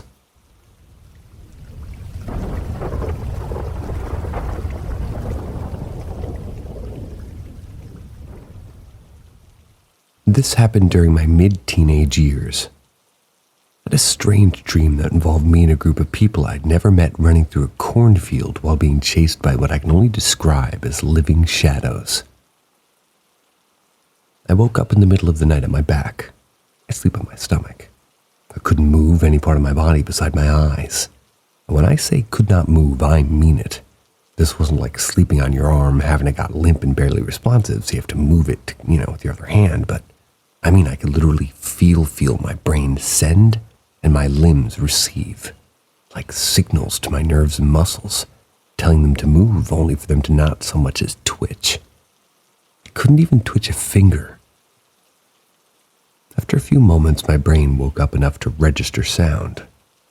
I heard a noise that sounded like a perfect blend of a swarm of bees and excuse me guys, vuvuzelas? Vuvuzelas. Perfect blend of a swarm of bees and vuvuzelas. I've never heard of this word, I'm so sorry. I turned my eyes to the side of my bed. The bed's against the wall, so I can only look one way, and I see a shadow person standing next to me. It was so dark that it looked like it was absorbing the light in my room, while itself being silhouetted by a thin white glow. The moment my eyes landed on it, the sound grew to the point of being deafening. Its arms were stretched out toward me and fluctuating straight out, then bent, then twisted, then straight again. Its eyes were large pools of swirling light. Just over its shoulders, and my TV's next to my bed, I saw that my VCR, which tells me the time, was flashing. Somehow, while miraculously not pissing myself, I managed to move my lips enough to grunt, "Get out of my room." Immediately, I was able to move and bolted upright. Looked at my VCR, which read 12 or 1 a.m., and I got up, walked to the bathroom, unleashed the torrent of piss that wanted to escape, and went back to sleep. I've had sleep paralysis a few times after, though, and I never really saw that thing again since I would wake up facing the wall or under the covers.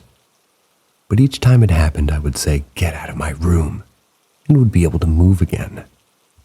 I do not believe in the supernatural that much, but this stands out to me a lot because I've had a terrible memory, especially when it comes to dreams, but I can remember every moment of this as if it just happened. What I think was it saying, "Get out of my room," was enough to shock my brain to full wakefulness, and that phrase became a trigger to every time it happened to tell my brain, "Hey, fucking wake up fully, damn it."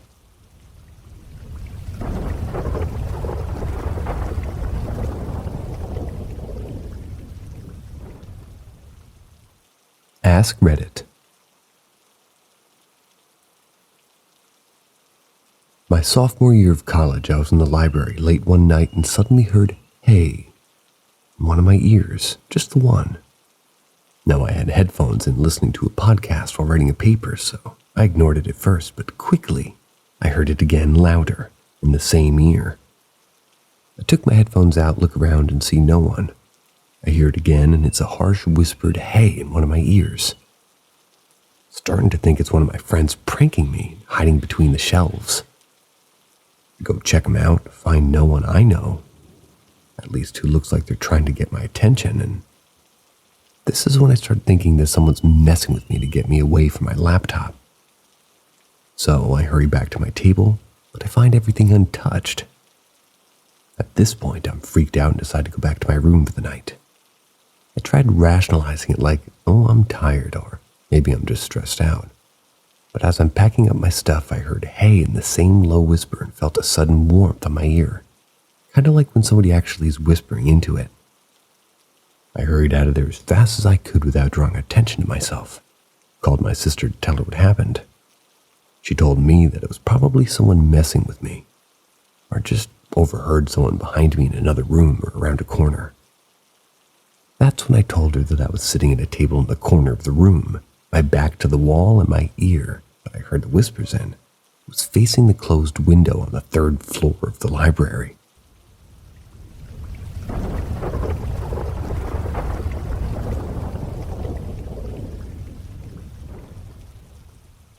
Ask Reddit. A woman walking in my house, all dressed in red clothes in the middle of the night. I was 5 at the time and was sleeping between my mother and father in their bed. At this time, my parents and the neighbors couldn't really sleep because of a woman that kept shouting my father's name the whole night until the sun started to rise, every day. The neighbors wanted my family to move after that. For my mother, creepy things happened to her whole life, like hearing people talking to her while she was laying in bed, saying they would kill her and me if she opened her eyes. I was a baby at the time, seeing people walking through the house in the middle of the night, usually 3 a.m., and it happened recently. Objects being thrown out of nothing or more. She told me that since she was 6 years old, a tall albino man dressed in white smoke would appear and keep observing her through windows and breaches up on the planks of the house. She grew up on a small farm. While working on the house of a female friend of hers, she saw a black couple dressed in white standing in the middle of the living room. She was alone with the little boy that day. My grandpa had nightmares every night and couldn't wake up. He screamed vigorously, and even when my grandma and my mother would shake him, he wouldn't wake up. My mother heard people walking inside the house, even when everyone was standing still. It's a farmhouse, by the way. Her dog were beat to death in front of her. My grandma and grandpa had thin air. There's a lot more creepy things that happened to her. My aunt and uncles, but I'm afraid of telling them because they're much heavier than what I already wrote here.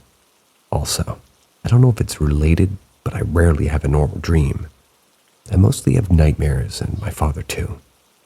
It's either I'm being pursued by dead people, or I'm raping and murdering people, or eating human flesh. Sometimes I don't want to sleep because of the nightmares. Terrible.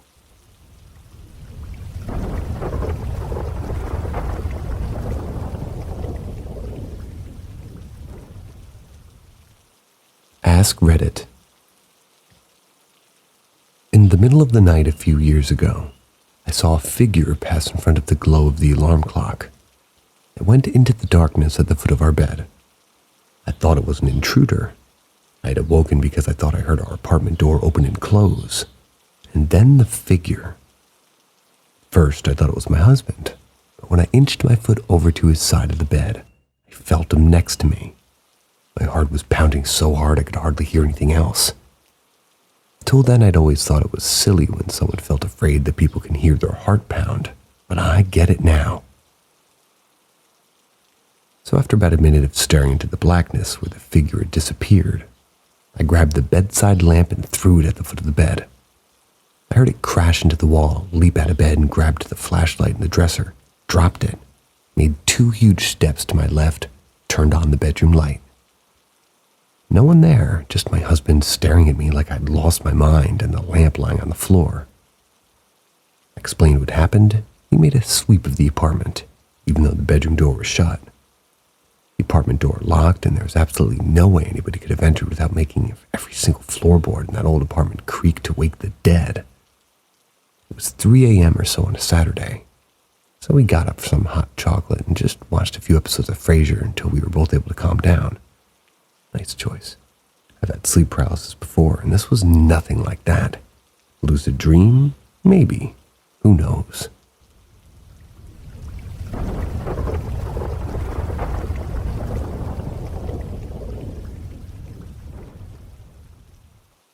Ask Reddit.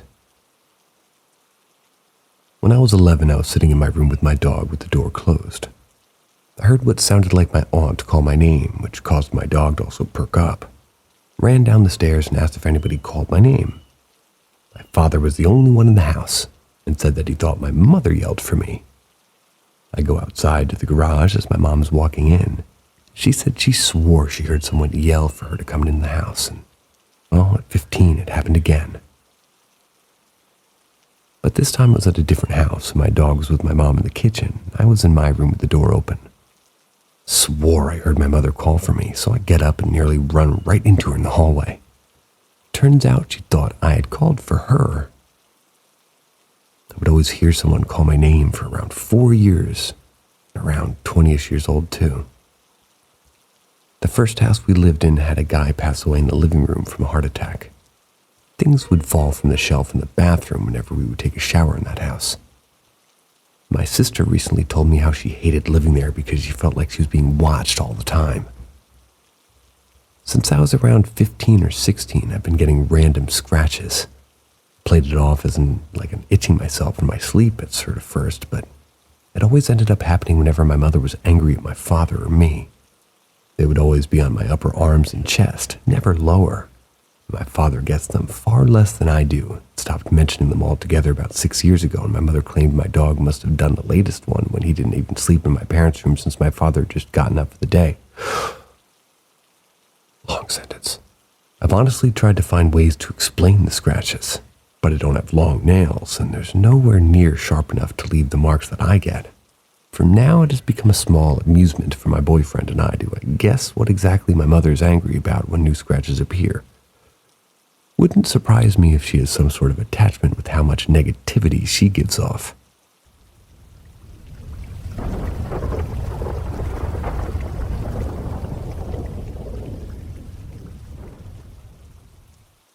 Ask Reddit. I used to love the paranormal stories, especially ghost stories as a kid. I devoured books like Real Ghosts, and then I watched an episode of Sightings, Ghosts. That changed my life. A ghost couple were haunting a family. The mom confronted the male ghost and told him that he was not allowed to harass or frighten the kids, and the ghost stopped. It cemented in my mind that if you're afraid, the hauntings get worse. The way a bully gets worse, but if you stand up to them, you can refuse consent and they stop. In my teens, I started seeing an orb. Just one orb, but it was a black orb. It was literally darker than the shadows in my house at night. I mostly didn't have a problem with it since it would always move away from me.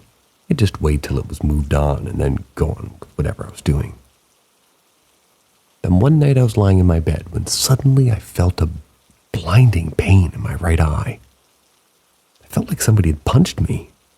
There was no one in the room. I ran to the bathroom, turned on the light, and looked in the mirror. I looked normal.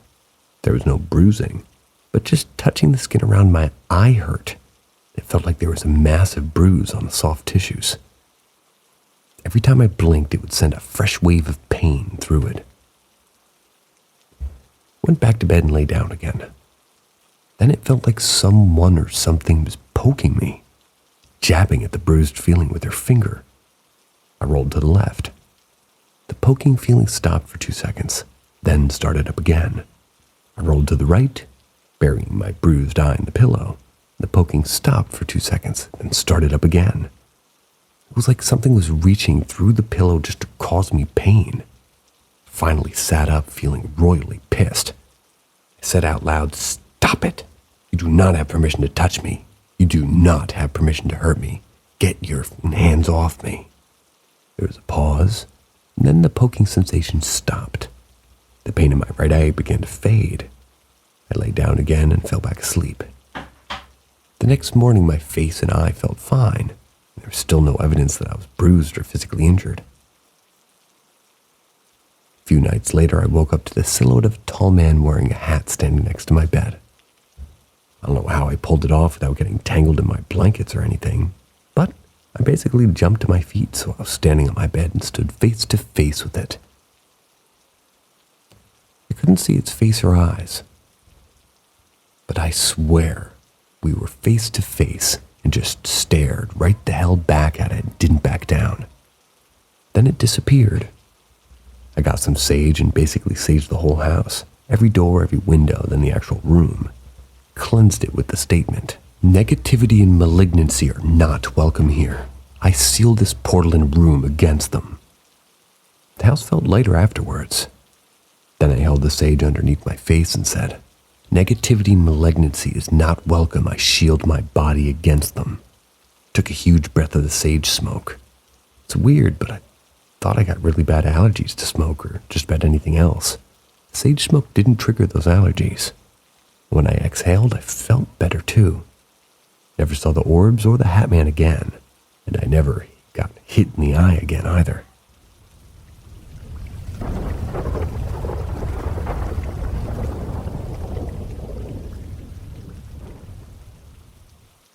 Ask Reddit.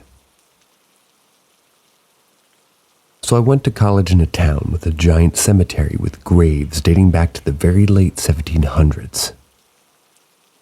My friend lived in an apartment complex that was maybe a quarter-mile away, if that, from the cemetery. She would frequently send me Snapchats of weird shit going on in her house, like a dog staring into open and dark closet growling sort of a thing. I witnessed that happening in person a few days later, but with the door closed, and the suspense felt like I was opening that closet. It was unnerving. Anyways, I remember that we got together at her place one night to celebrate St. Patrick's Day with some beers and homemade fried food. The way her small apartment was set up was that where you could see into the kitchen from the living room, like an open concept or whatever they call it. I went in there to grab her a beer and myself some food. And as I closed the fridge, I see a glimpse of somebody walking down the hallway to her bedroom. No problem, I just start walking that way while saying, "Hey Aaron, here's your beer." All of a sudden I hear, "Where are you going?" She apparently had been on the couch for, I guess, the entire time and didn't move a muscle or see anything. Gives me the chills thinking about it. Definitely saw someone walk toward her back room.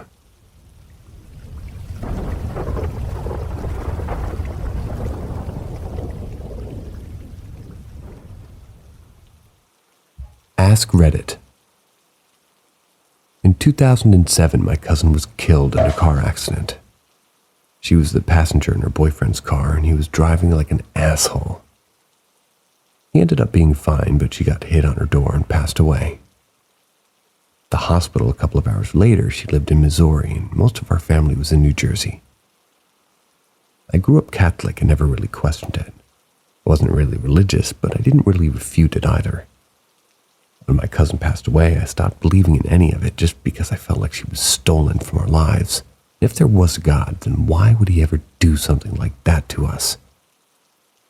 When I got engaged, my fiance's dream was to get married in the church that she went to her whole life. I told her that I didn't want to get married in a church because I no longer believe in it. Kind of angry at the whole thought, and this will matter later. However, my aunt was pretty religious. So she was walking with my uncle on their property, and she asked my cousin to show them a sign that she was with them. As they were walking along, they noticed a yellow butterfly by them.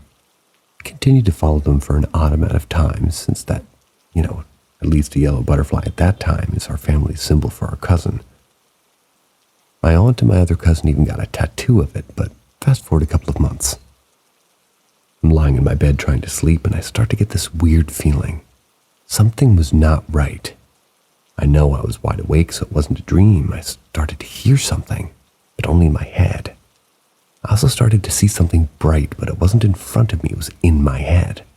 Can't really explain it past that. The voice started to tell me that it was my cousin, and she told me 3 things. 1, that I had to get married in a church. She told me it was the only way she'd be able to get to see me get married if I got married in a church. And 2, she told me to draw my aunt a picture. I draw as a hobby, and in my head I vividly saw the picture to draw. 3, she simply told me 69. The mature kid in me giggled a little bit, but then she told me that it would make sense and verify that I was really talking to her. She said the number represented something big and I would understand. This bothered me for quite a while. I searched through the article of the car accident, searching for some representation of 69. Eventually I gave up. Told my mom about what happened though. A couple of days later she wrote me a letter, and at the end of it, it wrote yellow, which is 6 letters, and butterfly, 9 letters. After that, it pretty much verified to me that I did actually talk to her. I eventually did get married in a church and drew my aunt the picture. I'm not any more religious, but I am glad I got married in the church. I don't know if God exists or if heaven or if any of that stuff, but no one will ever convince me that I didn't talk to my cousin.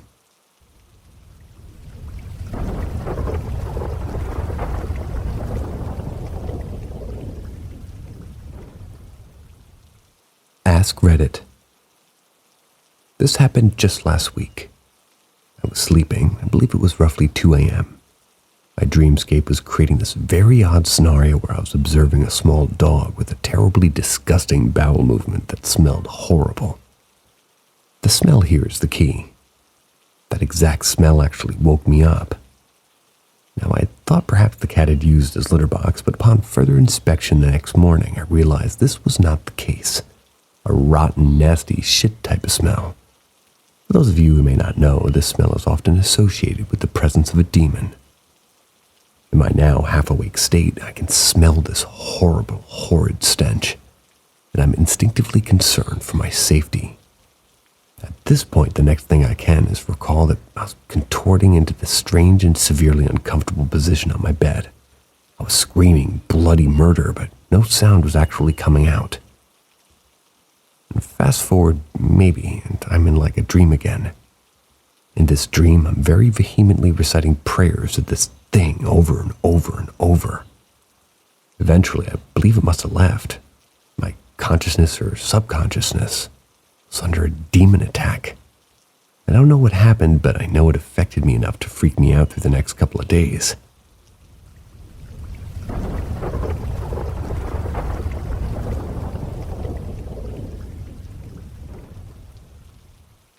Ask Reddit. My parents and I were coming back from a trip to Mexico some years ago and they saw a levitating person. We used to drive to and from our trips to Mexico, so we left that morning at around 4:35-ish. Anyway, it's a lot of desert around that part of Mexico, and where we go, it's very hilly too. But there are these small towns in between that we have to go through to get to the main roads. We're probably 20 minutes into our trip when I feel the car slowing down.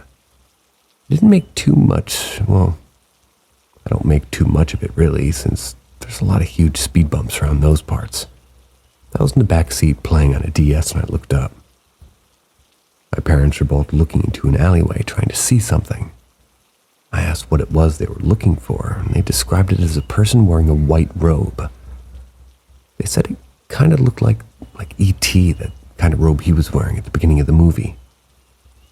Apparently they had seen this person coming down from floating in the air, they said. When she touched the ground, my parents said that she jet into this alley that was dimly lit in view from the speed bump we were at. I saw the alley and no one there. There were no doors in this alley, no ladders, nothing. No way she could have ran the whole thing. She just kind of vanished. There's a strong belief in witches down in Mexico. My parents are both convinced that they saw a witch that morning.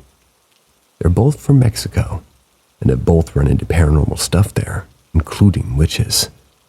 To this day, you can see the awe in their faces whenever they talk about it. And I feel the sleep in my eyes, and I'm going to pass out. Hope you guys too. See ya.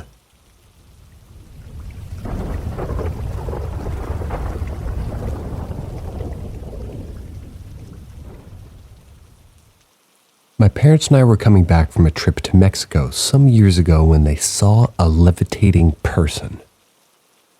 We used to drive to and from our trips to Mexico, so we left that morning at around 4:35-ish. Anyway, it's a lot of desert around that part of Mexico where we go. Very hilly too. But there are these small towns in between that we have to go through to get to the main roads. We were probably 20 minutes into our trip when I feel the car slowing down. I don't make too much of it since there's a lot of these huge speed bumps around those parts. I was in the back seat playing on a DS when I looked up. My parents were both looking into an alleyway trying to see something. I asked what it was they were looking for and they described it as a person wearing a white robe. They said kind of like that thing from E.T. was wearing at the beginning of the movie. Apparently, they had seen this person coming down from floating in the air. When she sort of touched the ground, my parents said that she just jet into this alley that was dimly lit and in view from a speed bump that we were at. I saw the alley and no one there. There were no doors in this alley, no ladders, nothing. No way she could have ran the whole thing. She just kind of vanished. There is a strong belief in witches down in Mexico. My parents are both convinced that they saw a witch that morning. They're both from Mexico, and have both run into paranormal stuff there, including witches. To this day, you can still see the awe in their faces whenever they talk about it. And whenever I say, see ya.